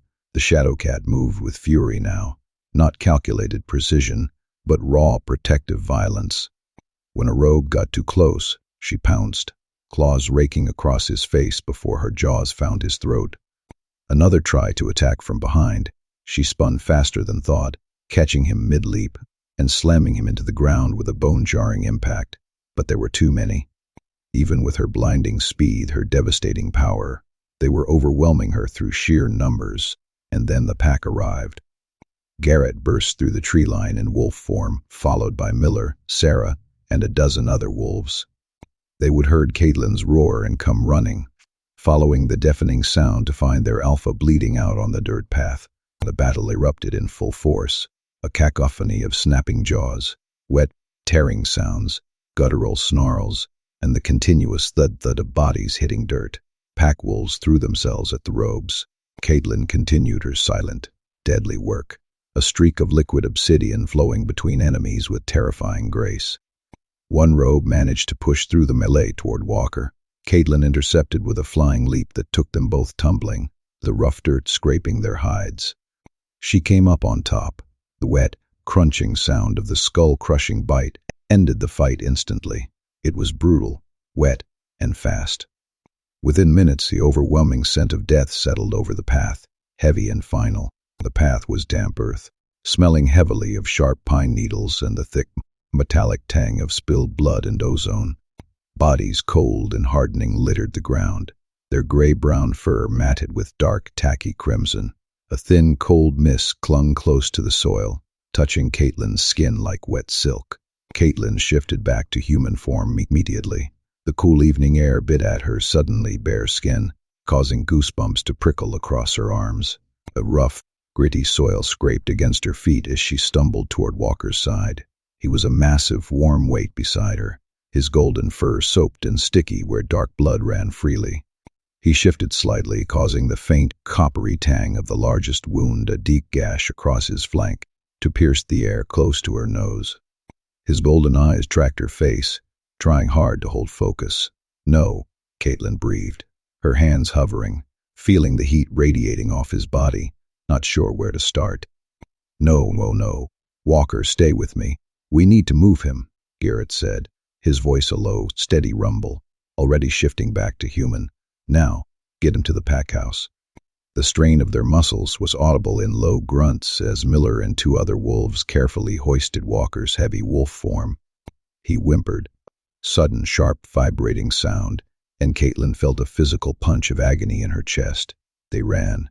A rapid, unified thudding of paws and bare feet against the yielding ground provided a frantic, desperate rhythm. The clean, earthy scent of disturbed mud mingled with the raw smell of sweat and adrenaline. Caitlin ran alongside, gripping the coarse, wet texture of his fur with one hand. The frantic tap-tapped up his heart pulsed against her fingers, a desperate fluttering drumbeat. The air ripped past her face, cold and stinging her raw cheeks. The heavy, functional scent of the pack house, clean wood and stale disinfectant, came into view, a large building at the center of the territory. Garrett kicked the wooden door open with a loud echoing crack, and they rushed inside, laying Walker carefully on the large, smooth surface of the main steel table. Someone hit the lights. Fluorescent tubes hummed and flickered on, bathing the room in stark, sickeningly white light. The full extent of Walker's injuries became horribly clear. Jagged, deep lacerations like dark ribbons across his ribs, a massive bite wound on his shoulder, a spongy, ragged crater. Another on his neck, dangerously close to the gurgling pulse of his jugular. Smaller, sticky trails crossed his body. Dark, heavy pools of blood stained the smooth, cool metal of the table and dripped with rhythmic plink sounds onto the floor. "Shift him back," Sarah said, her voice sharp and controlled. "I need to see the damage properly." Walker's wolf form rippled, the transformation accompanied by a sickening, wet sound of shifting bone and tearing muscle. Fur receded into pale, clammy skin. When he finally lay in human form on the table, unconscious and broken, his chest rose in shallow sandpaper breaths that rasped in the quiet room. Caitlin made a thin, raw-choked cry that tasted of old fear. "I need to heal him," she said, her voice shaking, feeling the wild, high-pitched whir of panic vibrating in her teeth. "I need to." She tried to shift, but her muscles locked tight, rigid as iron, preventing the necessary internal click. She tried again, failed again, fater control slipping. "Caitlin." Garrett's hands gripped her shoulders, firm and warm, the pressure a heavy, steady weight. "Look at me." She did. His amber eyes were steady, calm, the only solid thing in the chaotic room. She closed her eyes, forced herself to inhale a long, steady breath, tasting the sterile, sharp air. In, out, felt the panic recede just enough. She shifted. The physical transition was a dizzying rush of internal heat and wild scent.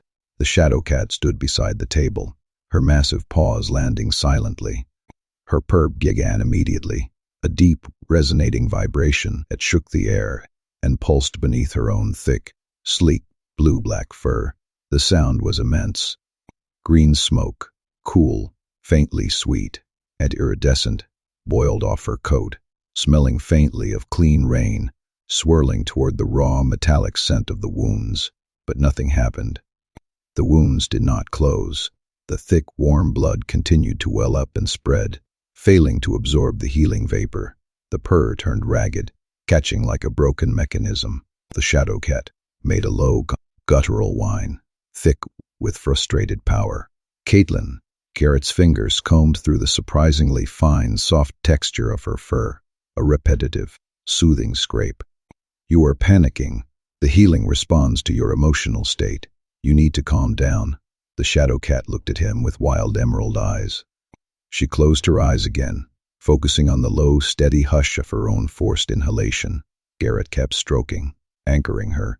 The Shadowcat's purr deepened, found its anchor, becoming a deep, continuous, chest-rattling hum. The green smoke became denser, warmer, and began to seep into the torn tissue. A faint, prickling heat radiated from Walker's body as the healing took hold. Finally, the wounds began to close. Slowly, the ragged edges of the gashes drew together with an almost suitable slow zipping sensation. Tissue knitted back together, gradually replacing the sticky rawness. Hours passed. The pack moved quietly. The rhythmic creak of the floorboards was the only sound as they circled. Sarah brought blankets, rough, dry wool, warm against the feline skin, and draped them over the Shadowcat when she began to shiver with cold exhaustion. The air now held the faint, warming aroma of warm chamomile and honey. Garrett's hand remained a constant, warm weight on her fur. Dawn light crept through the windows, a pale, silvery wash, cooling and softening the sharp edges of the room. The last remnants of the deep wounds disappeared, leaving behind only smooth, faintly pink skin that was cool to the touch. The Shadowcat's purr was now a thin, reedy sound, sandpaper dry in her throat, but she did not stop. The satisfying, solid thump-thump of Walker's, now steady heart, vibrated against the Shadowcat's massive head as she pressed it against his chest. Her fur felt heavy, weighted with fatigue. She was completely drained, yet she kept the weak flow of green smoke moving, her protective barrier. "Kitten," Garrett said softly, "you need to rest." The Shadowcat made a negative, soft rumble, not lifting her head. The purr began to fade reluctantly. The green smoke thinned, dissipated. She lifted her head, checking his face one more time, still unconscious but alive. She settled her heavy head back down. A pillow, plump and faintly scented with laundry soap, slid beneath her cheek. Her eyes, heavy and dull, drifted closed. Even as she slipped toward unconsciousness, her purr continued, soft, barely audible, a faint, warm internal tremor of healing and protection. The pack settled in for the long vigil, enveloped by the deep residual silence of the dawn light, waiting for Walker to wake, hoping Kitten had done enough. Kitten's eyelids fluttered open, greeted by the soft, diffused gold of sunlight streaming in warm, wide shafts through tall, uncurtained windows. Her ears, more sensitive in her Shadowcat form, picked up the deep, steady thrum of Walker's heartbeat, a comforting, resonant pulse that vibrated against her skull where her head rested on his chest. For a precious, fleeting moment, a wave of profound relief washed over her, a warm current through her tense muscles. He was alive, truly alive. The powerful, rhythmic beat beneath her ear felt robust, unwavering, a stark contrast to the shallow, fluttering pulse of hours ago. She could feel the smooth, unbroken skin beneath her fur, where ragged gashes and torn flesh had been just hours before.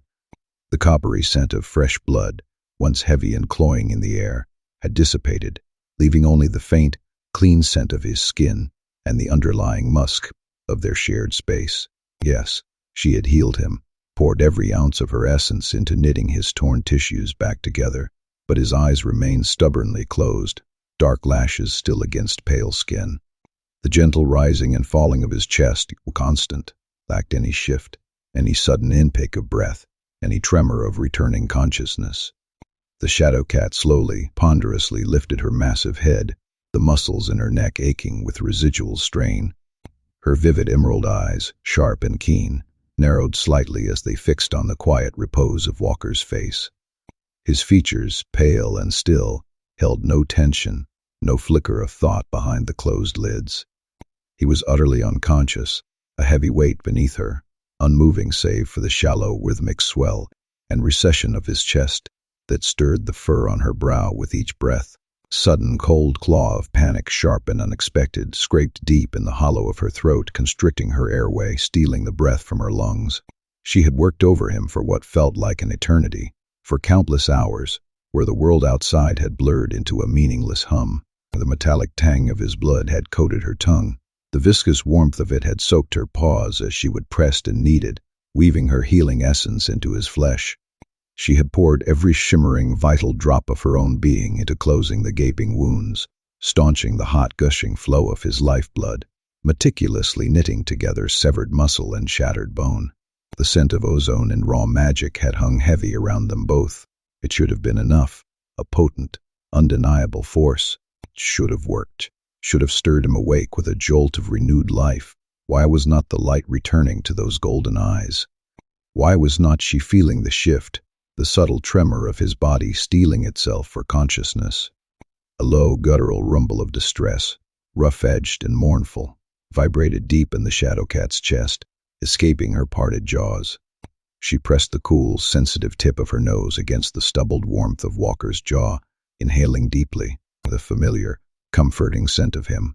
Pine and clean musk, and his unique, spicy warmth was still utterly present, a reassuring anchor, still him, undeniable in every molecule. But there was an unsettling hollowness beneath it, a phantom echo of absence, as if the vibrant spark of his mind had drifted somewhere far, far away, beyond the reach of her touch or her insistent calls. A quiet, steady voice, a distinct male baritone, cut through the heavy silence of the room. Caitlin, her head swiveled, ears twitching, and her emerald gaze met Garrett's. He stood a few feet away, his broad shoulders slightly slumped, his usually keen eyes shadowed with a deep, weary exhaustion. Dark smudges bruised the skin beneath his eyes, his stubble a rougher texture than usual. The faint, sweet smell of stale coffee and unwashed skin clung to him. He would been there all night, a silent, unwavering presence, a solid anchor in the periphery of her awareness, keeping watch, a vigilant sentry, supporting her with his quiet strength. "He is going to be okay." Garrett's voice was a soft, reassuring murmur, gentle as a warm breeze. "You saved him." That same low, rumbling distress sound, now edged with a more insistent, anxious whine, vibrated in the Shadowcat's chest. Her powerful body shifted, pressing her full weight, the soft, thick fur of her flank, against Walker's side, seeking closer contact, as if the sheer physical closeness, the shared warmth, could somehow reunite the spark within him. "I know you are scared," Garrett continued, his voice softer, taking one slow, deliberate step closer, but maintaining a respectful distance, not breaking the invisible bubble around them. "I know you want to stay with him, to feel his steady breath against your fur. But Caitlin, you need to shift back. Your muscles are trembling. You need to take care of yourself." Shadowcat's large, triangular ears flattened tightly against her skull, a clear signal of stubborn refusal. A deep-rooted unwillingness permeated her very bones. She was not leaving, could not bear the thought of the cold, empty space her absence would create. What if his breathing hitched, a sudden, ragged gasp? What if the steady thrum beneath her ceased? What if something unseen, unheard, went terribly wrong the moment her vigilant emerald gaze, her sharp senses, stopped watching? "He is stable." Garrett's voice was firm now, gentle steel, echoing her unspoken fears. He read her thoughts, a silent communication flowing between them, as the pack always could. "You did everything right, but you have been in Shadowcat form, your muscles locked in a constant low-level tension, for almost 12 long hours. Your body is humming with exhaustion. It needs the deep sink of true rest. It cries out for the warmth of food in your stomach, the cool, quenching relief of water on your tongue." A deep growl, low and vibrating, rolled in her throat, a clear, guttural refusal. She stubbornly refused to budge, pressing the heavy fur-clad weight of her massive head back against the solid warmth of Walker's chest, her powerful claws lightly digging into the mattress beneath him. "Caitlin." Garrett's voice softened, yet held that particular unwavering note of gentle firmness, a resonant tone that reminded her precisely why Walker trusted him so implicitly as his beta, a rock of quiet strength. "Walker's going to need you, your clear eyes and steady hands, when he finally stirs. But you will not be any good to him, a hollow, trembling shell, if you have collapsed from utter exhaustion. Please, shift back, let the aches recede, just for a little while." The Shadowcat's gaze, sharp and desperate, swept over Walker's face once more, still unconscious, still lost to them. Stilled, the faint, whispering sigh of his breath in the quiet room. Still undeniably alive, for fragile warmth beneath her touch, only because she, with every fiber of her being, stubbornly, fiercely, refused to let that warmth fade. Finally, with a deep, shuddering sigh that rippled through her powerful frame and a profound, own-deep reluctance, she began the painful, demanding process of shifting. The transformation felt agonizingly slow, each snapping bone and shifting muscle a sharp protest. Her very body felt like a leaden weight, depleted, hollowed out from hours of constantly pouring her vital essence into healing.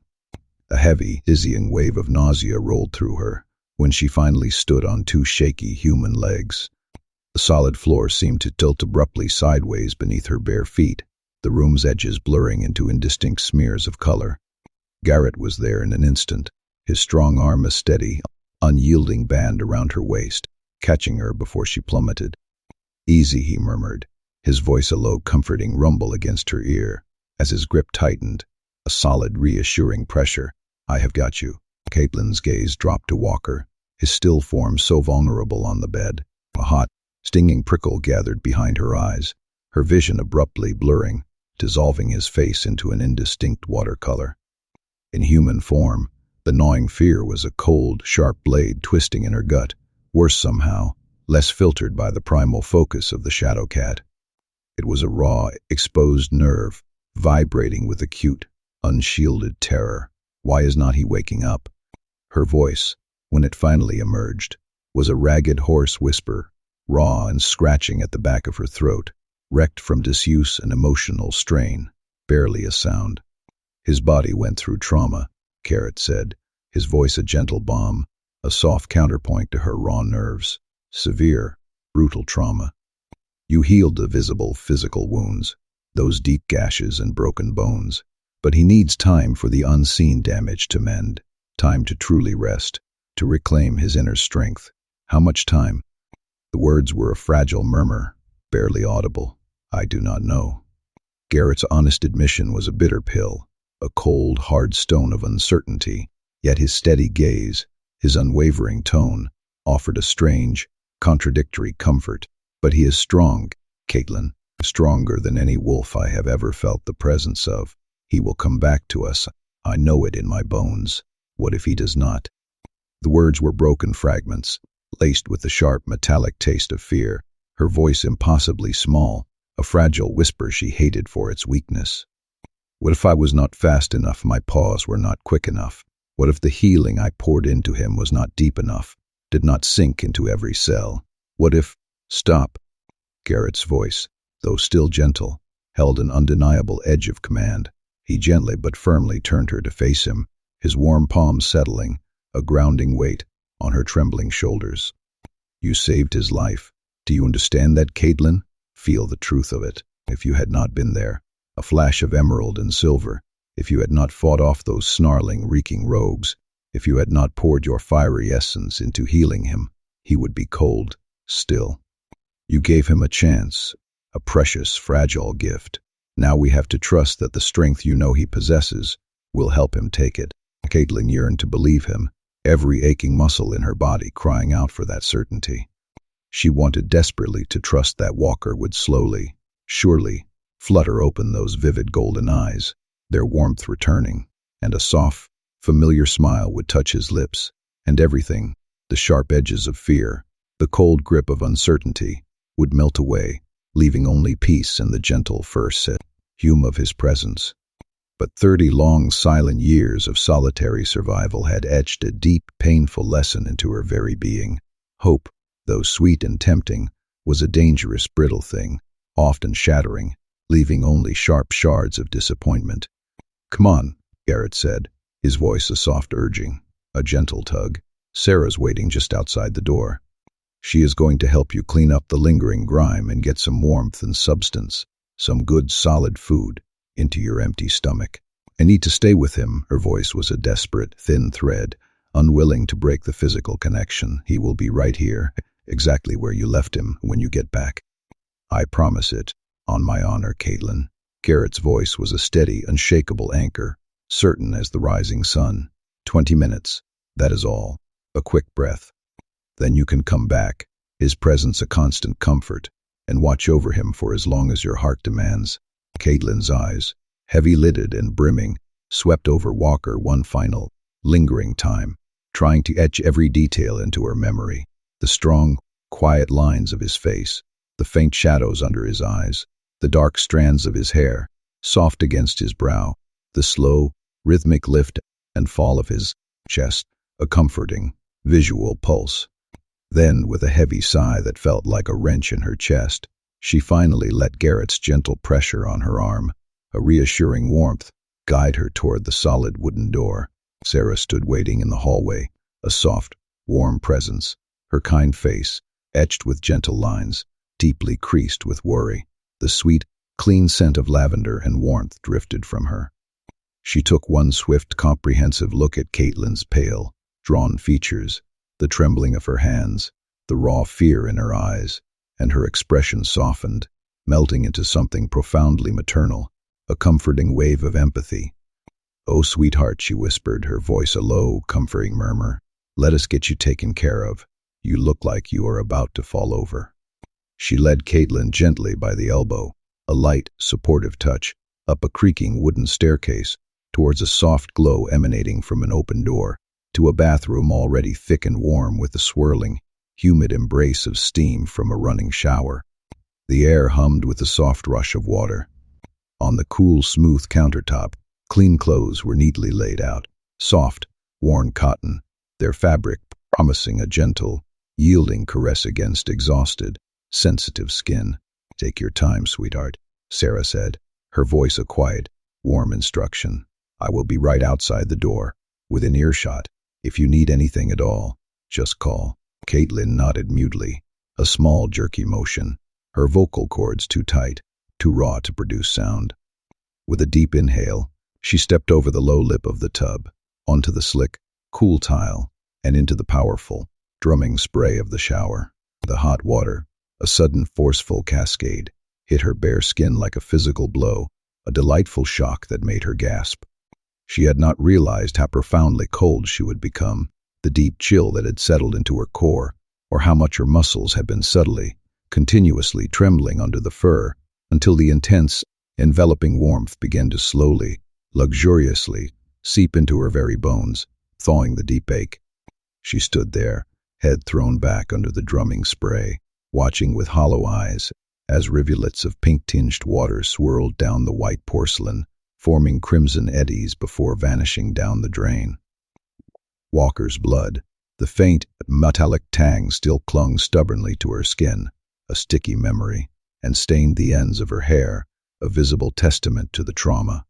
She would been utterly, completely covered in his blood, thick and slick, and pulsing with his failing life force.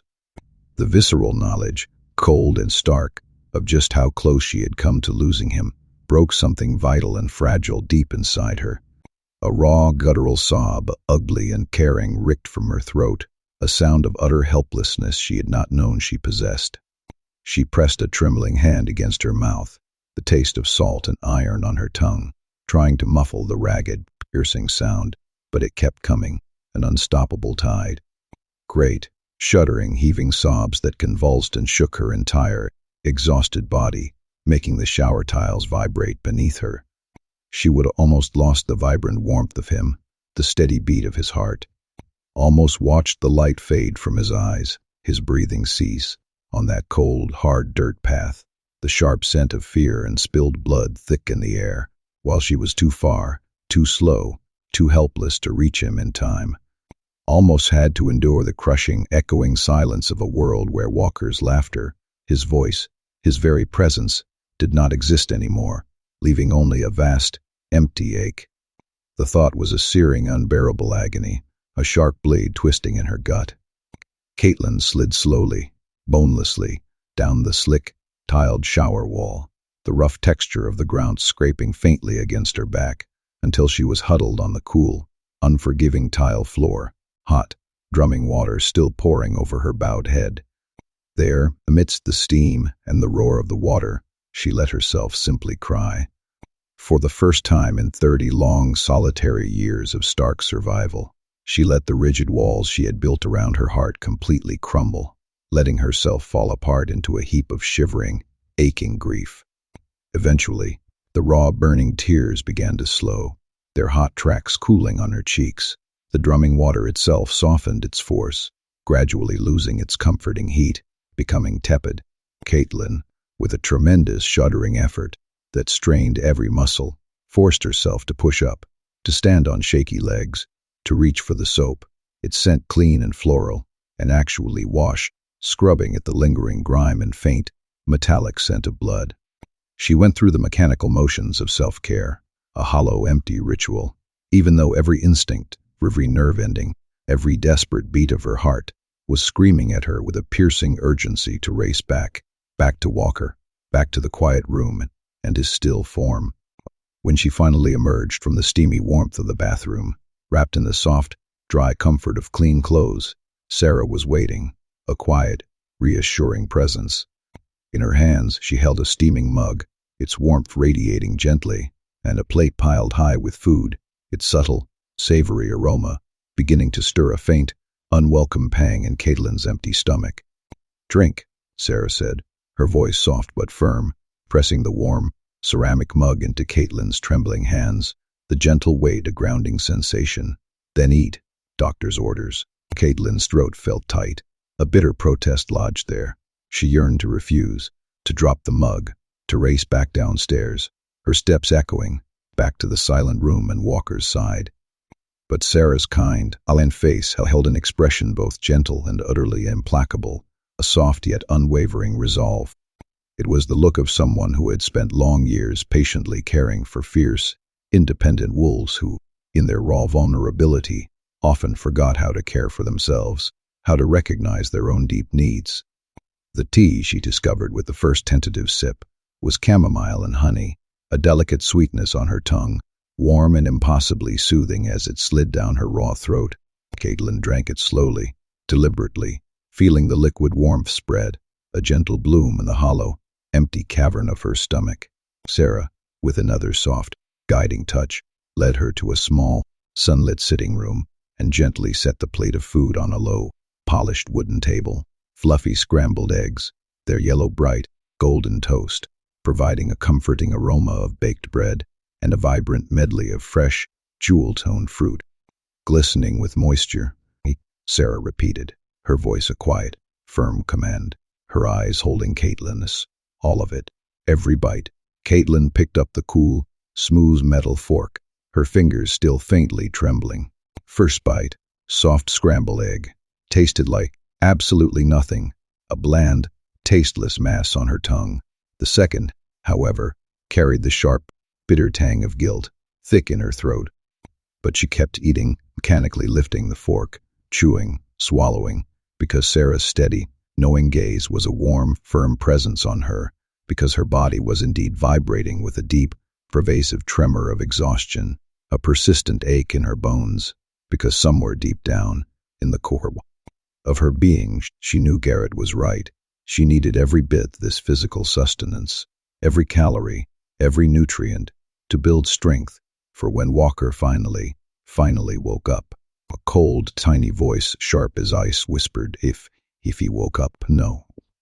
She fiercely clamped down on the doubt, forcing the word, when to resonate like a defiant drumbeat in her mind, a mantra against the encroaching fear.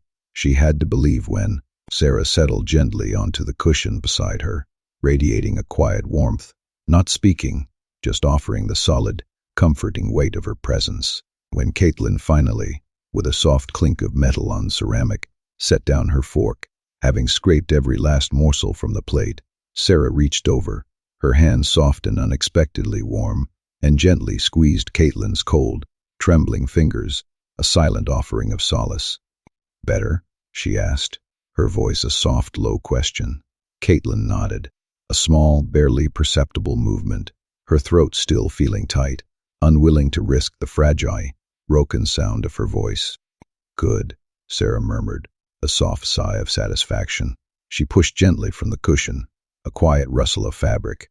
"Now let us get you back to Sarah."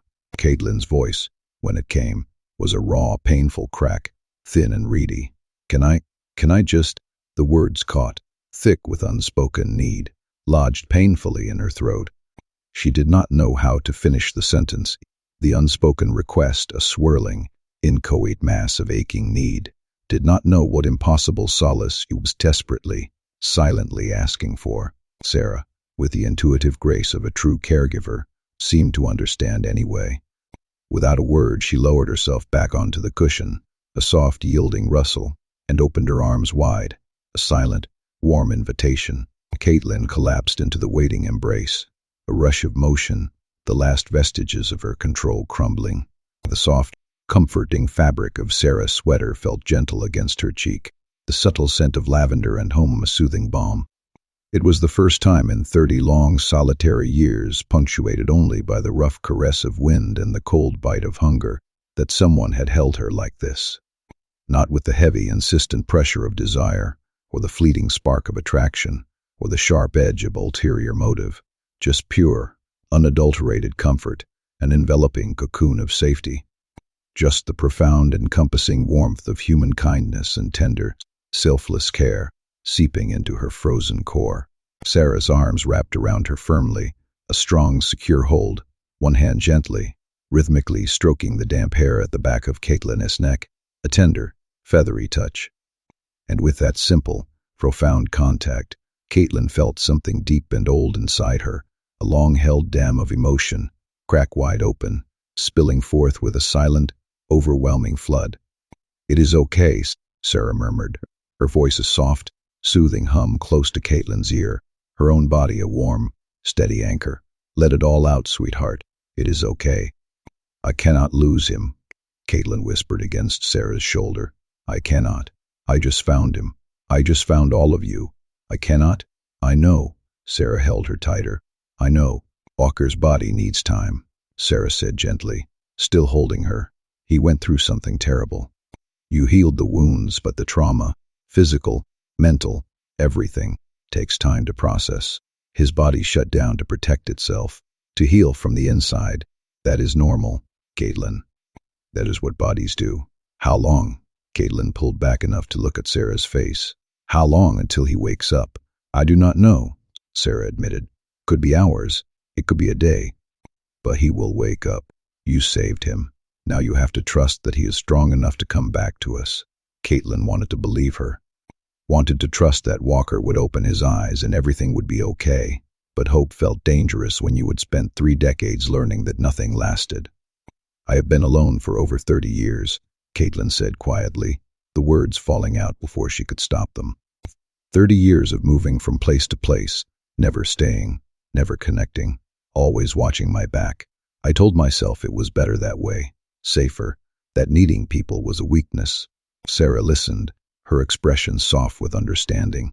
"And then I came here," Caitlin continued, tears gathering again, "and Walker refused to move when I got close. He called me Kitten like it was my name. He looked at my Shadowcat form and called me beautiful instead of terrifying." Her voice broke. "And his pack, your pack, you all accepted me, welcomed me, made me feel like I belonged." "You do belong," Sarah said firmly. "I did not realize," Caitlin whispered. "I did not realize that is what was missing. That is what I would been running from. Not danger, not hunters, just loneliness. The kind that eats you alive from the inside." She wiped at her eyes with shaking hands. "And now I found it. Found home. Found people who actually care about me. Found Walker, who looks at me like I am something precious. She looked at Sarah with raw, desperate eyes. And I cannot lose it, she said. I cannot lose him. Not now. Not when I just figured out what I was missing. I cannot go back to being alone. I cannot. Her voice broke completely. Sarah pulled her back into the hug, holding tight while Caitlin shook with sobs. You are not losing him, Sarah said firmly, rubbing circles on Caitlin's back. And you are not losing us. We are your pack now. Walker made that clear, and we all chose it too. You are ours, Caitlin.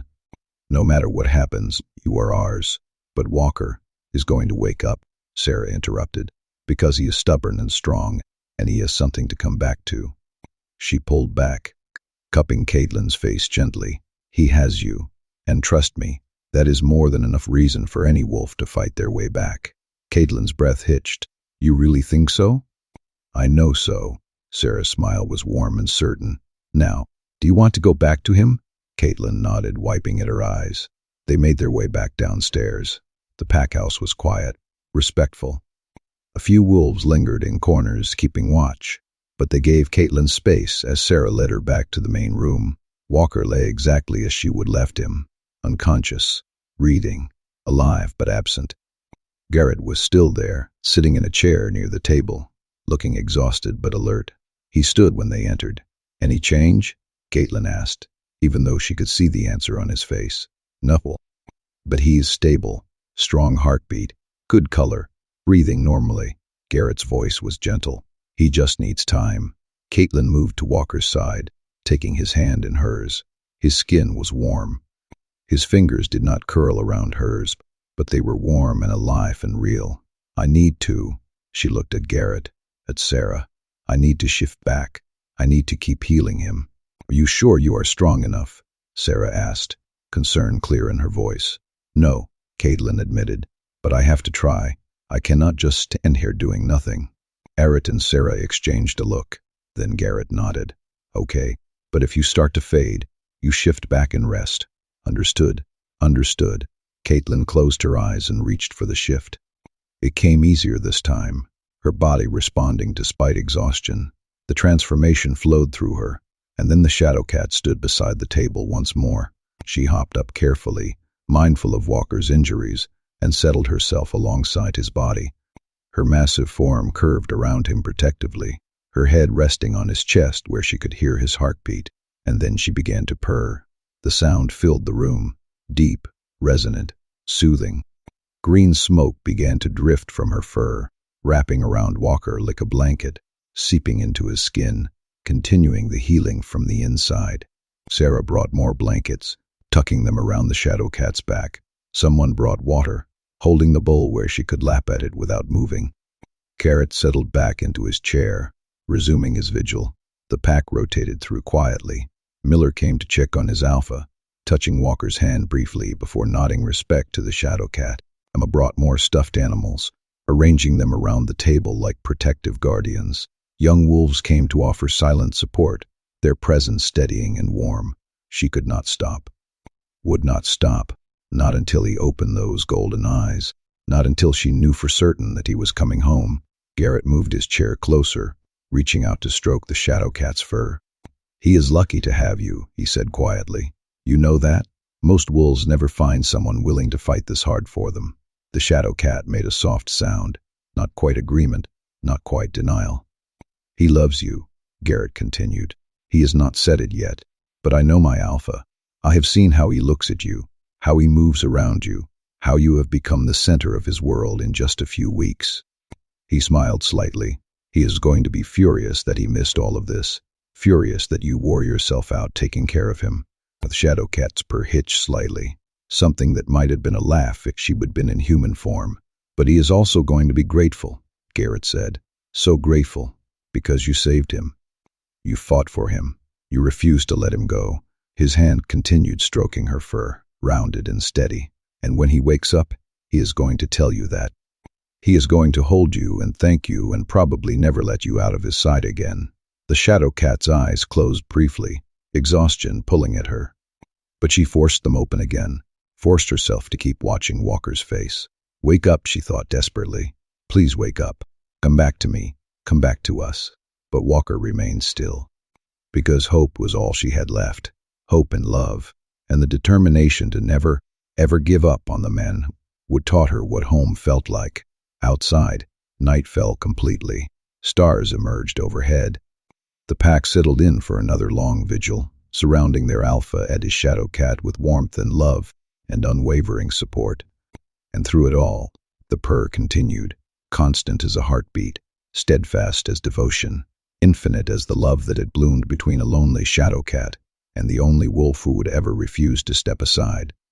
Hours passed. The afternoon light shifted to evening gold. Someone lit candles. Someone else started a fire in the nearby fireplace. The Shadowcat never stopped purring. Her emerald eyes stayed fixed on Walker's face, watching for any sign of consciousness, any flutter of eyelids, any change in breathing pattern, any indication that he was coming back to her. But he remained still, peaceful, absent. Garrett stood from his chair, stretching muscles stiff from hours of sitting. He looked at Walker lying on the hard table, then at the Shadowcat curled protectively around him, and made a decision. "We need to move him," he said quietly to Sarah. "Move him where?" "The Alpha's suite. Upstairs." Garrett gestured at the table. "This is fine for emergency treatment, but he is stable now. He needs to be comfortable. He needs a proper bed." Sarah looked at the Shadowcat, who had lifted her head at Garrett's words, ears alert. "Will she let us?" "Only one way to find out." Garrett approached slowly, hands visible, non-threatening. "Caitlin, we want to move Walker somewhere more comfortable. The Alpha's suite has a proper bed, softer pillows, better for recovery. Is that okay?" The Shadowcat studied him with those unblinking emerald eyes, clearly weighing the suggestion. Finally, she made a soft chuffing sound, carefully climbed off Walker's unconscious form, making space. "Thank you," Garrett said. "We will be very careful with him. I promise." He gestured to Miller and 2 other strong wolves. "All right, slow and steady. Support his head and neck. Do not jostle anything."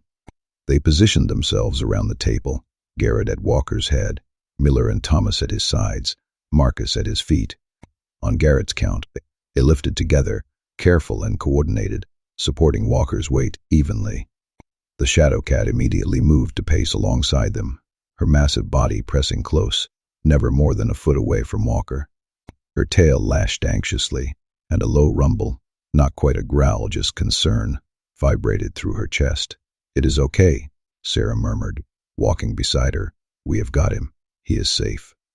They moved through the pack house slowly, navigating doorways and stairs with extreme care. The Shadowcat climbed the stairs with them, sometimes ahead, checking the path, sometimes behind, keeping watch, always vigilant. Other pack members had gone ahead, preparing the Alpha's suite. When Garrett's group reached the bedroom, they found fresh linens on the massive bed, extra pillows arranged for support, and windows cracked to let in fresh mountain air. "Easy now," Garrett directed, as they lowered Walker onto the bed. "Support his head. There. Good." They positioned him carefully, propping pillows under his head and shoulders, making sure he looked comfortable. The moment they stepped back, the Shadowcat was there. He hopped onto the bed with liquid grace, immediately curling her massive form around Walker's body. Her head found its place on his chest, right over his heart. Within seconds, her purr started again, deep, resonant, eeling. Green smoke began to drift once more.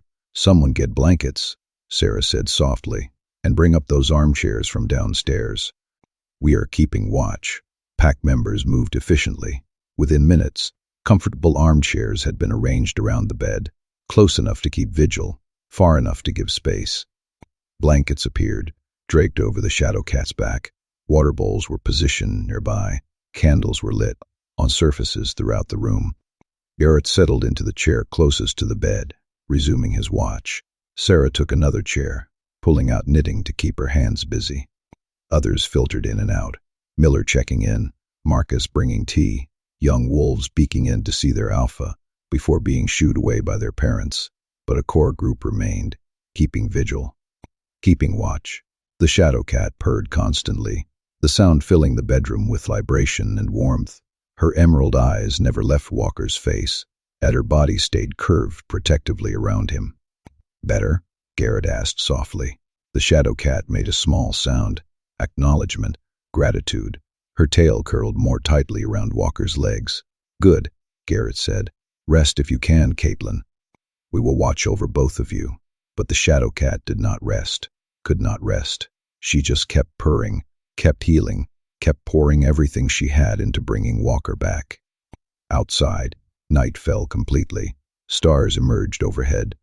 The pack house settled into quiet, most wolves returning to their homes, but a dedicated few remained to support their alpha through the long night ahead. And in the alpha's suite, surrounded by family, the Shadowcat continued her vigil. Walker woke slowly, consciousness returning in fractured pieces.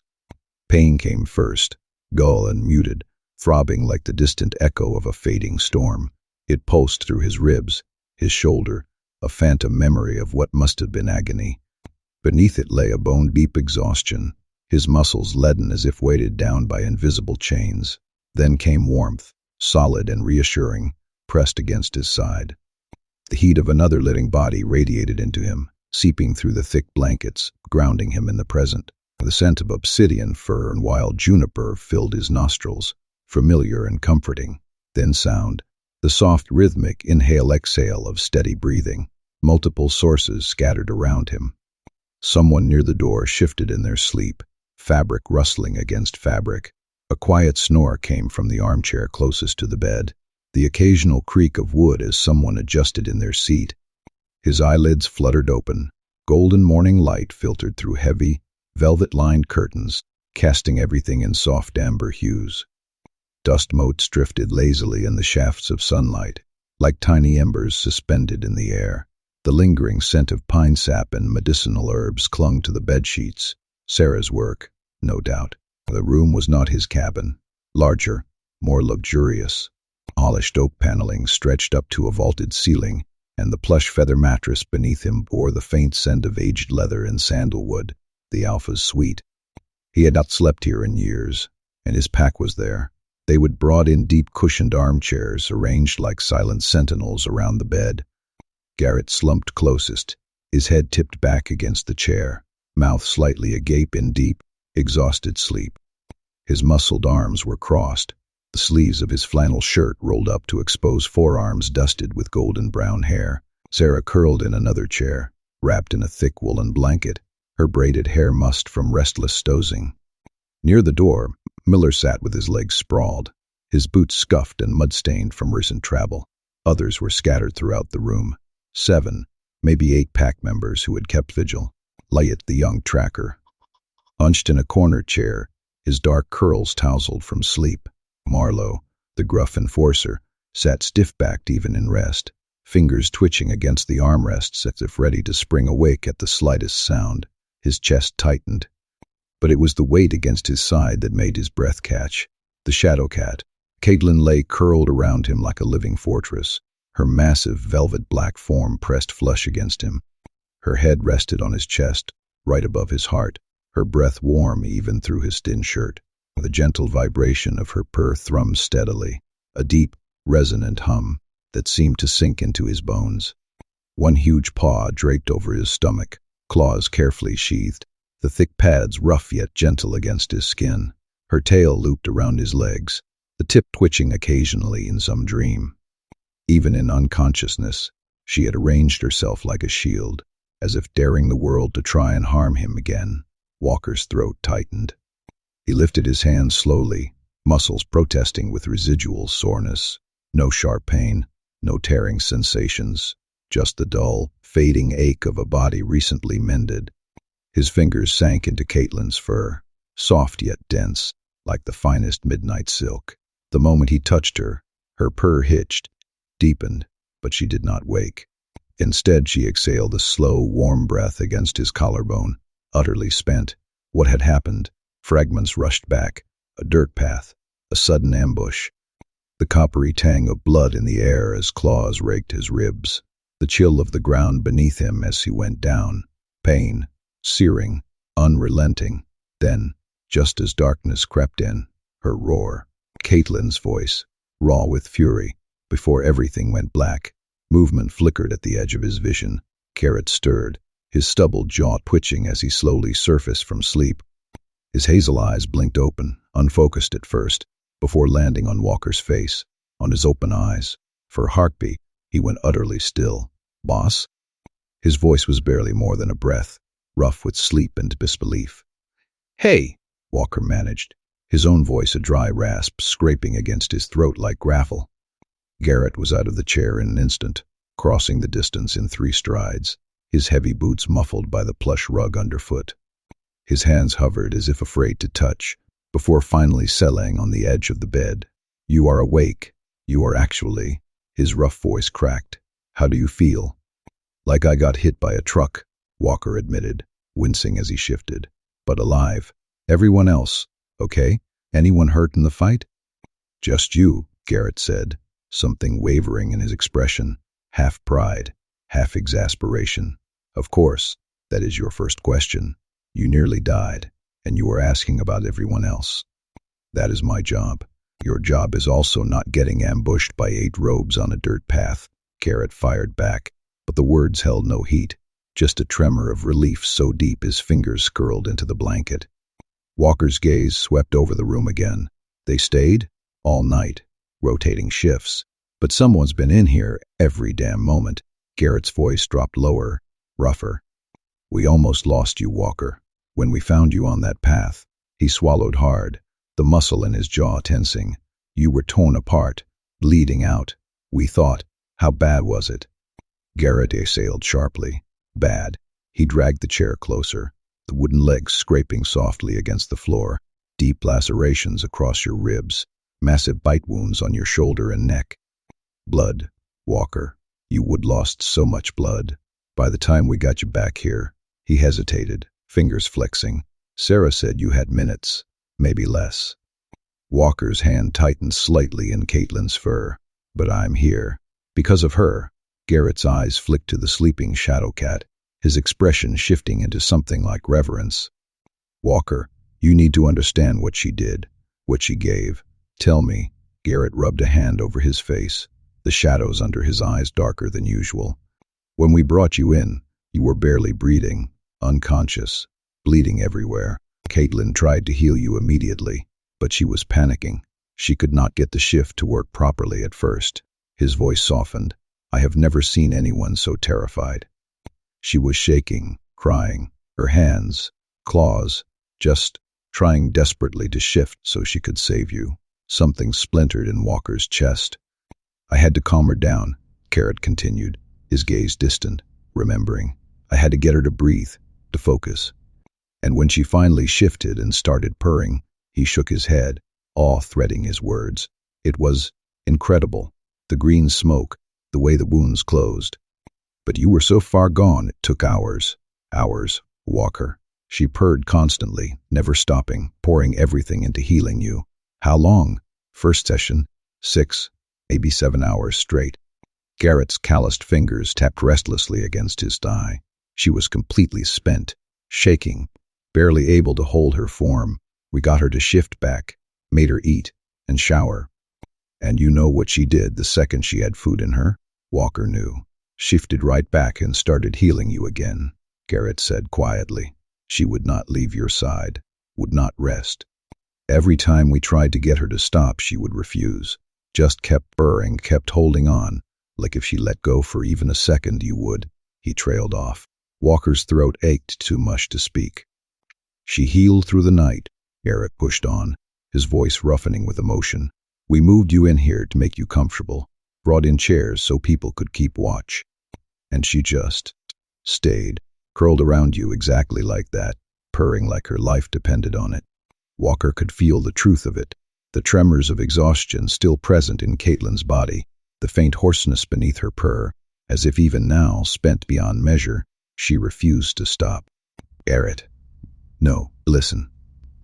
Garrett leaned forward, his knuckles whitening where he gripped the bed. "I have been your beta for 8 years.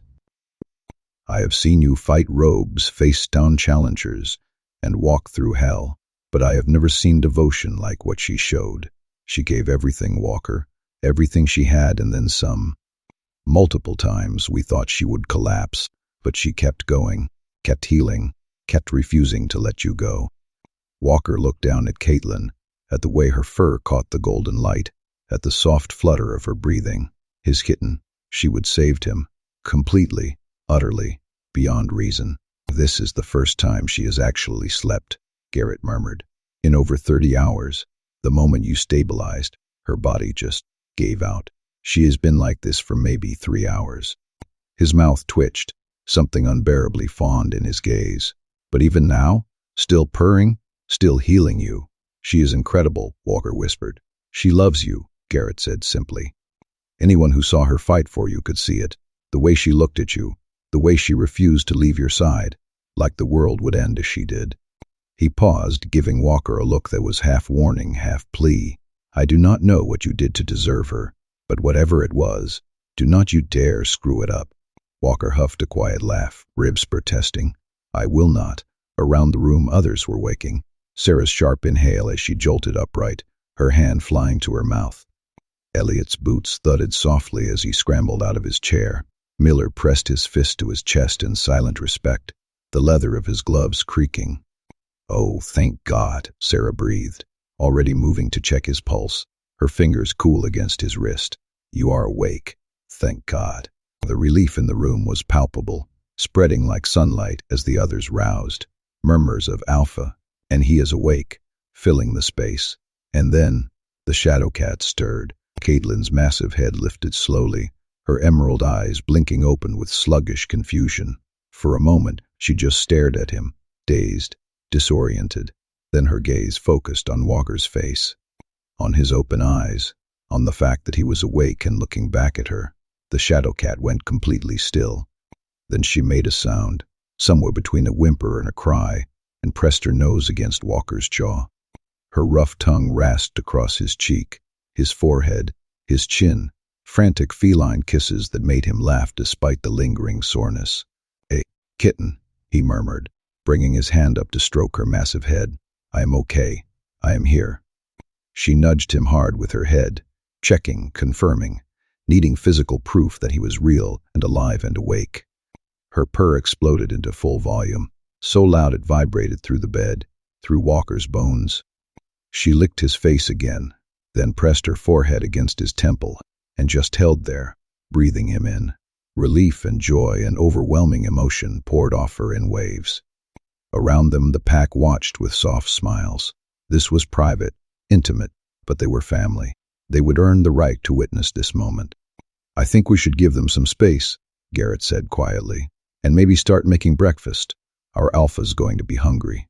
"Starving," Walker agreed, not taking his eyes off the Shadowcat. The pack filed out slowly, each stopping briefly to touch Walker's hand or shoulder, silent acknowledgement, gratitude that their Alpha had survived. Sarah squeezed his fingers. "We will be just downstairs if you need anything," she said. "Take your time." Then they were gone, the door clicking shut softly behind them. Caitlin remained in Shadowcat form for another long moment, just pressing against Walker, purring so loudly it filled the entire room. Then finally, reluctantly, she began to shift. The transformation was slower than usual, her body protesting the exhaustion. But gradually the obsidian fur melted away, and Caitlin knelt on the bed beside him in human form, breathing hard. She looked wrecked, hair wild, eyes red-rimmed and swollen, skin pale with exhaustion, but alive, present. "Here, Walker," she breathed. "Come here," he said, opening his arms. Caitlin collapsed against him with a sob, the sound raw and broken and completely unguarded. Her arms wrapped around him carefully, mindful of injuries that were no longer there, and she buried her face against his neck. "You are okay," she sobbed. "You are awake. You are okay." "I am okay," Walker confirmed, holding her as tight as he dared. "I am here, kitten. I am here." "You were dying." The words came out muffled against his skin. "When they brought you in, you were. There was so much blood, so much, and you would not wake up.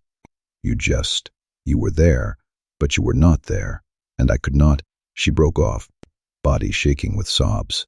Walker held her tighter, one hand stroking through her hair. "But you saved me. Garrett told me what you did, how long you healed me, how you refused to leave. I could not. Caitlin pulled back enough to look at his face, tears streaming down her cheeks. I could not leave you. Could not stop. I was so scared, Walker, so terrified that I would stop healing and you would just slip away, that I would lose you before I even— Her voice cracked completely. Before you even what? Walker asked gently, cupping her face with both hands, thumbs wiping away tears. Caitlin looked at him with raw, vulnerable eyes. Before I could tell you that I love you.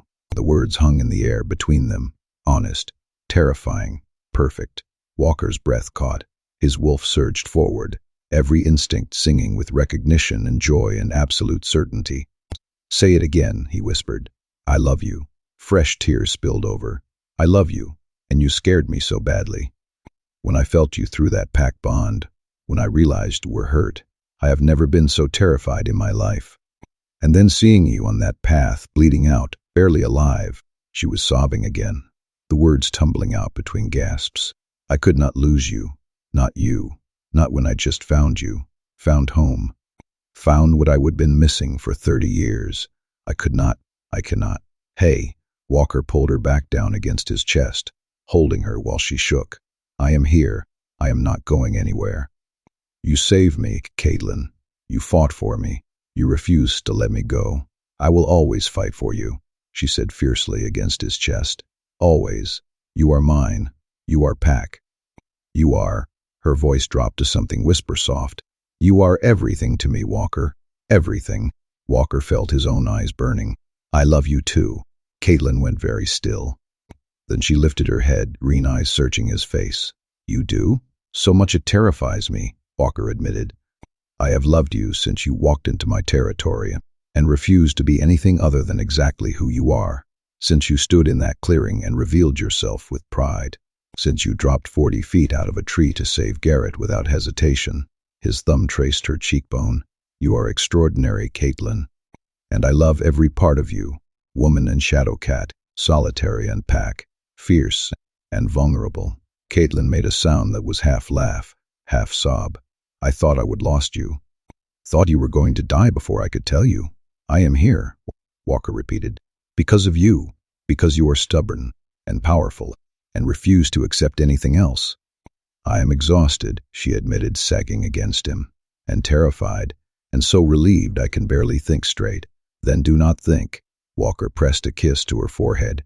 Just be here with me. Rest. We are both alive. We are both safe. That is all that matters right now. Caitlin nodded against his chest, her breathing starting to even out. Walker could feel her exhaustion pulling at her, but she was fighting it, fighting sleep like she was afraid he would disappear. She closed her eyes. I am not going anywhere, he promised, reading her fear. Sleep, kitten. I will be right here when you wake up. Promise? I promise. Finally, reluctantly, Caitlin let her eyes close. Within seconds, her breathing deepened, her body going heavy against his. Walker held her carefully, fooling her heartbeat against his ribs, breathing in cedar and smoke and home, his Shadowcat, his kitten, the woman who had saved his life without hesitation, who had poured everything she had into bringing him back, who loved him enough to fight death itself.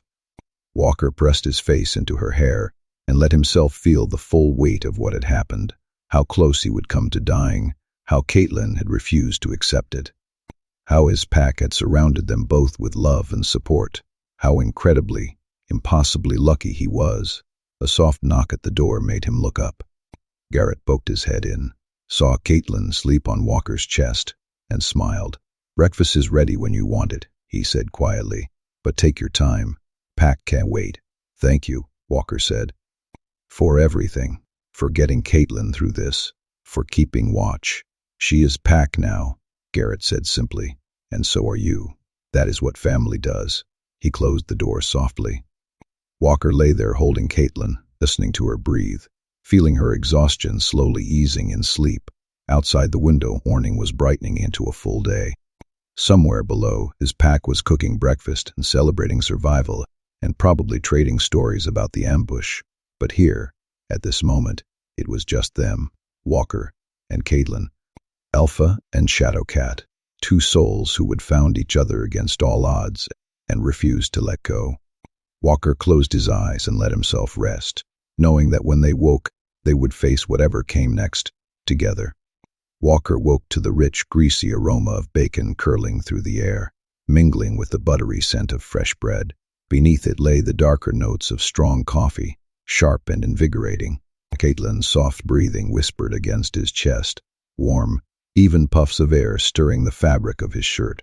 The steady rhythm of it was comforting, a living metronome marking the passage of time. She was still deeply asleep, her body slack with exhaustion. The morning light filtering through the curtains painted her skin in soft gold, chasing away the worst of the pallor from days past. The dark circles beneath her eyes had faded just a little, though they still lingered like bruises against her fair skin. Her breathing was deep, each inhale a slowed, deliberate thing, healing sleep, the kind that sank into bones like warm honey, mending what had been pushed too far, too hard. Walker did not want to wake her. He wanted to let her rest as long as her body demanded, to let her steal back every stolen hour of peace. But his stomach growled, loud and insistent, a gnawing ache beneath his ribs. Caitlin stirred. The shift of her body against his was slow, languid, the way a cat might stretch in sunlight. Her lashes fluttered, revealing those sharp green eyes, bright as spring leaves, even clouded with drowsiness. "Hey," he murmured, his voice rough with sleep. His fingers brushed a loose strand of hair from her face, tucking it behind her ear. "Hey." Her voice was husky, worn thin from hours of purring, from days of whispered reassurances and hissed curses at fate. She lifted her head, studying him with an intensity that made his pulse stutter. "How do you feel?" he exhaled, cataloging the dull ache in his muscles, the lingering soreness where skin had knit back together. The scent of antiseptic and herbs still clung faintly to him, stubborn beneath the comforting warmth of Caitlin's skin. Sore, hungry, alive. He smiled, the gesture pulling at healing cuts. "Thanks to you." Her expression softened, something unbearably tender flickering in her gaze. She pressed a kiss to his chest, right over his heart, her lips warm against bare skin, the ghost of her breath sending a shiver through him. "Good," she exhaled, fingers tightening slightly in his shirt. "Because I am not doing that again. You are not allowed to almost die anymore. Deal?" His palms smoothed down her hair, the strands silky between his fingers. "Think you can help me get downstairs? Pretty sure the pack's not going to let me skip this breakfast." Worry flickered in her eyes. "Are you strong enough to walk?" Only one way to find out. They moved slowly. The bed creaked faintly as he shifted, the sheets rustling in protest. Caitlin's hands were steady as she helped him sit up, her palms rough with calluses, but impossibly gentle as they slid beneath his arms. His muscles burned. Every movement sent faint tremors through his limbs, a dull, persistent weakness from blood loss and trauma. But nothing was broken, nothing was ruined. Just his body's stubborn reminder that death had been close enough to taste. Then, a knock, sharp raps against the door, followed by Garrett's gruff voice. "Boss, are you decent?" "Come in," Walker called. The door swung open, hinges groaning. Garrett stepped inside, his heavy boots thudding against the wooden floor. He took one look at Walker perched on the edge of the bed and shook his head, the scent of pine and leather rolling off him. "You should stay in bed. Pack's downstairs waiting," Walker countered. "I am not missing this," Garrett snorted, rubbing a hand over his beard. "Stubborn ass." But he was smiling as he moved to Walker's other side, his grip firm as he helped brace him. "All right, Caitlin, you take that arm. I have got this one. We will get him down there." Together they hauled him to his feet. His legs threatened to buckle, just for a second, but Caitlin's shoulder pressed solidly against his side, her warmth bleeding into his skin, grounding, anchoring. They made their way toward the door, each step deliberate. The floorboards beneath his bare feet were cool, rough with age. Always stretched ahead, the scent of food growing stronger, bacon crisping, eggs sizzling in butter, the yeasty tang of fresh bread just pulled from the oven. Beneath it all was the warm, comforting musk of pack, fur, and earth and home. Voices floated up from downstairs. Laughter, the clatter of dishes, the low murmur of conversation. Normal sounds. Beautiful sounds. Life, uninterrupted. At the top of the stairs, they paused. Walker looked at Caitlin, her chin set with determination, her fingers laced tight with his, and then at Garrett, solid and steady beside him. Gratitude rose like a tide, threatening to choke him. "Ready?" Caitlin asked softly. "Yeah," Walker breathed. "Let us go see our family." They descended one careful step at a time. Halfway down, someone spotted them. "He is up." Young Thomas's voice rang out, bright with excitement. The pack erupted. Chairs scraped back, feet pounded against the floor, and suddenly the entire room was surging toward the staircase. Sense of relief and joy thick in the air. "Give them space." Sarah's voice cut through the clamor. "He is still recovering." But the pack did not listen. They crowded at the bottom, faces alight, hands reaching, like they needed to touch him to believe he was real. Walker made it to the final step, Caitlin and Garrett bracing him as cheers echoed off the walls. Miller was first. His fist pressed over his heart, knuckles scarred, scent of steel and determination, before his hand gripped Walker's shoulder, squeezing hard. "Good to see you standing, Alpha." "Good to be standing," Walker replied, his voice rougher than he intended. Others followed. Hands brushed his arm, fingers grazed his wrist, palms clasped his, brief, grounding touches that thrummed with pack bond warmth. But it was Caitlin they truly swarmed. Sarah reached her first, wrapping her in a fierce embrace. "How are you feeling, sweetheart?" she whispered, tears seeping into Caitlin's shirt. "Thank you for saving him." "I could not lose him," Caitlin murmured, her voice cracking. Marcus approached next, his usual quiet presence now trembling with emotion. "You gave us our Alpha back," he said, tears glistening in his eyes. "That is a debt we can never repay." "You do not owe me." "We owe you everything," Miller interrupted. His stern face softened with something like reverence. He took Caitlin's hand, squeezing it tight. "My Alpha, my friend. You brought him back. Thank you." More came, young wolves with wide eyes, pressing close to touch her sleeve. Elders clasped her hands between theirs, murmuring blessings in hushed tones. Parents lifting children, tiny hands reaching, eager to see the Shadowcat would defy death itself. Caitlin looked overwhelmed. Her throat worked, her eyes shining, tears slipping free despite her efforts to blink them away. Then Emma pushed through the crowd. A teenager held a small bouquet of wildflowers, late-season blooms, their petals fragile, colors muted by the approaching frost. Her fingers trembled as she offered them, her scent tinged with nervous hope. "Miss Caitlin?" Caitlin turned, her breath hitching at the sight. "I picked these for you," Emma whispered. "Because you saved Alpha Walker, because you are brave and strong and—" Her voice wavered. "Because I love you." The room stilled. Caitlin stared at the flowers, at the fragile stems clutched in small hands. Something in her crumpled. She sank to her knees, gathering Emma into her arms, the wildflowers crushed between them. "Oh, honey," she whispered, her voice breaking. "Thank you. These are beautiful. You will not leave." Emma's voice was small, her fingers clutching Caitlin's shirt. "Now that Alpha's better, you will not go away?" Caitlin held her tighter. "No, baby. I am not leaving." "Promise?" "I promise." Emma buried her face in Caitlin's shoulder, her small frame shuddering with silent sobs. Garrett helped Walker to a chair at the head of the table, wood worn smooth under his palms, the scent of beeswax and old polish lingering in the grain. Plates were piled high, grist bacon, golden eggs, steaming bread. The air was thick with the mingled scents of syrup, coffee, and citrus. Walker ate slowly, his body reminding him with every bite just how much had been taken from it. Around him, the pack talked, reliving the ambush, the frantic race back, the long vigil. But it was Caitlin they kept returning to.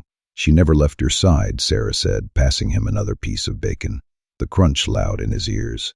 "Not once, even when we begged her to rest." "Per for hours," Garrett added, shaking his head. Her voice gave out, but she kept going, like she would bleed herself dry if that is what it took.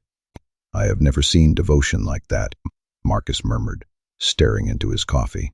"The way she looked at you, like you were her entire world." Caitlin's cheeks pinked, but beneath the table her hand found Walker's fingers twining tight. "She fought like nothing I have ever seen," Miller said, and the other enforcers nodded. "Dropped out of the trees like death itself. Killed 3 rogues before we even got there. Saved my life." Garrett admitted, his voice rough. Ro had me pinned, fangs at my throat. Then, boom, she landed like a damn shadow and tore his spine out. Then healed us all, another wolf added, all thick in his tone. The green smoke, the purring, I have never seen anything like it. It is what Shadowcats do, Caitlin said softly, what we were meant to do. Protect, heal, balance the pack. Sarah reached out, squeezing her hand. You do more than that. You make us whole. The words settled over the table, warm as a hearth fire. Emma, nestled beside Caitlin, tugged gently at her sleeve. Tell us a story about Shadowcats. What kind of story? A happy one, Emma whispered.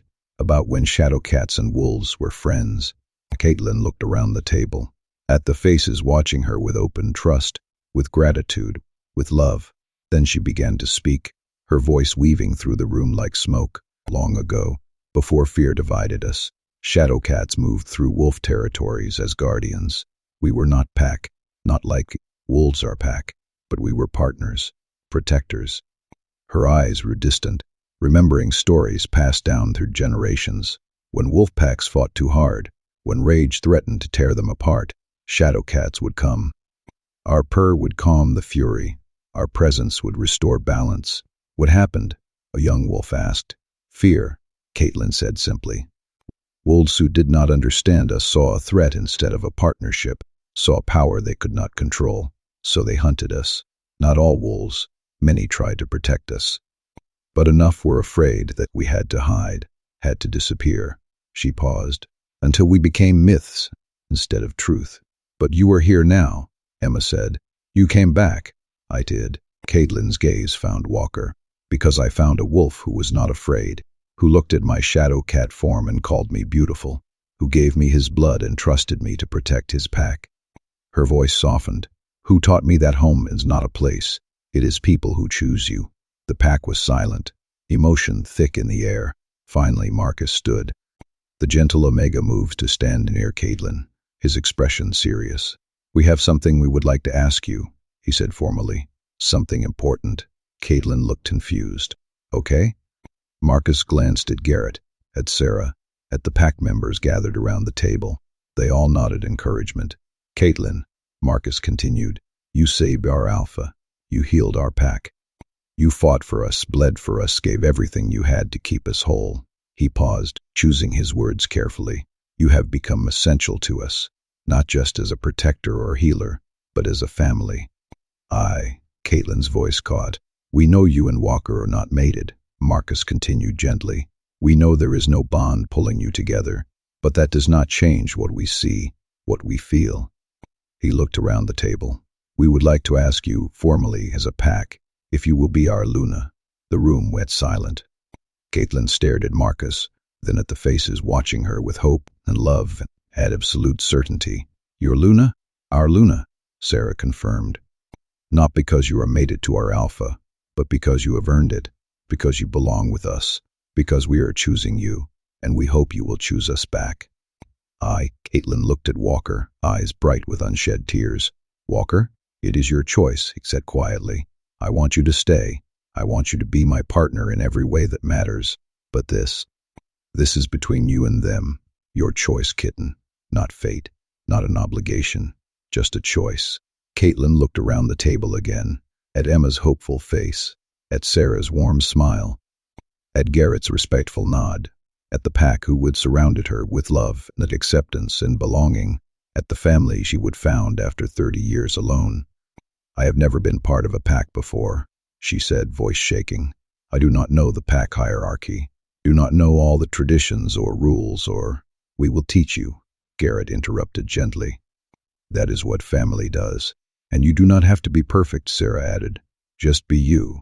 That is all we want, all we need. Caitlin's tears spilled over. You really want me, Shadowcat and all? Even though I am different, especially because you are different, Miller said gruffly. You make us better, make us whole. We love you, Emma said simply. Please stay. Please be our Luna. Caitlin looked at Walker one more time. He squeezed her hand, his golden eyes full of warmth and certainty and love. Yes, Caitlin whispered. Then louder. Yes, I will be your Luna. I will stay. I will. Her voice broke. I choose you. All of you. I chose this pack. This home. This family. The pack erupted. Wolves surged from their seats, surrounding Caitlin with hugs and joy and overwhelming acceptance. She was passed from embrace to embrace, Sarah holding her tight, Marcus pressing his forehead to hers in a traditional pack greeting, Miller gripping her shoulders with fierce pride. Emma wrapped her arms around Caitlin's waist and did not let go, crying happy tears into Caitlin's shirt. Through it all, Caitlin laughed and cried and held onto them like they were the most precious things in the world, because they were. Walker watched it happen with his heart full to bursting. His pack, their pack, surrounding his Shadowcat with love, claiming her as theirs, making her Luna, not through mate bonds or tradition, but through pure choice. Eventually, the pack settled back into their seats, still smiling, still wiping at their eyes. Caitlin returned to her chair beside Walker, and he pulled her close, pressing a kiss to her temple. "How does it feel?" he murmured against her hair. "Terrifying," she admitted. "Overwhelming. Perfect." She looked up at him with green eyes full of wonder. "I have a family." "You have a pack," Walker corrected gently. "You have a home. You have people who love you." He cupped her face. "And you have me, for as long as you want me." "Forever," Caitlin said without hesitation. "I want you forever. Then forever is what you will have." They sat like that, surrounded by pack and warmth and the smell of breakfast, and Walker felt peace settle into his bones. This was what mattered, not power or territory or tradition. This, family, love choosing each other every day. "You are home," he whispered against her hair. "Finally home." "Finally," she agreed, and for the first time in 30 years, Caitlin truly believed it. She was home. The Alpha's cabin sat on the edge of pack territory, tucked against ancient pines whose rough, fragrant bark exuded a cool, resinous scent. From its perch, the cabin commanded a sweeping view of the valley below, a vast canvas of deep greens and earthy browns that, in the soft, nascent light of morning, made every sunrise feel like a whispered prayer. A faint, earthy mist often clung to the distant river bend, shimmering with nascent light. Walker had lived there for 8 years, the bare walls of the single main room echoing with his solitary presence. It was functional, stark, its untreated wooden surfaces often cool to the touch and imbued only with the faint, stale scent of old timber. A place to sleep on, utilitarian cot, between demanding pack responsibilities, nothing more, but that was before Caitlin. Now 2 weeks after the raw, biting sting of the rogue attack, the air within the cabin thrummed with bustling activity. The sharp, sweet scent of freshly cut timber mingled with the metallic tang of sawdust, filling every corner. It was a cacophony of transformation. "The left side needs to come out another 3 inches, Garrett's deep, resonant voice boomed from inside, the yellow tape measure snapping with a soft thwip as he gestured. "Otherwise, that bookshelf's not fitting." "On it," Miller grunted, his muscles straining as he adjusted the heavy, raw wood wall frame they were rebuilding, the wood scraping audibly against the rough floorboards. Walker stood in what would become their bedroom, hands on his hips, his gaze sweeping over the burgeoning space. They would knock out the separating wall, leaving behind only scattered fragments of lath and plaster dust, creating an airy expanse large enough for the massive bed Caitlin had insisted on. "I like to spread out in cat form," she would said, her bright grin a flash of warmth, her voice light. "And you are not exactly small either." In the nascent kitchen area, Sarah and Caitlin were deep in debate, their voices a low, harmonious murmur over cabinet placement. Meanwhile, Emma sat cross-legged on the floor, the pungent, slightly sweet aroma of wet paint clinging to her clothes as she meticulously brushed a deep, forest green hue onto a cabinet door, the brush strokes a gentle, rhythmic whisper. "Lower," Caitlin instructed, her hand tracing an imaginary line in the air. "I want to be able to reach them easily without stretching." "You are part cat," Sarah teased, her voice light and playful. "You can reach anything. In Shadowcat form, yes. In human form with a morning coffee brain, no." Caitlin's melodic laugh was warm and easy, a comforting sound. "Trust me, Walker's safety depends on me getting coffee quickly." Walker smiled, letting the rich tapestry of sounds, Laughter, hammering, sawing, and conversation wash over him. It was the harmonious hum of the pack, the deep, blighting warmth of family, the solid, growing structure of home. The past 2 weeks had been a blur of this vibrant activity. Planning sessions with scraps of paper covered in hurried sketches and swatch cards of muted earth tones, the constant, satisfying rhythm of building, the shared effort of making the cabin into something that belonged uniquely to both of them. Caitlin had approached it with the fierce intensity she brought to everything, her green eyes bright with determination, insisting on changes that rooted the space and lived in comfort rather than mere functionality. "We need a reading nook," she would declare the first day, her voice firm, with good light and a window seat.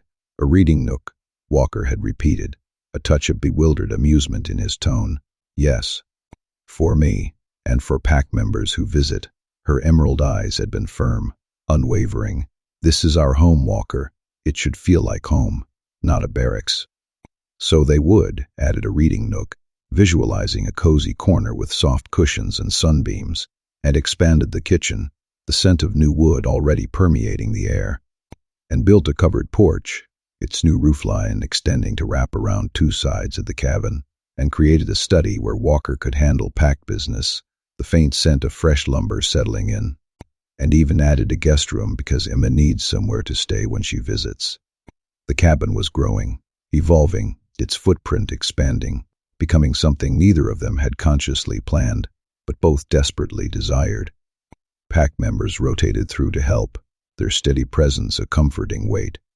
Some stayed for hours, their shouts echoing as they worked on framing or drywall, the distinct thud of hammers and the tearing sound of drywall paper filling the air. Others arrived with wicker baskets, the savory aroma of cooking meat and warm bread wafting from them, keeping everyone fed. Young wolves learned construction skills from elders, the murmur of instruction accompanying the rhythmic sawing of wood. Children played in the yard, their bright clothes vivid against the green grass, their joyful laughter drifting like music through the open windows. It was communal. It was a pack effort. It was a family building. Family. Walker moved to where Garrett and Miller were wrestling with the immense wall frame, their muscles taut, beads of sweat glistening on their foreheads. "Need help?" "We have got it," Miller said, a little breathless, his voice strained. "You were supposed to be taking it easy." "I'm fine." "Caitlin healed me completely," Walker countered, the phantom ache of the robe's claw now a faint memory under healthy skin. He could still recall the deep, restorative warmth of her healing touch. "Caitlin healed you from nearly dying," Garrett corrected, his tone firm. "That means you get to supervise, not lift heavy things." "I am the Alpha," Walker began, a hint of his usual authority in his voice, "which means you should listen to your Beta when he tells you to sit down before your Luna shifts into a Shadowcat and sits on you until you rest," Garrett finished dryly, a slight chuckle rumbling in his chest. Walker opened his mouth to argue, then caught sight of Caitlin in the kitchen. Her dark hair was pulled back, one eyebrow arcing perfectly, her green eyes shimmering with amused warning. She had heard every word. "Do not make me come over there," she called, her voice suddenly sharper, though a playful glint remained in her eyes. "You would not." Walker's tone was a defiant tease. Her smile was dangerous, a flash of knowing amusement. "Try me." Walker held up his hands in surrender, palms open, and a ripple of shared amusement swept through the nearby pack members, erupting into warm, unrestrained laughter that filled the raw space. "Whip," Miller muttered, but a wide, pleased grin stretched across his face. "Smart," Garrett corrected, his chuckle deepening. "Very, very smart." Walker grabbed his tools, the smooth, cool metal of a measuring tape, the rough handle of a saw, and moved to work on the window frames instead, lighter work that would not make Caitlin worry. He would barely started when he felt a familiar presence at his side, a subtle shift of air, a faint vibration through the floorboards. Sudden distinct scent of rich forest wild musk, and something uniquely Caitlin deepened around him. The Shadowcat. Caitlin had shifted, her massive black form settling silently onto the floor near his feet. Her sleek, ebony fur seemed to absorb the light, highlighting the powerful curve of her spine and the thick, muscular tail that curled primly around her paws. Her emerald eyes, luminous and unblinking, watched him work with an intensity that still made his breath catch. "Hey, Kitten," he said softly, his voice a low rumble. She responded with a soft chuffing sound, a deep rumble in her chest, a greeting, pure contentment. Walker returned to measuring and marking the window frame, the quiet scratch of his pencil on wood, the rhythmic click of his tape filling the space. The Shadowcat simply sat there, a steady, warm presence at his side, not helping, not interfering, just present. It was a companionable silence, potent and profound, between two predators who would learn to build something together. Her tail flicked occasionally, a slow, lazy movement that spoke of complete relaxation, the thick fur brushing softly against his leg, a casual affection that made Walker smile. Around them, the pack worked on. Garrett and Miller finally positioned the heavy wall frame correctly, exhaling in unison. Sarah and Emma finished the vibrant green cabinet doors, their soft chatter continuing. Marcus arrived, the enticing aromas of fresh bread, roasted meat, and rich, dark coffee from his wicker basket and steaming thermoses filling the air. Young Thomas, guided by his father, reached up, the clang of metal against metal marking the installation of new light fixtures. And through it all, the Shadowcat sat, a dark, constant anchor, at Walker's feet, keeping watch, keeping him company, simply being there. After a while, a shimmering ripple moved through her form, flesh and fur intertwining, and she shifted back to human, standing and stretching like the cat she was, her muscles fluid, a soft sigh of contentment escaping her lips. The rich forest musk around her diminished, replaced by her usual subtle, warm scent. "How is it coming?" she asked, her voice clear and soft, as she looked at his work. "Good. This window's going to give us perfect morning light," Walker replied, already visualizing the golden glow. "Perfect." She leaned against him, tucking herself under his arm, the soft press of her body, the familiar warmth radiating through him. "I cannot believe how much we have gotten done." "Ack works fast when they are motivated," Walker said, his voice deepened with contentment. "They love you," Caitlin said softly, her voice a tender whisper. "They want you to have this, to have a real home." "They love us," Walker corrected, tightening his arm around her. "This is for both of us." Caitlin's smile was bright and radiant. "Yeah, both of us." They worked through the afternoon, raw wood giving way to solid walls, the crisp sound of drywall screws biting into wood, joining the chorus. Cabinet doors were installed, splashes of deep green against pale frames. Window frames were secured, their clean lines promising future views. Slowly, steadily, the cabin transformed, dust motes dancing thicker in the afternoon sun. As evening approached, long shadows stretching across the floor, the golden glow of the setting sun filtering through new windows, pack members began filtering out. They were tired, shoulders slumped, but their eyes held a quiet satisfaction, promising to return tomorrow to finish the work. "We should have this done in 3 more days, Garrett said, reviewing their progress, his voice laced with accomplishment. 4 at most.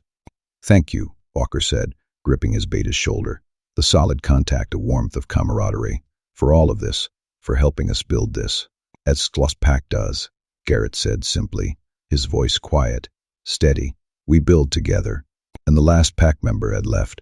Walker and Caitlin stood in the middle of their evolving cabin, surrounded by the gritty feel of sawdust underfoot, scattered tools, and the palpable promise of home. A profound quiet descended, punctuated only by their breathing, the overwhelming scent of sawdust, new wood, and paint mingled with the lingering, earthy hint of human effort. "It is really happening," Caitlin said quietly, her voice hushed, filled with wonder. "We are really building this. We are." Walker pulled her close, breathing in the fresh scent of cedar, faint wood smoke from the fireplace, and her unique skin scent. He felt the faint pulse of her heart against his chest. "What do you think?" "I think," she paused, choosing her words carefully, a slight tremor in her voice. Her fingers traced patterns on his back. "I think I spent 30 years alone because I did not know how to want this, did not know what home could feel like, did not know that building something with someone could be better than surviving alone. And now," Walker prompted gently, "now I cannot imagine being anywhere else." She looked up at him, her emerald eyes luminous and unwavering, reflecting the dimming light with clear certainty. I choose this, Walker, every day. I choose you, this pack, this life we are building together. Not because of fate, he said, his voice low, a quiet affirmation. Not because of fate, she agreed, her tone firm, confident. Because I want to, because it is the best decision I have ever made. Walker kissed her, slow and deep, the soft press of her lips, the taste of her, the warmth of her body, full of everything he could not put into words. When they broke apart, Kitten was purring softly, deeply, the rich, throaty sound vibrating powerfully between them, a primal song of pure contentment. Come on, she said, her voice light, taking his hand, her touch warm and firm. Let us go to the lodge. We can come back tomorrow and keep building. They walked back toward town as the sun melted into the horizon, painting the mountains in fiery oranges, deep purples, and streaks of rose gold, leaving sharp silhouettes against the sky. Distant lights began to twinkle. Pack members called out friendly greetings as they passed, their voices warm, and children waved with exuberance. The soft crunch of pine needles underfoot mingled with the chirping of crickets beginning their evening chorus, then the distant, comforting howl of a wolf joining the symphony of twilight. The cool evening air carried the lingering sense of wood smoke, damp earth, and the faint, familiar musk of the pack.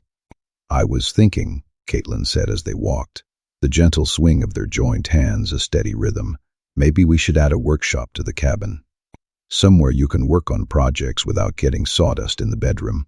A workshop, Walker repeated, a touch of surprise in his voice. You like building things. You should have space for it. She glanced at him, her quick, affectionate look warm. And maybe a meditation spot for me, somewhere I can shift and just be, without worrying about being in the way. You are never in the way. Walker's reassurance was gentle. I know. But sometimes I want to be in cat form and not have you tripping over me, she countered playfully, a mental image of her massive Shadowcat form curled in the tight space flashing in his mind. Walker laughed. Fair enough. Workshop and meditation spot. Anything else? A garden, Kitten said immediately. Sarah's been teaching me about herbs and vegetables. I want to try growing things. You want a garden? Is that weird? No. Walker squeezed her hand. It is perfect. Very Luna of you. Kitten's smile was soft. I am still getting used to that, being Luna, having responsibilities to the pack. You are doing great. I do not know all the traditions yet. Keep forgetting about pack meetings and ceremonies, and you healed them, fought for them, love them. Walker stopped walking, turning to face her. That makes you Luna, more than any tradition ever could. Kitten's eyes shimmered with emotion. You always know what to say. I just tell you the truth. She kissed him again, softer this time, and Walker felt contentment settle into his bones. This was his life now, building a home with his Shadowcat, leading his pack with his Luna at his side, creating something that had nothing to do with fate and everything to do with choice. They continued toward the lodge, but Walker's mind was already on tomorrow, on finishing the bedroom, on building Kitten's meditation spot, on planning the garden she wanted, on all the small, mundane, beautiful tasks of building a life together, not a destiny, a choice, in every small decision and large commitment that was stronger than any mate bond could ever be. 3 days later, the cabin was finished. Walker stood on the new wraparound porch, looking out at the valley as dawn broke across the mountains. Behind him, through open windows, he could hear Kitten moving around inside, making coffee, humming softly to herself. Their home, really, truly, home. The bedroom was perfect, spacious enough for the massive bed, and for Kitten's Shadowcat form to sprawl comfortably. The kitchen glowed with warmth and light. The reading nook invited long afternoons with books and tea. The study would handle the pack business efficiently.